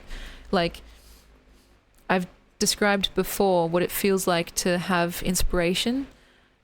It's like whenever I have like writer's block, for instance, I don't assume there's something wrong with the inspiration source itself, because there's always inspiration out there in the world. So there must be something wrong with my antenna, like my ability to receive it, right?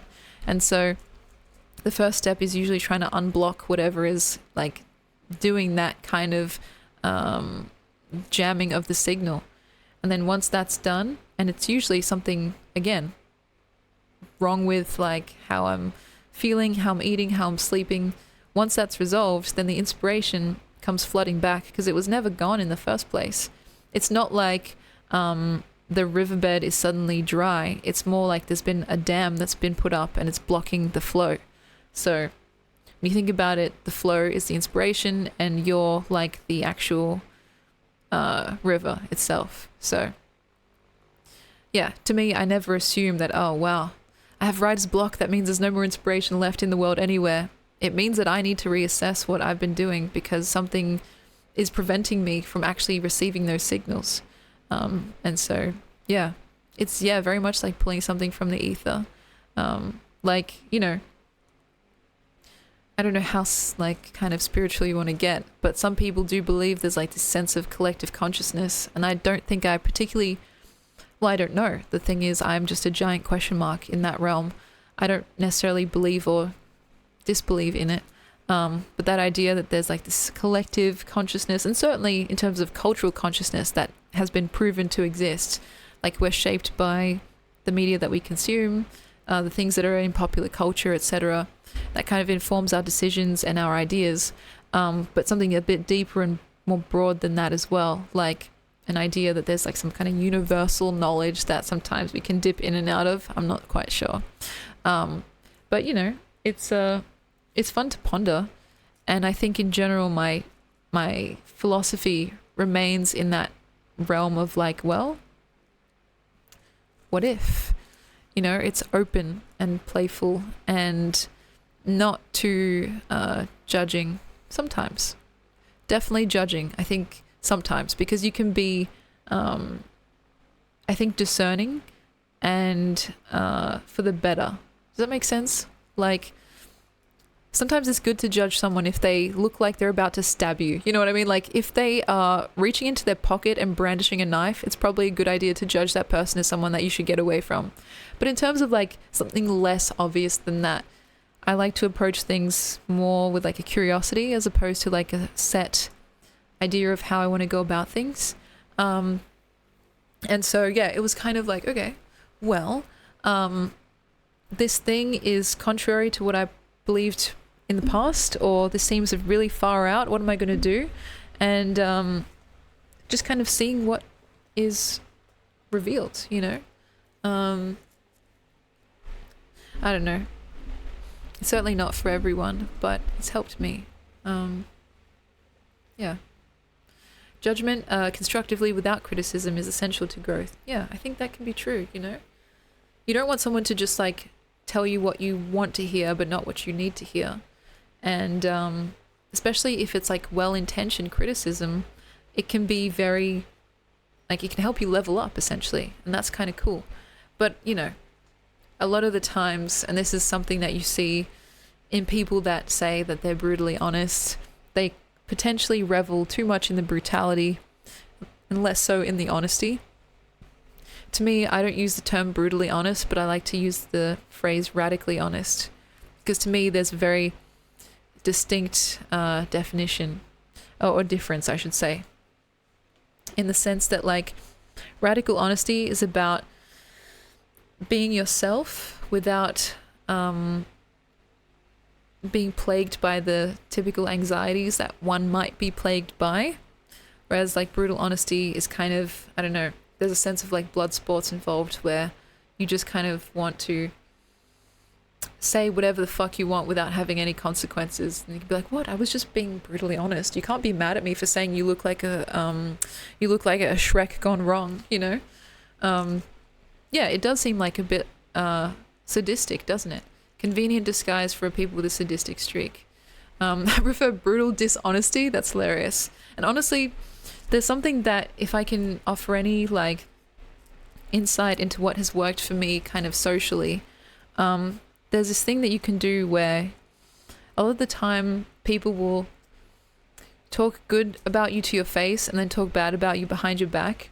With people that you're close enough to, I think if you switch that, it's actually a lot more conducive to good, wholesome friendships. And, you know, when I say talk bad, I mean just gentle ribbing. But like, if you talk bad to their face and kind of like tease them sometimes without going too far, but then you talk good about them to other people, like that is literally the goated combination. Because I read somewhere that like no matter what or who you're talking about, if you're gossiping in a way, like in a negative way about someone, it doesn't matter like the context, but people associate those words with you.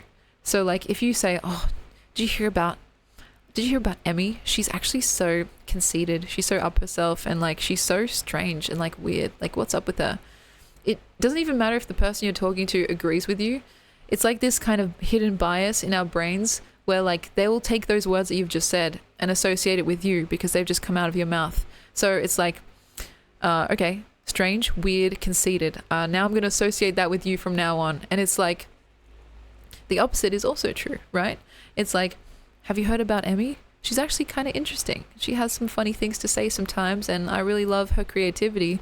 It's those words, like creative, funny, interesting, again, will be associated with you. And that's not the reason to be nice to people. Let me just be clear. The reason to be nice to people is because, you know, fundamentally, it's a good way to be, at least axiomatically, in my opinion. But it's like, there's also the added benefit of like, you know, kind of what goes around comes around. If you talk shit, you get hit. That's kind of the tale as old as time. And it might take a while, but you know, there is that idea that like karma will come back around. And so, yes, it's good. Like whatever you guys have heard about me, good or bad, it's one of those things that, well, I can make peace with it, I suppose. Because it's like, I know how I want to be. I know how I guess I am, more or less. I know the gap between those two and like roughly what to do to bridge that gap. And so everything else is just kind of extra, right? And it's a good data point to see how people talk about others, not even necessarily behind your back, but to your face. If you have a friend and they're always talking shit about other people, you can almost safely assume that they're talking shit about you too, just when you're not there, right? If my friends ever started doing that shit, I would call them out on it straight away. My friends aren't really like that, but let's say they were. Like if they're like, oh, guess what, Emmy, like there was this girl the other day and she was like so like weird and lame, and I was like, ew, what are you doing here? I'd be like, why are you even telling me this? You know, like, is this helpful or productive? Like, is there a purpose to this? And if not, then I don't think this is really that appropriate, you know? And this is me going to bat for someone that I don't fucking know. Like if they were just telling me some random gossip, because it's like, I don't want to hang out with people that talk like that see the world like that. And certainly people do see the world like that. I've had to pull up people in my life, not necessarily friends, because you have more of a choice when it comes to who your friends are, but in my family, even extended family, I would say, well, they've been talking some mad shit, and I'm like, this is making me feel kind of uncomfortable, like what's going on here, essentially. And so, to varying degrees of success, of course, we all have that one fucking racist ass uncle, you know what I mean? Like, it's kind of, it's just like one of those things, right? There's only so much you can do before it's just a complete lost cause. But there is some level of, I think, affect that we can take. And, I don't know. For me, I don't want to be around that shit. It makes me feel horrible. It makes me feel like they're saying it to me, even if they're talking about someone random. Even on TV and stuff, like, depending on what we're watching, like, someone could be really, like, villainous and heinous, but it's hard for me to really hate them as passionately as, like, you know, maybe is warranted. And so, I don't know what that means for me. Maybe I'm just a strange individual. But it's definitely something I've noticed where I've been like, I don't know, it's just not really in my nature, you know? Um, there's no racism in Scotland. We love everyone, just not English people. Oh god, that's funny. See, now that's lighthearted, you know. In these instances, I'm talking about people that are being like really fucking gung ho about it to the point where it's like actually a bit much. But that is like just funny. And so, yeah, I think you guys get what I mean. But, you know, words can be pretty powerful, essentially. And that's empowering to me. Because if you think about it, like, I don't know how much this comes up in people's psyches at all, but I'm not the smartest person. Certainly not the smartest person whenever I walk into a room. I'm not the most beautiful. I'm not the strongest. I'm not the fastest. So what do I have? Well, okay, I have words, and at the very least, I can utilize them when necessary, right? And so, again, like,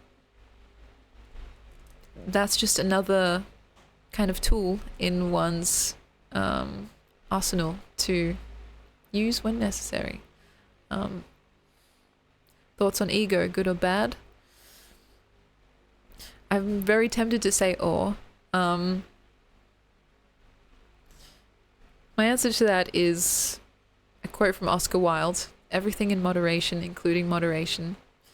Ego can be very helpful. It can be a guiding light for you and making sure you know what you're worth, that you're being treated appropriately, that you're not being ripped off, or like, you know, it's just good at keeping you safe, right? Ego in too high of a dose can become untenable and quite destructive. It can hurt you or the people closest to you. It can stunt you from having meaningful relationships with people, like both romantic and platonic. It can stop you from achieving your goals because you get tied up in like these random bullshit like ego stroking activities, and that can be a problem. But people with the total absence of ego, first of all, I don't even think that's a real thing. But people that say that are often just secretly really freaking egotistical, and they're just like pretending to be so holier than thou, like, oh, I don't have any ego anymore, you know? Like, we all do. That's literally part of what makes us able to exist in the world and perceive it and actually speak to one another, you know, without being crazy. And so it's like, it's an evolutionary thing that keeps us safe. Yes, if you have less of an ego, it's easy to get taken advantage of.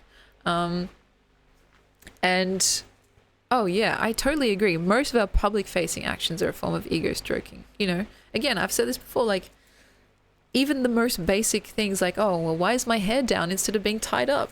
Well, it's because I like my hair down more. I think it looks nicer. And so like we want to be perceived in a way that aligns with our ego. Like, oh, I want to be seen as, I don't know, like feminine and pretty, instead of like, I don't know, like what even is this? I don't know how to explain it, but it's like we are constantly at the mercy, consciously or subconsciously, of our egos anyway. So like, to be honest about it seems like the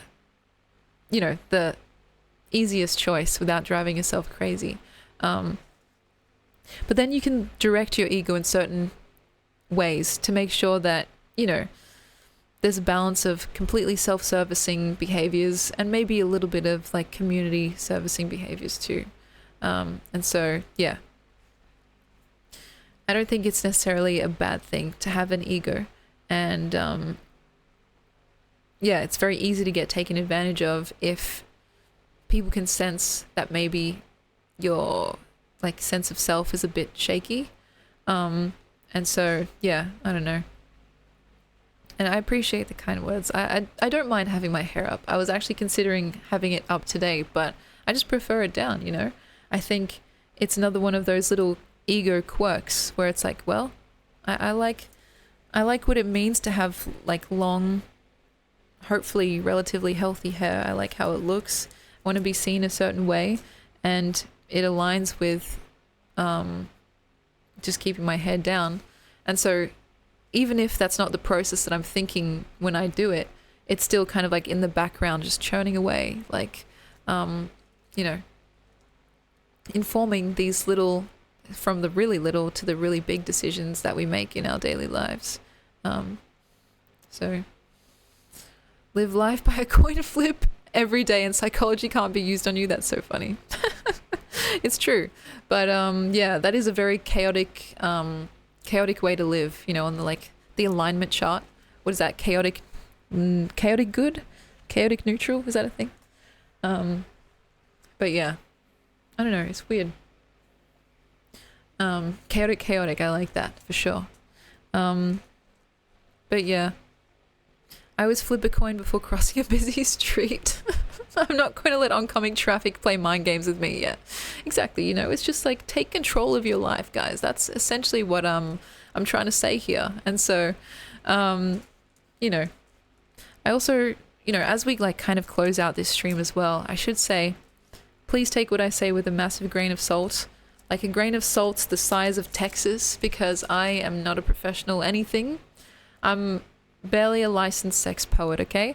But these are just thoughts that I randomly have, and if they've brought you any kind of, you know, sense of something, then that's wonderful, and I'm so glad to be of service in that way. But I have not studied psychology. I've barely studied philosophy.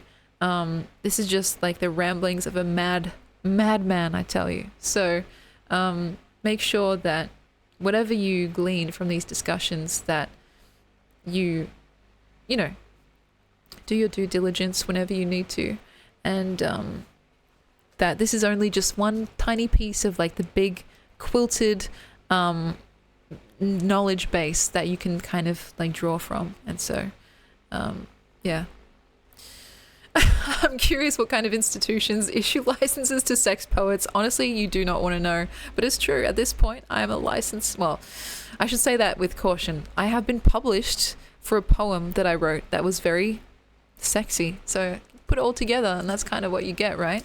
But yeah, it's interesting, right?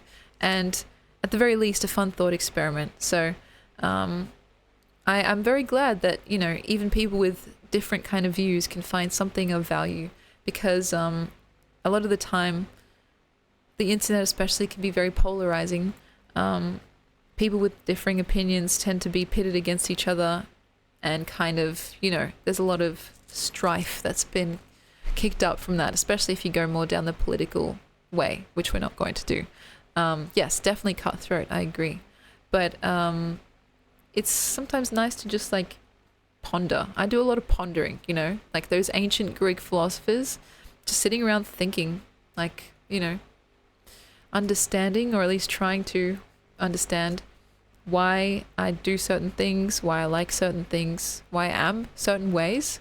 And often the results can be quite surprising, because we think a lot of it is buried so far beneath the surface, but it can be unearthed, and sometimes with not very much effort at all.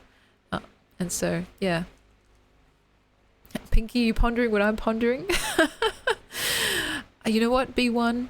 I think I am. And so it's kind of like, you know, it's just something that you guys, I hope you know, I'm just like a random person on the internet. And yeah, I just am also constantly changing and evolving on what opinions I have. Sometimes I come back to something that I thought a while back, and I'm like, actually, I feel very different now. And hopefully on stream, like, as we kind of progress, I like correct myself when I have new and updated information. But it happens quite often, actually. And so one of the things that I was scared about when I first started streaming was that idea of like being beholden to whatever I've said like 2 years ago, right? Like I'm very loyal to my opinions, especially when I like believe in them and I have full conviction in them. But, you know, as soon as I'm presented with compelling enough evidence to the contrary, like, I'm not going to be digging my heels in, as embarrassing as it can be to admit that I'm wrong. So there are a lot of times where I like change what I have said. I've changed what I believe in, and so like update what I've said, and yeah, kind of take it as it goes. Because, you know, yeah, why would you punish someone for changing their mind? You know, surely we should be rewarding that behavior it seems very intuitive to me, but especially on the internet, because it seems like it's in a standstill of time. Whenever you're watching a video, it feels like you're watching it and it was made and it was produced like right at that current moment that you're watching it, because it's just entered your stratosphere, right? But sometimes these things have been around for, you know, years, sometimes even decades, and people have grown since then, but they're still kind of beholden to, like, you know, things that they may not really believe in anymore. It's kind of, again, a very modern like kind of challenge, right? So again, if I look back on this in 2 years' time and my views are totally different, I hope you guys know that's like kind of, yeah, it comes with the territory of being a bit of a thinker. But, you know, yeah, being open is always, I think, a good way to be. So without further ado, we're going to start the process of raiding out. And my computer did crash before. I'm very sorry about that. If you come back in 2 years and tell us you think Germa's kind of mid, I'm leaving. That will never happen, my friend. Don't worry. Like, out of all the things in the world, that is the one thing that I'm sure of. It's like Emmy's constant, you know? It's like a philosophical kind of, what's the word? Almost like an axiom. So don't you worry. I am completely devoted to my Germa fixation. You know how it is. Oh, goodness me. If you guys have any raid recs, let me know. Otherwise, I'll just see which one of our friends are live.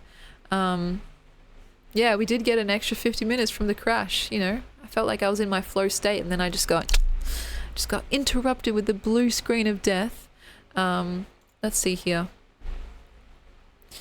Can I be a sex poet? Absolutely. With a poem like that, roses are red, diamonds will shine, come to my bedroom and let's 68 plus 1. That's definitely on the right track. Let's see here. Got a few friends on. And there's the raid message if you guys are so inclined. Let's see. Sometimes it's just a bit of a random pick, you know?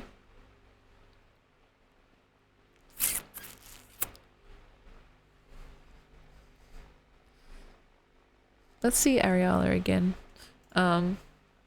She's great. Beautiful. So funny. So entertaining. And a great singer too. I could learn a thing or two from Ariella. Thank you guys very much for joining me. And I'll see you the day after tomorrow for Jackbox, if you're that way inclined. I still haven't decided which one yet, but yeah, hopefully, you know, tomorrow's the big day where I get my blood test results back. I'll be on the path of fixing whatever the fuck is going on, you know.